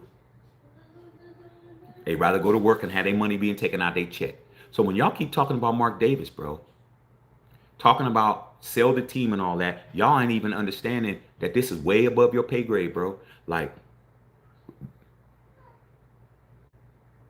the Kennedys still have their compound in the Hamptons that Joe Kennedy did 100 years ago. You can't sell the compound. It's in the family trust. There's money. This is money, you guys. I'm sorry. I know you Raider fans and y'all want to, y'all really, really want to get Mark out of there. It's not looking good. It's not looking good, bro. Mark, I wouldn't sell it. Sell it for what? Should have been sold already. People were telling Al that we were back in the Bay. Did Al sell the team? No. Did Carol sell the team? No. Did Mark sell the team? No. Nobody's listening to you guys. We're not listening to you. Sorry, you guys. I'm sorry. You got to do better. Okay, this isn't a garage sale, man. When you just open up your garage, bro, you have to actually have permits to have a store. Just because you sell some stuff out of your garage doesn't mean that you have a store, bro. Like if you want to open a store up, you have to go down to the city that you live in, get a fictitious name statement, fill out the fictitious name statement, put it in a newspaper for 28 days, see anybody claims it. You got to pay the fees, you got to do all that shit, and then you're a sole proprietor. That's why when you think you have a business, you don't have a business. Is it registered? Do you have a business license? As you registered with the fictitious name statement? Do you have something down at the county clerk's office? You ever been to the county clerk's office except when they garnished your check? That's when you guys normally go down there when your checks are getting garnished. You got to go to the county clerk's office. I was doing that shit. I was doing that shit when I was 20. I had a business when I was 20, bro. It wasn't no corporation, but I went down and got me a fictitious name statement. I had to put my stuff in the newspaper. I had to be there for 30 days. I had to come back and I got me a bank account, but it was a sole proprietor, which meant what? Which meant my taxes were the same as it is now.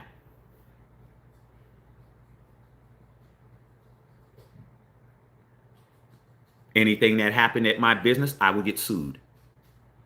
You don't have no protection under the law. If I had a little shoe store, some little store, and I was sole proprietor, and somebody, kid came in and some shoes fell on them and some shit, they could sue me direct.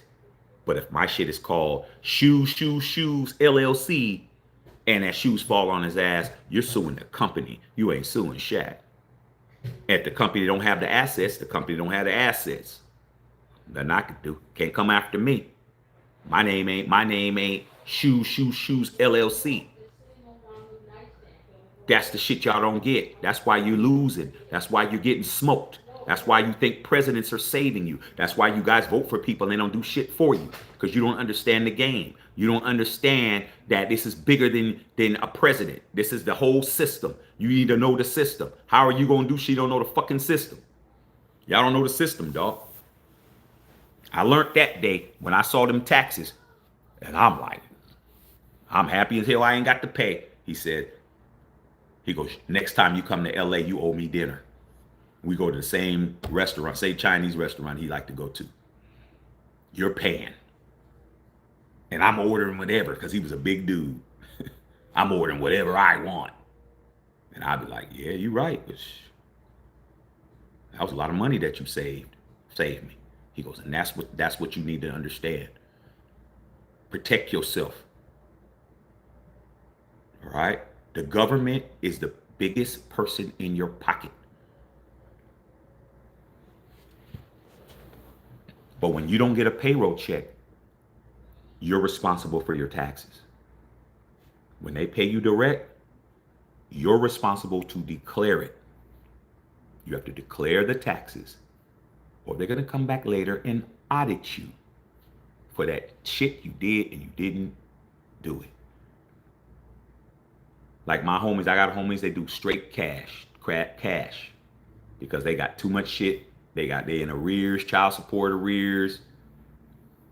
On the books, they only make about 10 grand a year, but they're under the table. Not like this. Get paid that way. Cash jobs you get cash for. Things that you could do to get cash for: landscaping, working on cars and shit, barber, cutting hair, shit that you can just get paid cash, shit like that, those kind of transactions. Live your life under the radar. They coming for you. I ain't got it. Don't put it in the chat. Don't put it in the bank.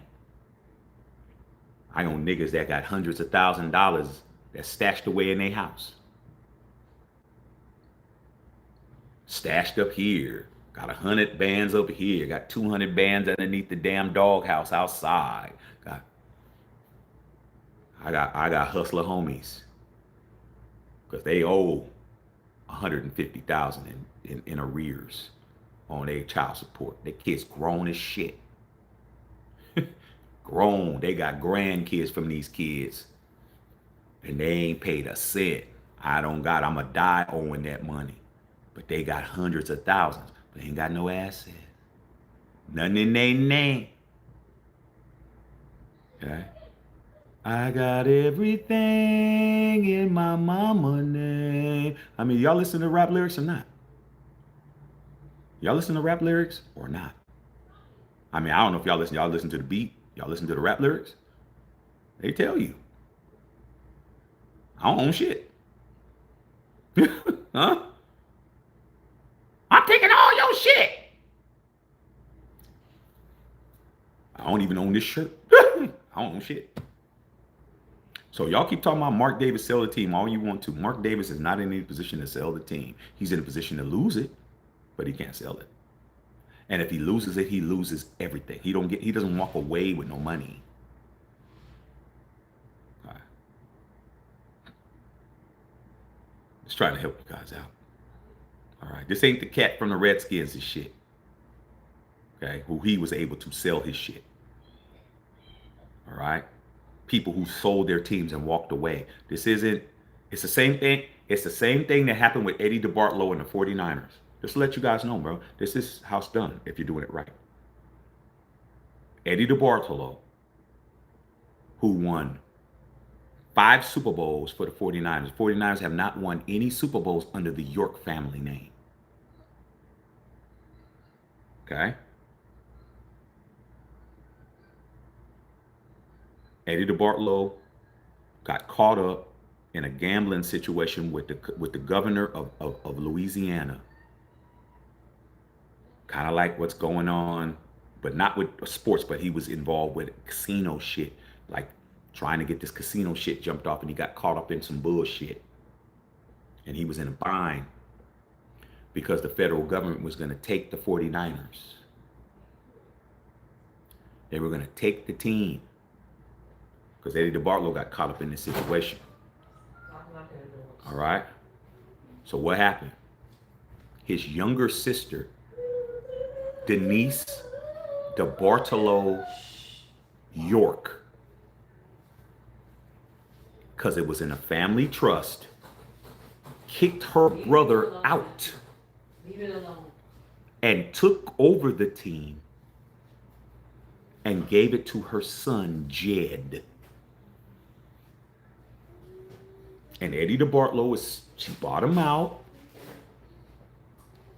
And he hasn't been in football in 20-something years. And he's the greatest owner in the history of the 49ers. And you don't ever see him nowhere. Because you couldn't sell it. And I wasn't going to let the government take it. So I bought you out. You're gone. And I gave it to my son, Jed. That's how it goes. His nephew owns his team, and they haven't won shit since that's happened. Since they've been there, since the Yorks have been ownership, they've had 3 different Super Bowls and they've lost them.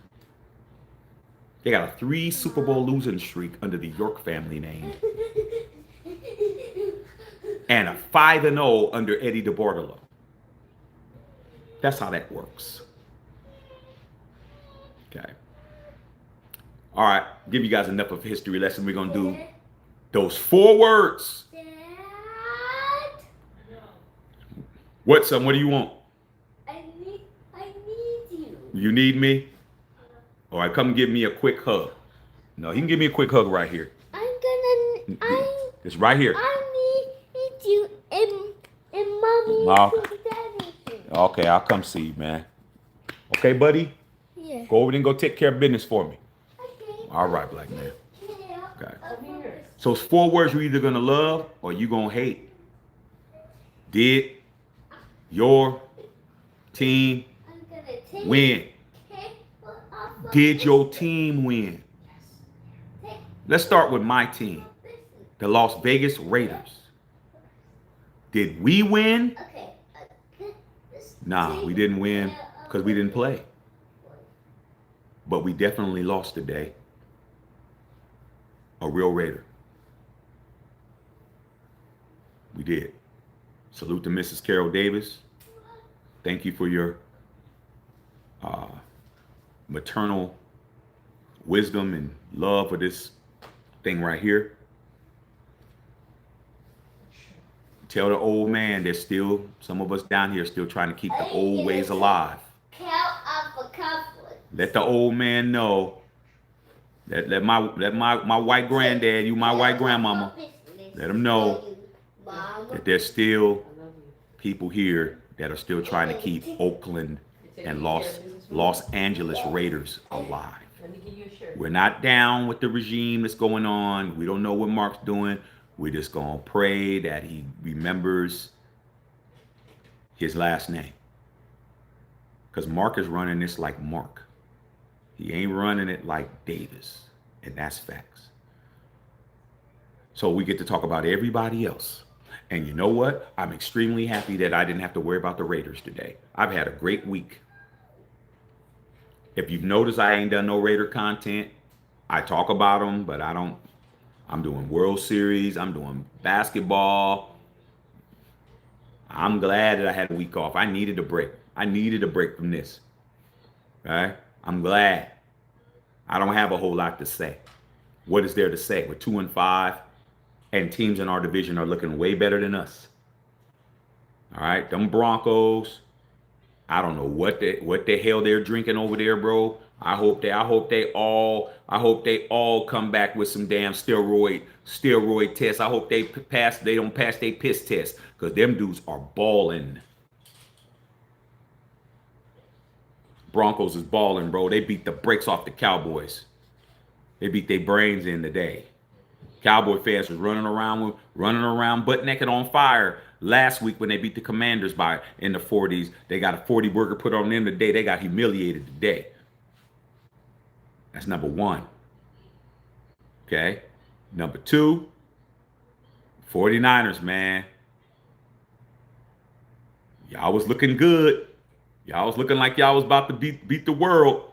But Mac Jones turned back into Mac Jones. He turned into Whack Jones today. He was getting his doors blown off. The Texans, that's a team you're not supposed to lose to. But you did. Saints didn't even score a point. They lost, they didn't score a touchdown. They lost 23-3. The Colts balling. They had like 40 something. And I don't know where Mike Hurd is, because his Who Days, those damn Bengals lost to a 0-7 team today. Justin Fields and them cats showed up. Today. Okay, Justin Fields balled. No turnovers, 244 yards and a touchdown. And they came back. Won that game, bro. Okay. Who else can I say, man? The damn Packers handled their business against the Steelers. I didn't think that was going to happen. They said, I'm sorry, man. I don't know what's going on with the steel curtain. Okay. Now game tomorrow. I think we got Buffalo tomorrow. I'm at Buffalo plays tomorrow, I think, if I ain't mistaken. And any other interesting games? And pretty much everything turned out pretty much the way it was supposed to. So I guess we'll find out. What's going on, man. We play the Jacksonville Jaguars. I think we play at home, if I'm not mistaken. Last night, my boy that shop that I was at, man, they're diehard Jets fans. So we were sitting there I was standing up against that damn race car talking to him about that shit. And his best friend, I was talking to him last night. He's a Jacksonville Jaguars fan, because he's from Jacksonville. He's from Florida. And we were talking about it. He's like, man, we should fly to that game. So they were talking about flying to the game. And I was like, no, it's in Jacksonville. I think it is in Jacksonville. It's not in Vegas, because he said fly to Jacksonville to the game. And I was like, man, we ain't spending no money on these teams, bro. He's like, yeah, you right. But we were talking about it last night. And actually, man, I talked to two Jets fans last night at the party, and they were both talking about, I said, is Aaron Glenn going to get fired? They said, nah, we don't think he's going to get fired. And we were talking about it, and they win a game. So when I talk to them next time. So that's what's up. Okay, we covering you guys' questions. So anything else y'all want to say, let's say it, because I'm about to get up out of here. All right, been on here a long time. All right, man. Buffalo beat the Panthers today, so they're not playing. Okay. All right, man. Okay, see what you guys talking about, man. Oh, and the Giants, man. Cam Scatterboo, man. I didn't see the injury. I saw it from a distance. It didn't look good, bro. Boy, dislocated ankle, man. That's a wrap. Okay. KC and the Commanders tomorrow. Ah, shit. Horrible, bro. Commanders, man. They're gonna get smoked. Oh, we're at home against the Jags. Okay, all right. Yeah, man, I ain't going to that, man, because I'll be at the next game. Ain't that right, y'all? I'll be at the Dallas game. Okay. Alfredo, am I doing a remark for the Dodgers game? I'll probably do the dual. I'll probably do both games, maybe. We'll see. Okay. We say. I'll tell you this right now, man. Dodgers, y'all need to handle y'all business, man. Don't let these guys rear their heads again. Y'all showed up and they showed up. I told you they evenly matched. Don't be surprised if y'all don't win tomorrow. Okay? All right, man. Sending Jerry to Vegas for his 2 ham sandwiches. Yeah, man. Come over and get him a couple of ham sandwiches. Yeah, it's in Vegas, not Jacksonville. Okay, well, man, I'm not going. I'll be there the next week.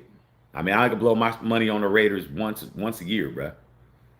Yeah, snacks ain't bone was popping out. Some of my injury. Oh, it's crazy. Yeah, man. I don't even want to look at it. I didn't want to look at it, dog. But he young, bro. He'll be all right. He young. He'll come back. But yeah. Trey said, now my two big brother is being entered in the PLO Hall of Fame. He is a Portland Brown. That's dope. All right, man. That's dope, Patrice. Should be proud. Should be proud, Patrice. What's your brother's name, man, so we can show some love? Alfredo Raider is popping it, but he wasn't popping it when he lost that first game, and now he's out there really thinking he's winning the series. Matthew. Alfredo, the series is 1-1, bro. Stop acting like you're ahead, bro. Calm down, dog. Relax. Okay, relax. Okay, just chill, bro. Okay, you running around here acting like you won some shit already, man. Don't get smoked, bro. You gonna sabotage my shit. I need to have y'all winning, man. Don't be running around sabotaging shit. Okay. I think we Dodgers broke their spirits. I don't know about that. Oh, Corey Murphy. Okay, man, for sure, man. Salute. Okay, salute to him. Barbecue Chicken, Dodgers back-to-back World Series champs. Well, you know you know there hasn't been one Alfredo Raider since somebody's team that's on here. I mean, nobody goes back-to-back. Ain't nobody been back-to-back except. Ain't nobody been back-to-back except. Come join the club, Alfredo Raider. I mean, know how it feels to be a back-to-back champion. You know how many times I've been back-to-back champion, Alfredo? Twice. I've been I was 77 and 78 back-to-back. I was 2000, 2001, 2001, 2002, 2003. I did a Shaq and Kobe, bro. I've done Shaq and Kobe in baseball. Y'all got a lot of catching up to do. I don't have time to be hating. I've done things that you haven't done yet. Plus, I have 9 World Series championships. So, I'm just chilling. I'm just here so I don't get fined. You got a lot of work to do. But I know how it feels to win back-to-back. I've done it twice. I mean, but that three-peat's, y'all three-peat's something else, ain't it? See if you get that. Oh, I mean, I'm Lakers too. I mean, come on, bro. I mean, let's understand. But we're talking baseball. I mean, you can't just mix these sports up, bro. Like, you got to keep it separate. How about them Raiders? How many of them you got? Alfredo Raider, how many championships you got with the Raiders, though? Yeah, that's the key. I'm impressed with the Raider championships. You said Dodgers have 8? I have 9. I have more than the whole Dodgers franchise. Myself. Me. Okay. And if it wasn't for those raggedy ass Astros cheating, I'd have 10. I'll get my next one. Said Raiders boo-boo. I mean, what do you mean? You mean this? Only the Las Vegas Raiders are boo-boo, bro. You go look in the annals and you go look at Super Bowl chain. You look at the Super Bowl from Super Bowl 1 all the way to Super Bowl 59. I guarantee you'll see the Raiders in there 3 times, but none of them the city's going to say Las Vegas. Hey, the organization is still the Raiders, bro. I mean, don't you like being a laughing stock, bro?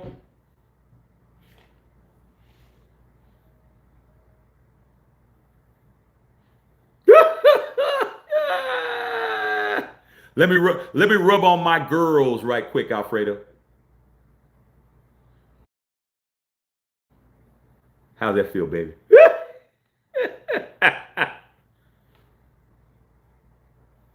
Silky smooth like a baby's bottom. Don't gotta shave.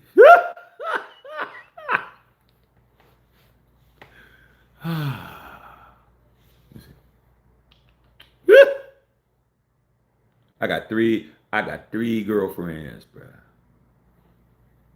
What you talk about? I mean, damn, dog. I love these girls, bro. I mean, these girls have never cheated on Shaq, bro, ever.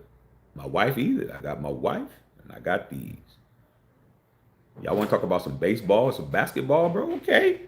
We all got those.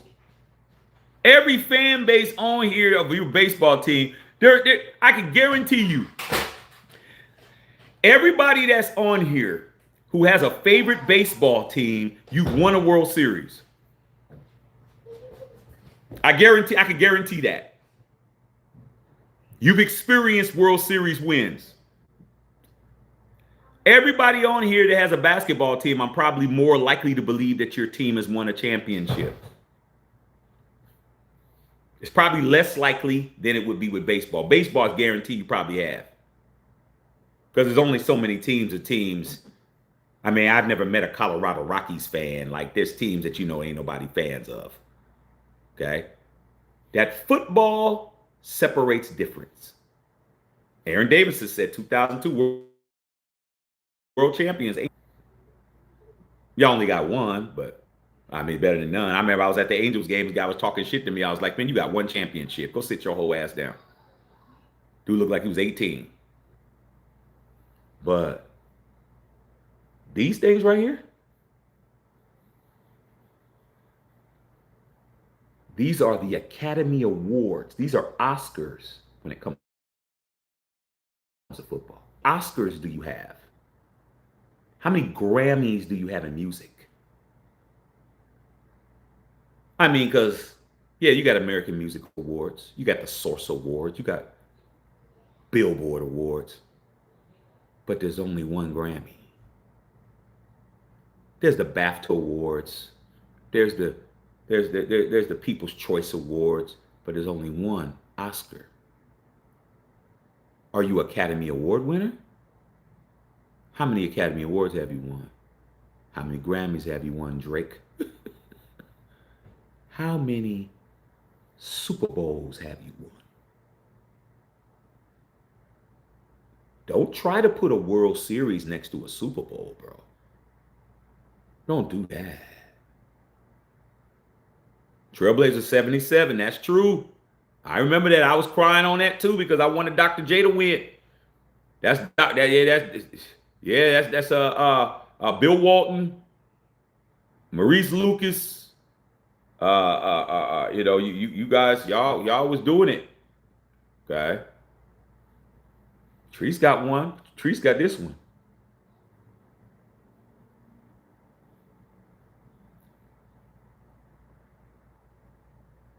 I know you Raider fans really, really want to make this Dodger thing really fix shit.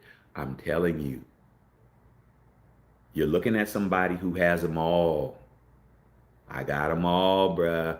There's nothing better. I have World Series titles. I have 9. I have basketball titles. Shit, I don't even know how many I got. I got a lot. Okay? They don't equal not even this one, bro. I mean, that Super Bowl is different. And if you can say it, you'll be able to understand. But y'all, man, like, I know Alfredo really wants to make this Dodger shit be bigger than it is, bro. Like, once the Dodgers wins the World Series, no one's really going to be talking about it outside of LA. Like, no one's going to be talking about it. You go here in LA, they're going to talk about it because how do I know? Is because they won last year. Nobody else across the country was talking about it. It's like when you live in a community, the things that are in that community are the biggest things in the world. It's the biggest things in the world when you're in that environment. When you're outside the environment, it doesn't mean anything. It doesn't mean shit. Okay? You don't even hear it. All right. You're like, wow. Once you take yourself out of the clique and you're not around the cats that are doing all the fuck shit, you don't even know what's going on. Yo, man, you hear about what happened to Chuck? Damn, Chuck. You like Chuck who? What do you mean, Chuck? The Chuck used to hang with, nigga. Chuck Johnson. Oh, Chucky. Yeah, man, what's up? Oh, man, Chuck and them, man, they got caught up in an armored car robbery and shit. Them cats is done. Like, you didn't know, nigga? That was your boy. Back in ninth grade. Like, back in ninth grade, I kicked it with Chuck. Are we in the ninth grade? Am I going to homeroom? I ain't seen that nigga since ninth grade. Well, that was your boy, dog. I thought you knew. Y'all don't still. No, I ain't seen him, dog. Ever since he did that fuck shit, I don't deal with Chuck. So I'm telling you, outside, when I go to other parts, ain't nobody gonna be talking about no Dodgers, bro. Well, you win that Super Bowl, they gonna talk about that shit. Trust and believe. They gonna remember that. All right. Who's the greatest champ? Beat LA, beat LA, beat LA.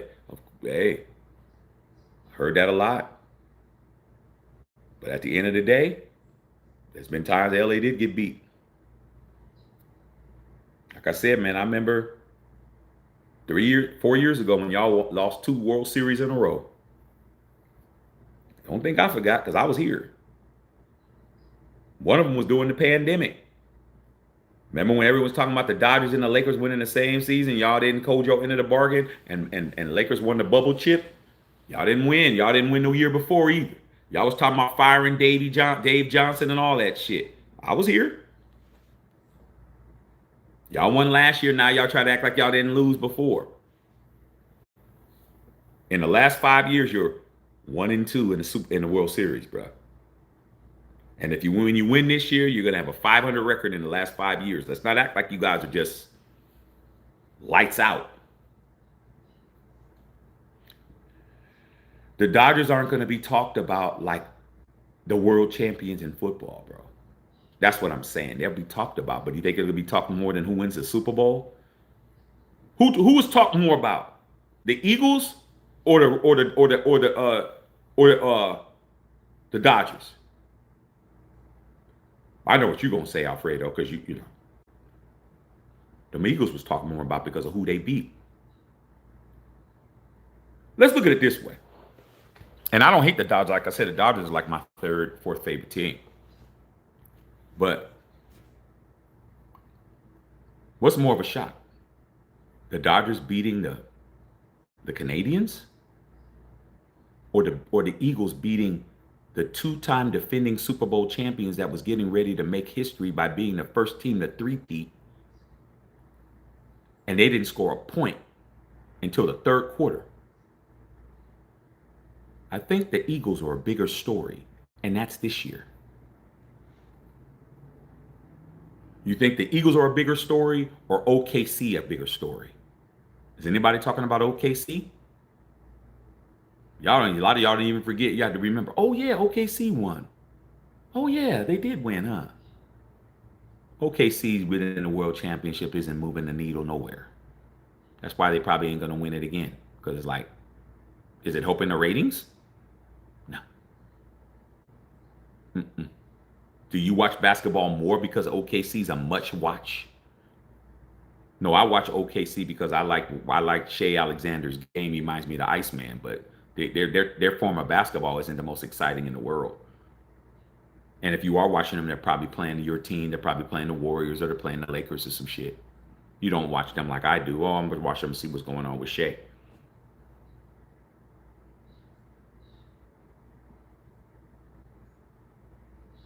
That's the point.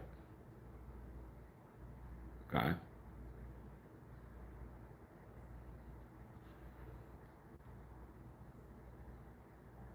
Hold on a second, man. Let me get this hoe off my shit.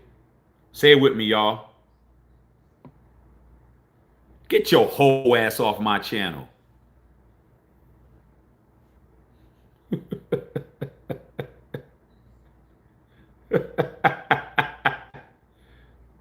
Sear sucker, get your ass off my shit. Now you can just sit there and be silent. Bitch ass, hoe ass, trick ass. All right, man. That's what I'm saying. Like, nobody's listening to that. Who's more popular, the Eagles or the Yankees? Come on, bro.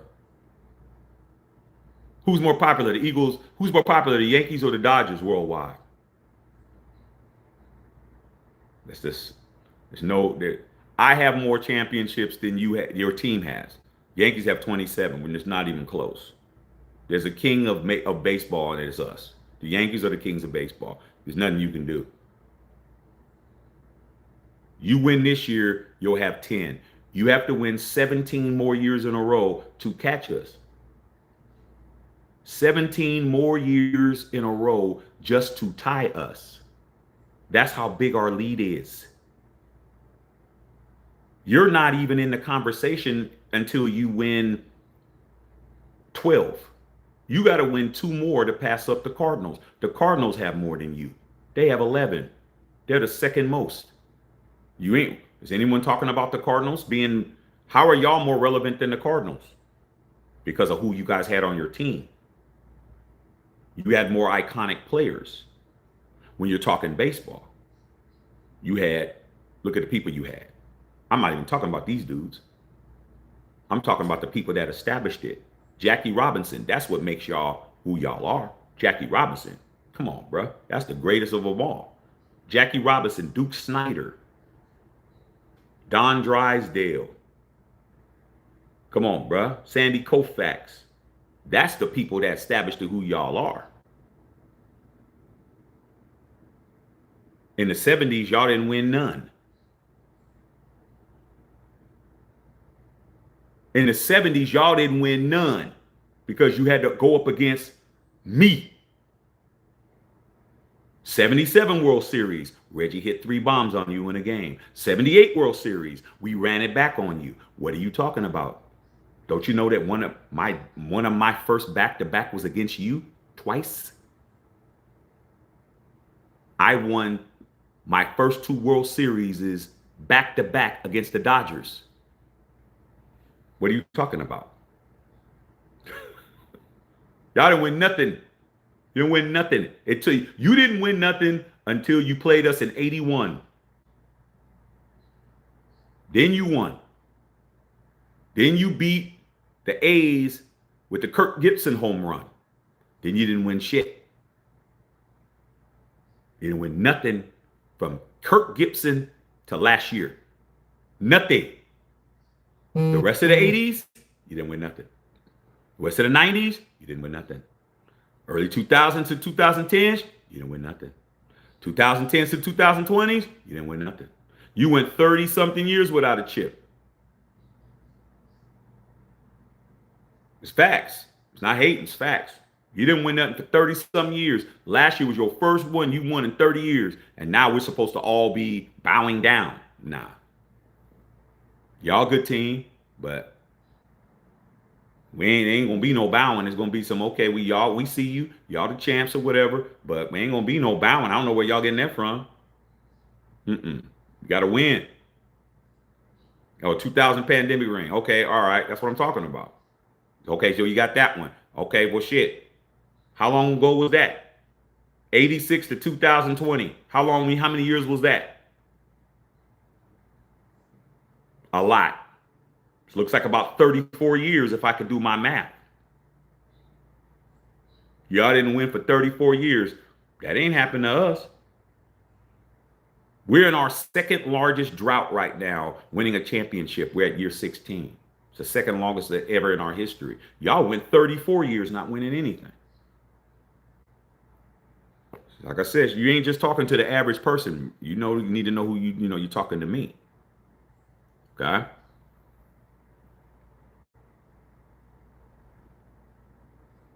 Okay. So the World Series is more popular? World Series is not more popular than the Super Bowl, bro.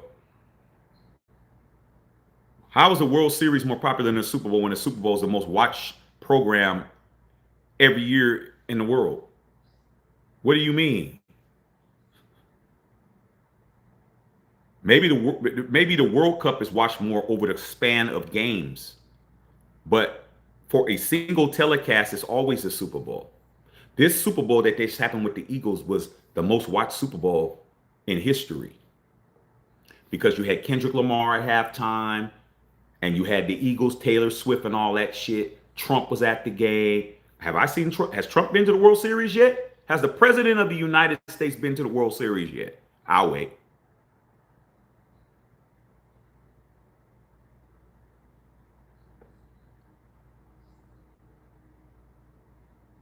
No. He had his ass at that Super Bowl, didn't he? Trump has his ass at that Super Bowl though, didn't he? Did you see Trump at the NBA Finals? I'll wait. Did you see Trump at the NHL Finals? I'll wait. Did you see Trump at the World Cup? I'll wait. No.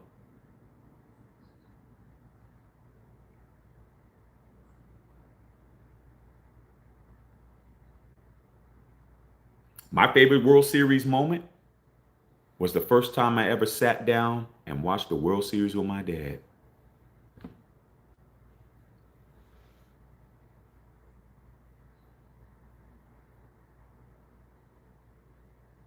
October 18th, 1977.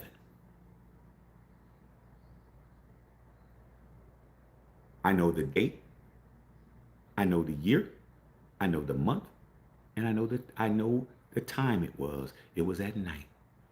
And my dad called me in and he said, "Hey, come here and sit down and watch this dude right here named Reggie Jackson." I don't watch no baseball. But I heard that name though. You know why I heard that name? Because that name was familiar to me because I said, "Dad, didn't he play for the A's?" Reggie won three World Series in that Oakland Alameda County Coliseum a couple of years before. I knew that name. He said, "Yeah, it's the same guy." I said, "Oh, okay." He said, "Sit down and watch him for a second." So I sat there and I watched him against the LA Dodgers. First pitch, over the fence, home run. First pitch. Oh, shoot. Okay. Dad said, "All right, when I come back up, I'll call you again." "Matthew." "Yeah." "Come here, he's back up." Went up to bat again. Second. First pitch again.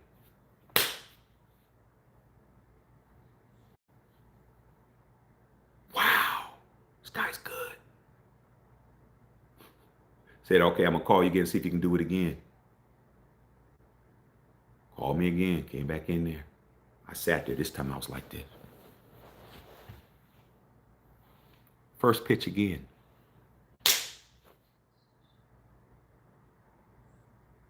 Al Dowling, y'all remember that pitcher?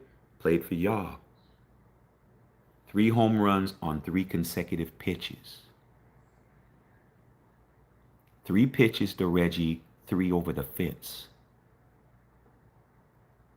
Every pitch that was pitched over that plate, he put it in the stands. That's my greatest moment because that's when it was locked in. I watched the rest of that World Series and we won. Bucky Dent, Thurman Munson, Willie Randolph, Billy Martin, Reggie Jackson, Goose Gossage, Craig Nettles. Y'all had everybody. Dusty, Steve Garvey, Davey Lopes, Reggie Smith,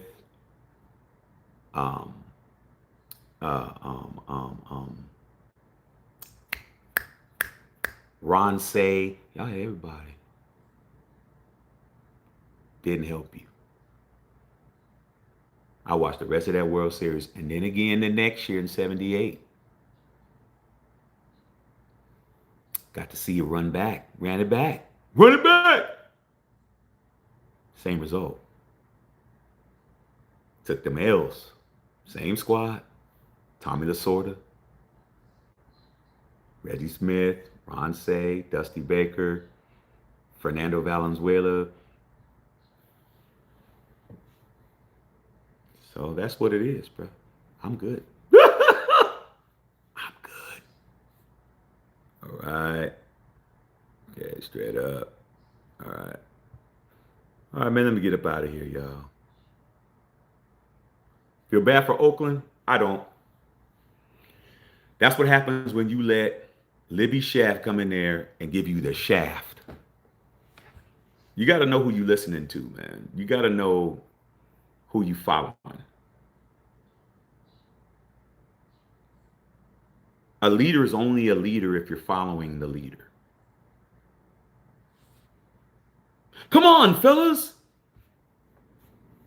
And they turn around and ain't nobody there because nobody moved. They're not a leader. A leader leads you into battle, to victory. They don't lead you into a slaughter. They listen to that lady. That lady, she ruined it all. And she walked away.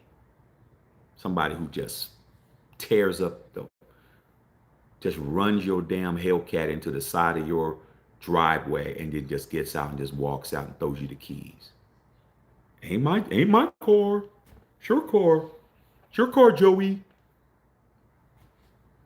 You just ran in them people's house. Well, it's not my car though, but you got it. Won't even wait around for the police report. Just leave. Who's responsible? Why you let a 14-year-old drive your Hellcat? She don't have a license. What are they going to do, arrest her? They're going to arrest you for endangering a minor and giving her keys to a car that could have killed a lot of people. But no, you let her drive because you're that dumb. Oakland's dumb for letting that lady do all of that. And she lost them and didn't retain nothing. Just lost everything. I mean, the A's, at least keep the A's and keep them, dog, so you can at least save face. Nah, you lose everybody, bro. Everybody. And then nobody wants to buy that property and do anything with it. Just sitting there like a damn ghost town with tumbleweeds blowing by. I mean, what can you do? I don't feel sorry for them at all, bro. I love the O, but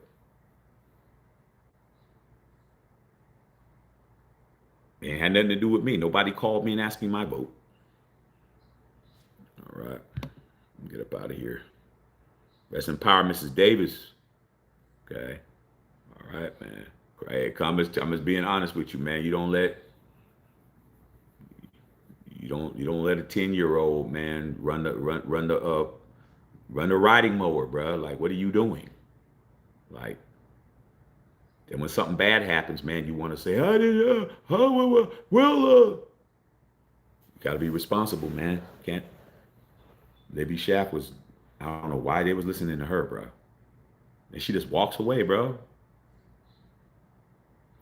Ruins a whole legacy just because she wanted to be hard, just because she wanted to try to make somebody do something. Like, people ain't going to keep listening to you, bro. Like, it's not going to keep happening, man. If you got to show and prove every day, bro. When you look like your time is up, your time is up. Okay. Sad day in the nation, Raiders for life. She's still the mayor of Oakland? Hell no. She been gone.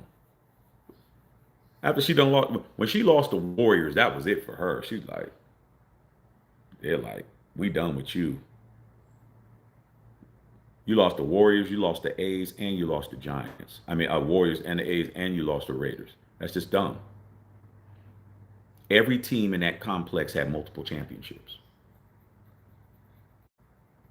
Every team that played in that 7-acre lot there all won multiple championships. With the A's being number one, the A's won 5 there. Warriors won 4 there. Warriors ain't won no championship since they been back in San Francisco. They ain't win no championship over there at Chase Center.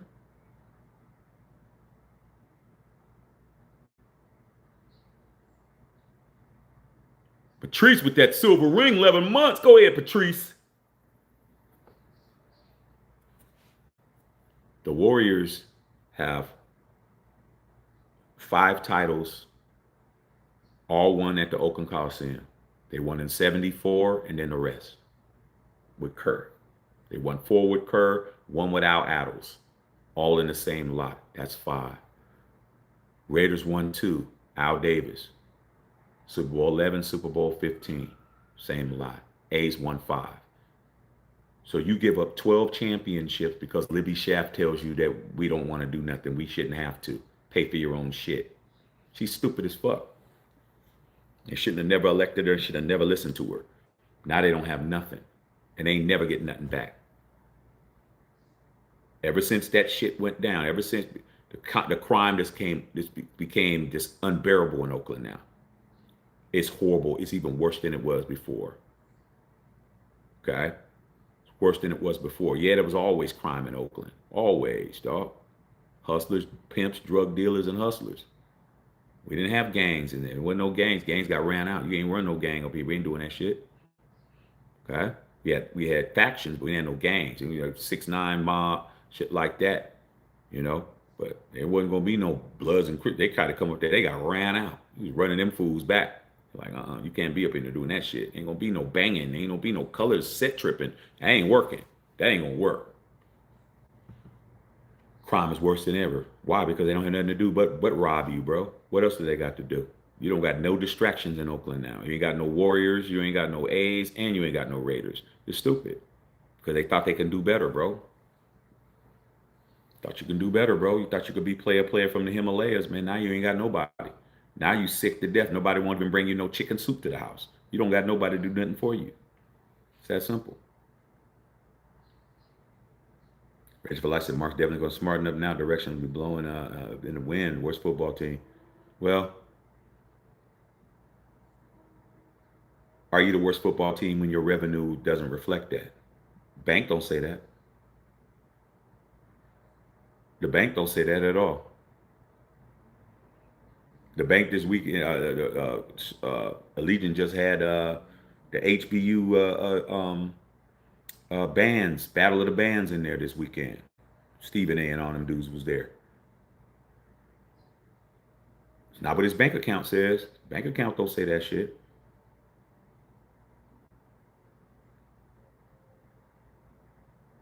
Miss Davis is gone, bro. That was it's over. That's the last tie to Al that we got that we know she gonna do what's best. But she gone, man. Salute, Miss Davis, man. Thank you for everything you did do.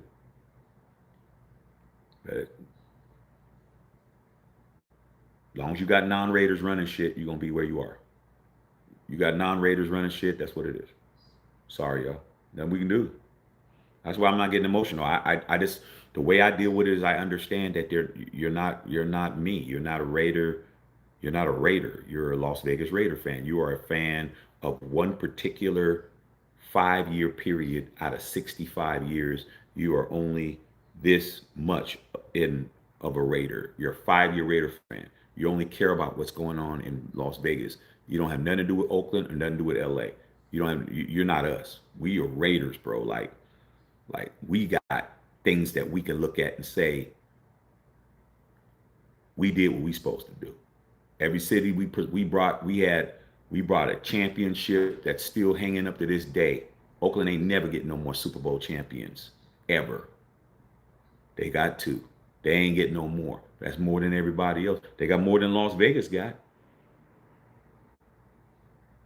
And so does Los Angeles. Las Vegas don't got nothing. They just in there making money and taking our money and doing whatever they doing with it. And the fan base is just like how the city of Oakland is now, just full of malcontents, just full of people that shouldn't be here. It's just bad, bro. It's bad. It never was this bad when we was in Oakland. These people wouldn't even like the Raiders. Now is a reason to like the Raiders because you get to go to Vegas and act like you're a fan. You get to go to Vegas and act like you're a fan now because there's something to do in Vegas. But man, we in Oakland, your ass wasn't there. You didn't go to no Oakland games, dog. You ain't even have a piece of chicken at the tailgate ever because you weren't there. You have no idea. You ain't never been in that stadium in your life.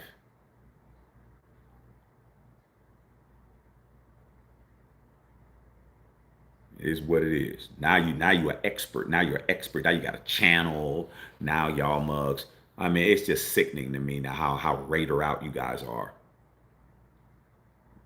Even your merch says Las Vegas on it. You can't pull out nothing that says Oakland on it. Not a thing. You don't got a ticket stub that says Oakland on that bitch. You don't got a damn shirt. You don't got a hat. You don't got nothing, bruh. You don't even got a player that played that isn't Max Crosby. Because Max Crosby did play in Oakland 1 year. You don't even got no jerseys that ain't nobody that played in no other city, bruh. You don't even got no jersey, bruh. You ain't got nothing, bruh. All right. What's up, Skillet? And Cuts on here. Talking to your ass earlier about your Saints. My boy Ant Cuts, man, you know what it is. He been to games with me, man. His whole family's Raiders. Ant, remember we went to remember when AD took us to the playoff game with Raiders and the Jets, me, you, and his ex-wife in the rain, and we beat the Jets in the rain. That was in 2000. That was 25 years ago. My boy Ant Cuts on, he's a whole who that. Me, him, his brother's ex-wife. His brother had season tickets to the Raiders. Ant called me up and said, yo, man, Aaron said, man, do you want to go to the playoff game? I was like, hell yeah. Went to the playoff game against the Jets. He didn't even charge me nothing, man, because that's how it is, man. AD just gave me a ticket. We went up there. That was raining and shit. And we beat the Jets in overtime, dog. Playoff game in Oakland. Ant used to go to him all the time. His father, his sister, and his brother, all Raider fans. Ant just decided to do what he wanted to do. But he still got love for the Raiders. Like I said, man, I got people that could verify my pedigree. That's 25 years ago. Where were you 25 years ago? You weren't no Raider fan. That's for damn sure. Yeah, you have a DC jersey. Y'all claiming Derek Carr now? Y'all claiming Derek Carr now? You should. Best quarterback you've had in 10 years. Still. It's a shame, bro. Geno gonna come back and he gonna start. I mean, you guys got a break from Geno. What do you think he's been doing? Do you actually think Geno's been improving this week? Can you really tell yourself all this time off, Geno Smith has been really working on all the things he needs to work on? Do you really believe that he's doing that right now, dog? Or do you think he's blaming the line and doing what he's doing? Should have kept Rich Bisaccia. Should have kept Antonio Pierce. You got to keep the pedigree, man. When you hire the team, the coaches that won Super Bowls were all assistants that got promoted. But these Las Vegas Raider fans don't know that. They just think, oh, we can just not go against the rule book. It's like, come on, bro. There's actual instructions. There's an instruction manual. John Madden was an assistant to John Ross, who was the head coach after Al Davis stepped down to be the commissioner, still owner the Raiders. John Madden was the linebackers coach. GOAT. When John Madden retired in 78, 79, because he got tired, he couldn't ride on the planes no more, too much anxiety. Assistant coach became the head coach by the name of Tom Flores, 1-2 more. That's the pedigree, bro. The assistant coach becomes the coach and wins. Rich Bisaccia, what was he? He was a special teams coach. John Gruden got fired from the NFL. He comes up, you make the playoffs. When was the last time you made the playoffs? You made the playoffs because you had a real Raider running shit. Then Antonio Pierce, the one that y'all didn't want because he was black. I don't give a damn. Y'all talk shit. I'm gonna talk shit back. What was he? He was a linebackers coach, just like John Madden. He got promoted. What did he do? 63-21. What did he do on Christmas? Beat the Chiefs. When was the last time you beat the Chiefs in Arrowhead? The fake shit night. Did Pete beat him? Pete got absolutely destroyed. Josh McDaniels beat him? Nope. That's the pedigree. Assistant coach gets put up. Y'all shit. Y'all think y'all can beat the system. You can't beat the system. That's the system, dog. Assistant head coach, pick their quarterback, win a Super Bowl. That's how it works. Okay. Who do you think promoted Ken Stabler to be the starting quarterback over Daryl LaMonica? Daryl LaMonica, the Mad Bomber, was the starter. Who you think got his quarterback? John Madden. John Madden, when Stabler became the starting quarterback in 72, Madden was already in his third year already. They weren't getting anywhere. Made the change. What happened? Shit started happening when Stabler got in there because what? Because you had the pedigree. Same thing happened. Okay? John Madden retires. Al Davis trades Snake Stabler to the Houston Oilers for Dan Pastorini. He traded him, Jack Tatum, and Dave Casper for Dan Pastorini in Week 7, 1980. Dan Pastorini gets his arm broken again. What happened? Tom Flores, assistant coach, put in a waived bust quarterback by the name of Jim Plunkett into the lineup and proceeded to win the Super Bowl as the first team as a wild card in the history of the National Football League. We barely made the playoffs and ran the table and won against the Eagles. Then we did it again 2 years later. I wonder why. But you guys know everything, though. Okay? You had it. Now, maybe what needs to happen is Pete Carroll needs to go, raise up Patrick Graham, because that would work. And then Patrick Graham gets his quarterback, and his quarterback ain't Geno. Then you'd have another chance to run it again. Assistant coach, no matter how many times I tell you dumbass fools out there, y'all listen. Assistant coach, elevated to coach, their own quarterback, Super Bowl. That's how it works. That's the formula. Not hire somebody from here, hire a dude from over here, bring in this dude. No. Incumbent coach, fired, retires, leave, hire from within, elevate them. Who do you want for quarterback? I want him. Get him. Super Bowl. Simple formula. But no, y'all don't want to do that.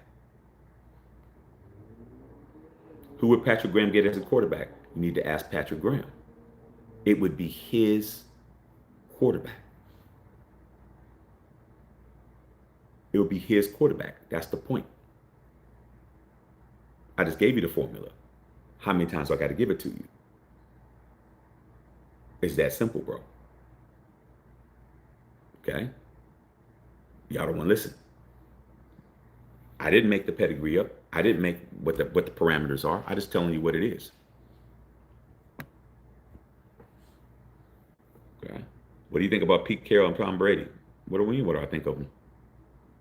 I think both of those dudes aren't Raiders at this point. They're not Raiders, bro. And that's why we're not winning. They have to do something that's never been done before. Pete Carroll, Tom Brady, John Spytek have to do something that's never been done in Raider history. 3 outsiders winning a Super Bowl. That's never happened before. We've never had an outside GM, an outside owner, and an outside coach win a Super Bowl. It's never happened. Because when we won our Super Bowls, we had one guy in common. Allen R. Davis. That's it. One guy won 3 Super Bowls because why? Because he was everything. Who was the general manager? Al. Who was pretty much the coach? Al. Who was the owner? Al. Who scouted the players? Al. He did it all. That's why we won. Because Al didn't have to argue with nobody. Who's going to argue with himself? So Al, what do you think? Well, Al, the GM says no. Well, Al, the coach says. Al's like, we doing this. That's it. Yes, Mr. Davis. We're drafting this guy. That's it. Yes, Mr. Davis. We're throwing the ball long. Yes, Mr. Davis. That's it. You didn't have all these people. You had to go through all these decision makers. Mark just doesn't want to do anything because he's having too much fun over there. Mark is the dude that's the rich kid that's enjoying the fruits of his labor. He's the rich kid. It is what it is. He's Tommy boy. It is what it is. So what we going to do? No doubt Brady, the greatest quarterback, not a businessman, running a football team. Ask Michael Jordan how he did. Was Michael Jordan a great owner for the Charlotte Hornets? Tell me how many playoff wins that you see them play. How many playoffs did they win? Just because you're good at something don't mean you can teach. Some people just can't. They can't do that. As great as Michael Jordan was, Michael Jordan never agreed with all those trades that Jerry Krause did when he was with the Bulls. Jerry Krause put teams together that Michael Jordan didn't want. But they won championships because Jerry Krause knew how to put teams together. Michael Jordan didn't want. He wanted who he wanted to play with. But it's like, nah, we got to get people that's going to help us win. When Charles Oakley got traded to the New York Knicks, Charles Oakley is still Michael Jordan's best friend. That year, Jordan averaged 37.1 a game in '87.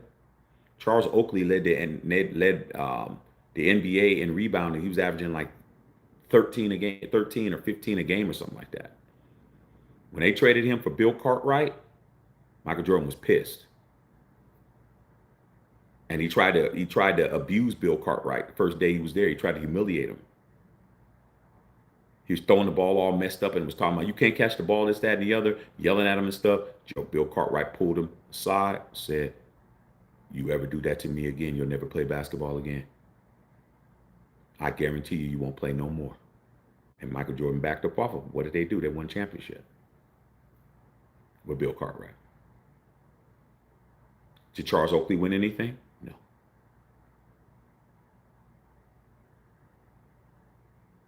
When the Bulls decided to fire Doug Collins and bring in Phil Jackson, he didn't want it. What did Phil Jackson do? Institute a whole offense called the triangle that he didn't want to run. Did he win? Yeah. 6 out of 6. But when he was the head of the Washington Wizards, who did he bring back to be his coach? Doug Collins. That's why they didn't win that. Jordan put all his people around him that he wanted. Wasn't good for basketball, though. Okay. All right, let me get up out of here. Mark needs to apologize to AP, Derek Carr, and Amy Trash. Ain't gonna happen. I mean, he's good with Derek Carr. He's good with Derek Carr. He's good with AP. He's probably good with all 3 of them. He never said nothing bad about Antonio Pierce. He said great things about Antonio Pierce. It's the fan base that says things bad about Antonio Pierce. It's not him. He gave a ringing endorsement. But AP's still upset because he got taken out. Yeah, they're friends. But all right, y'all, I'm gonna go ahead and let you guys go, man. 4.5 hours is long enough. 9 years is long enough. 4.5 hours is long enough. All right, y'all. chop it up with you guys tomorrow, man. We'll see what's happening. Y'all get some sleep, man. Get some rest. Holla at y'all. I check a filter.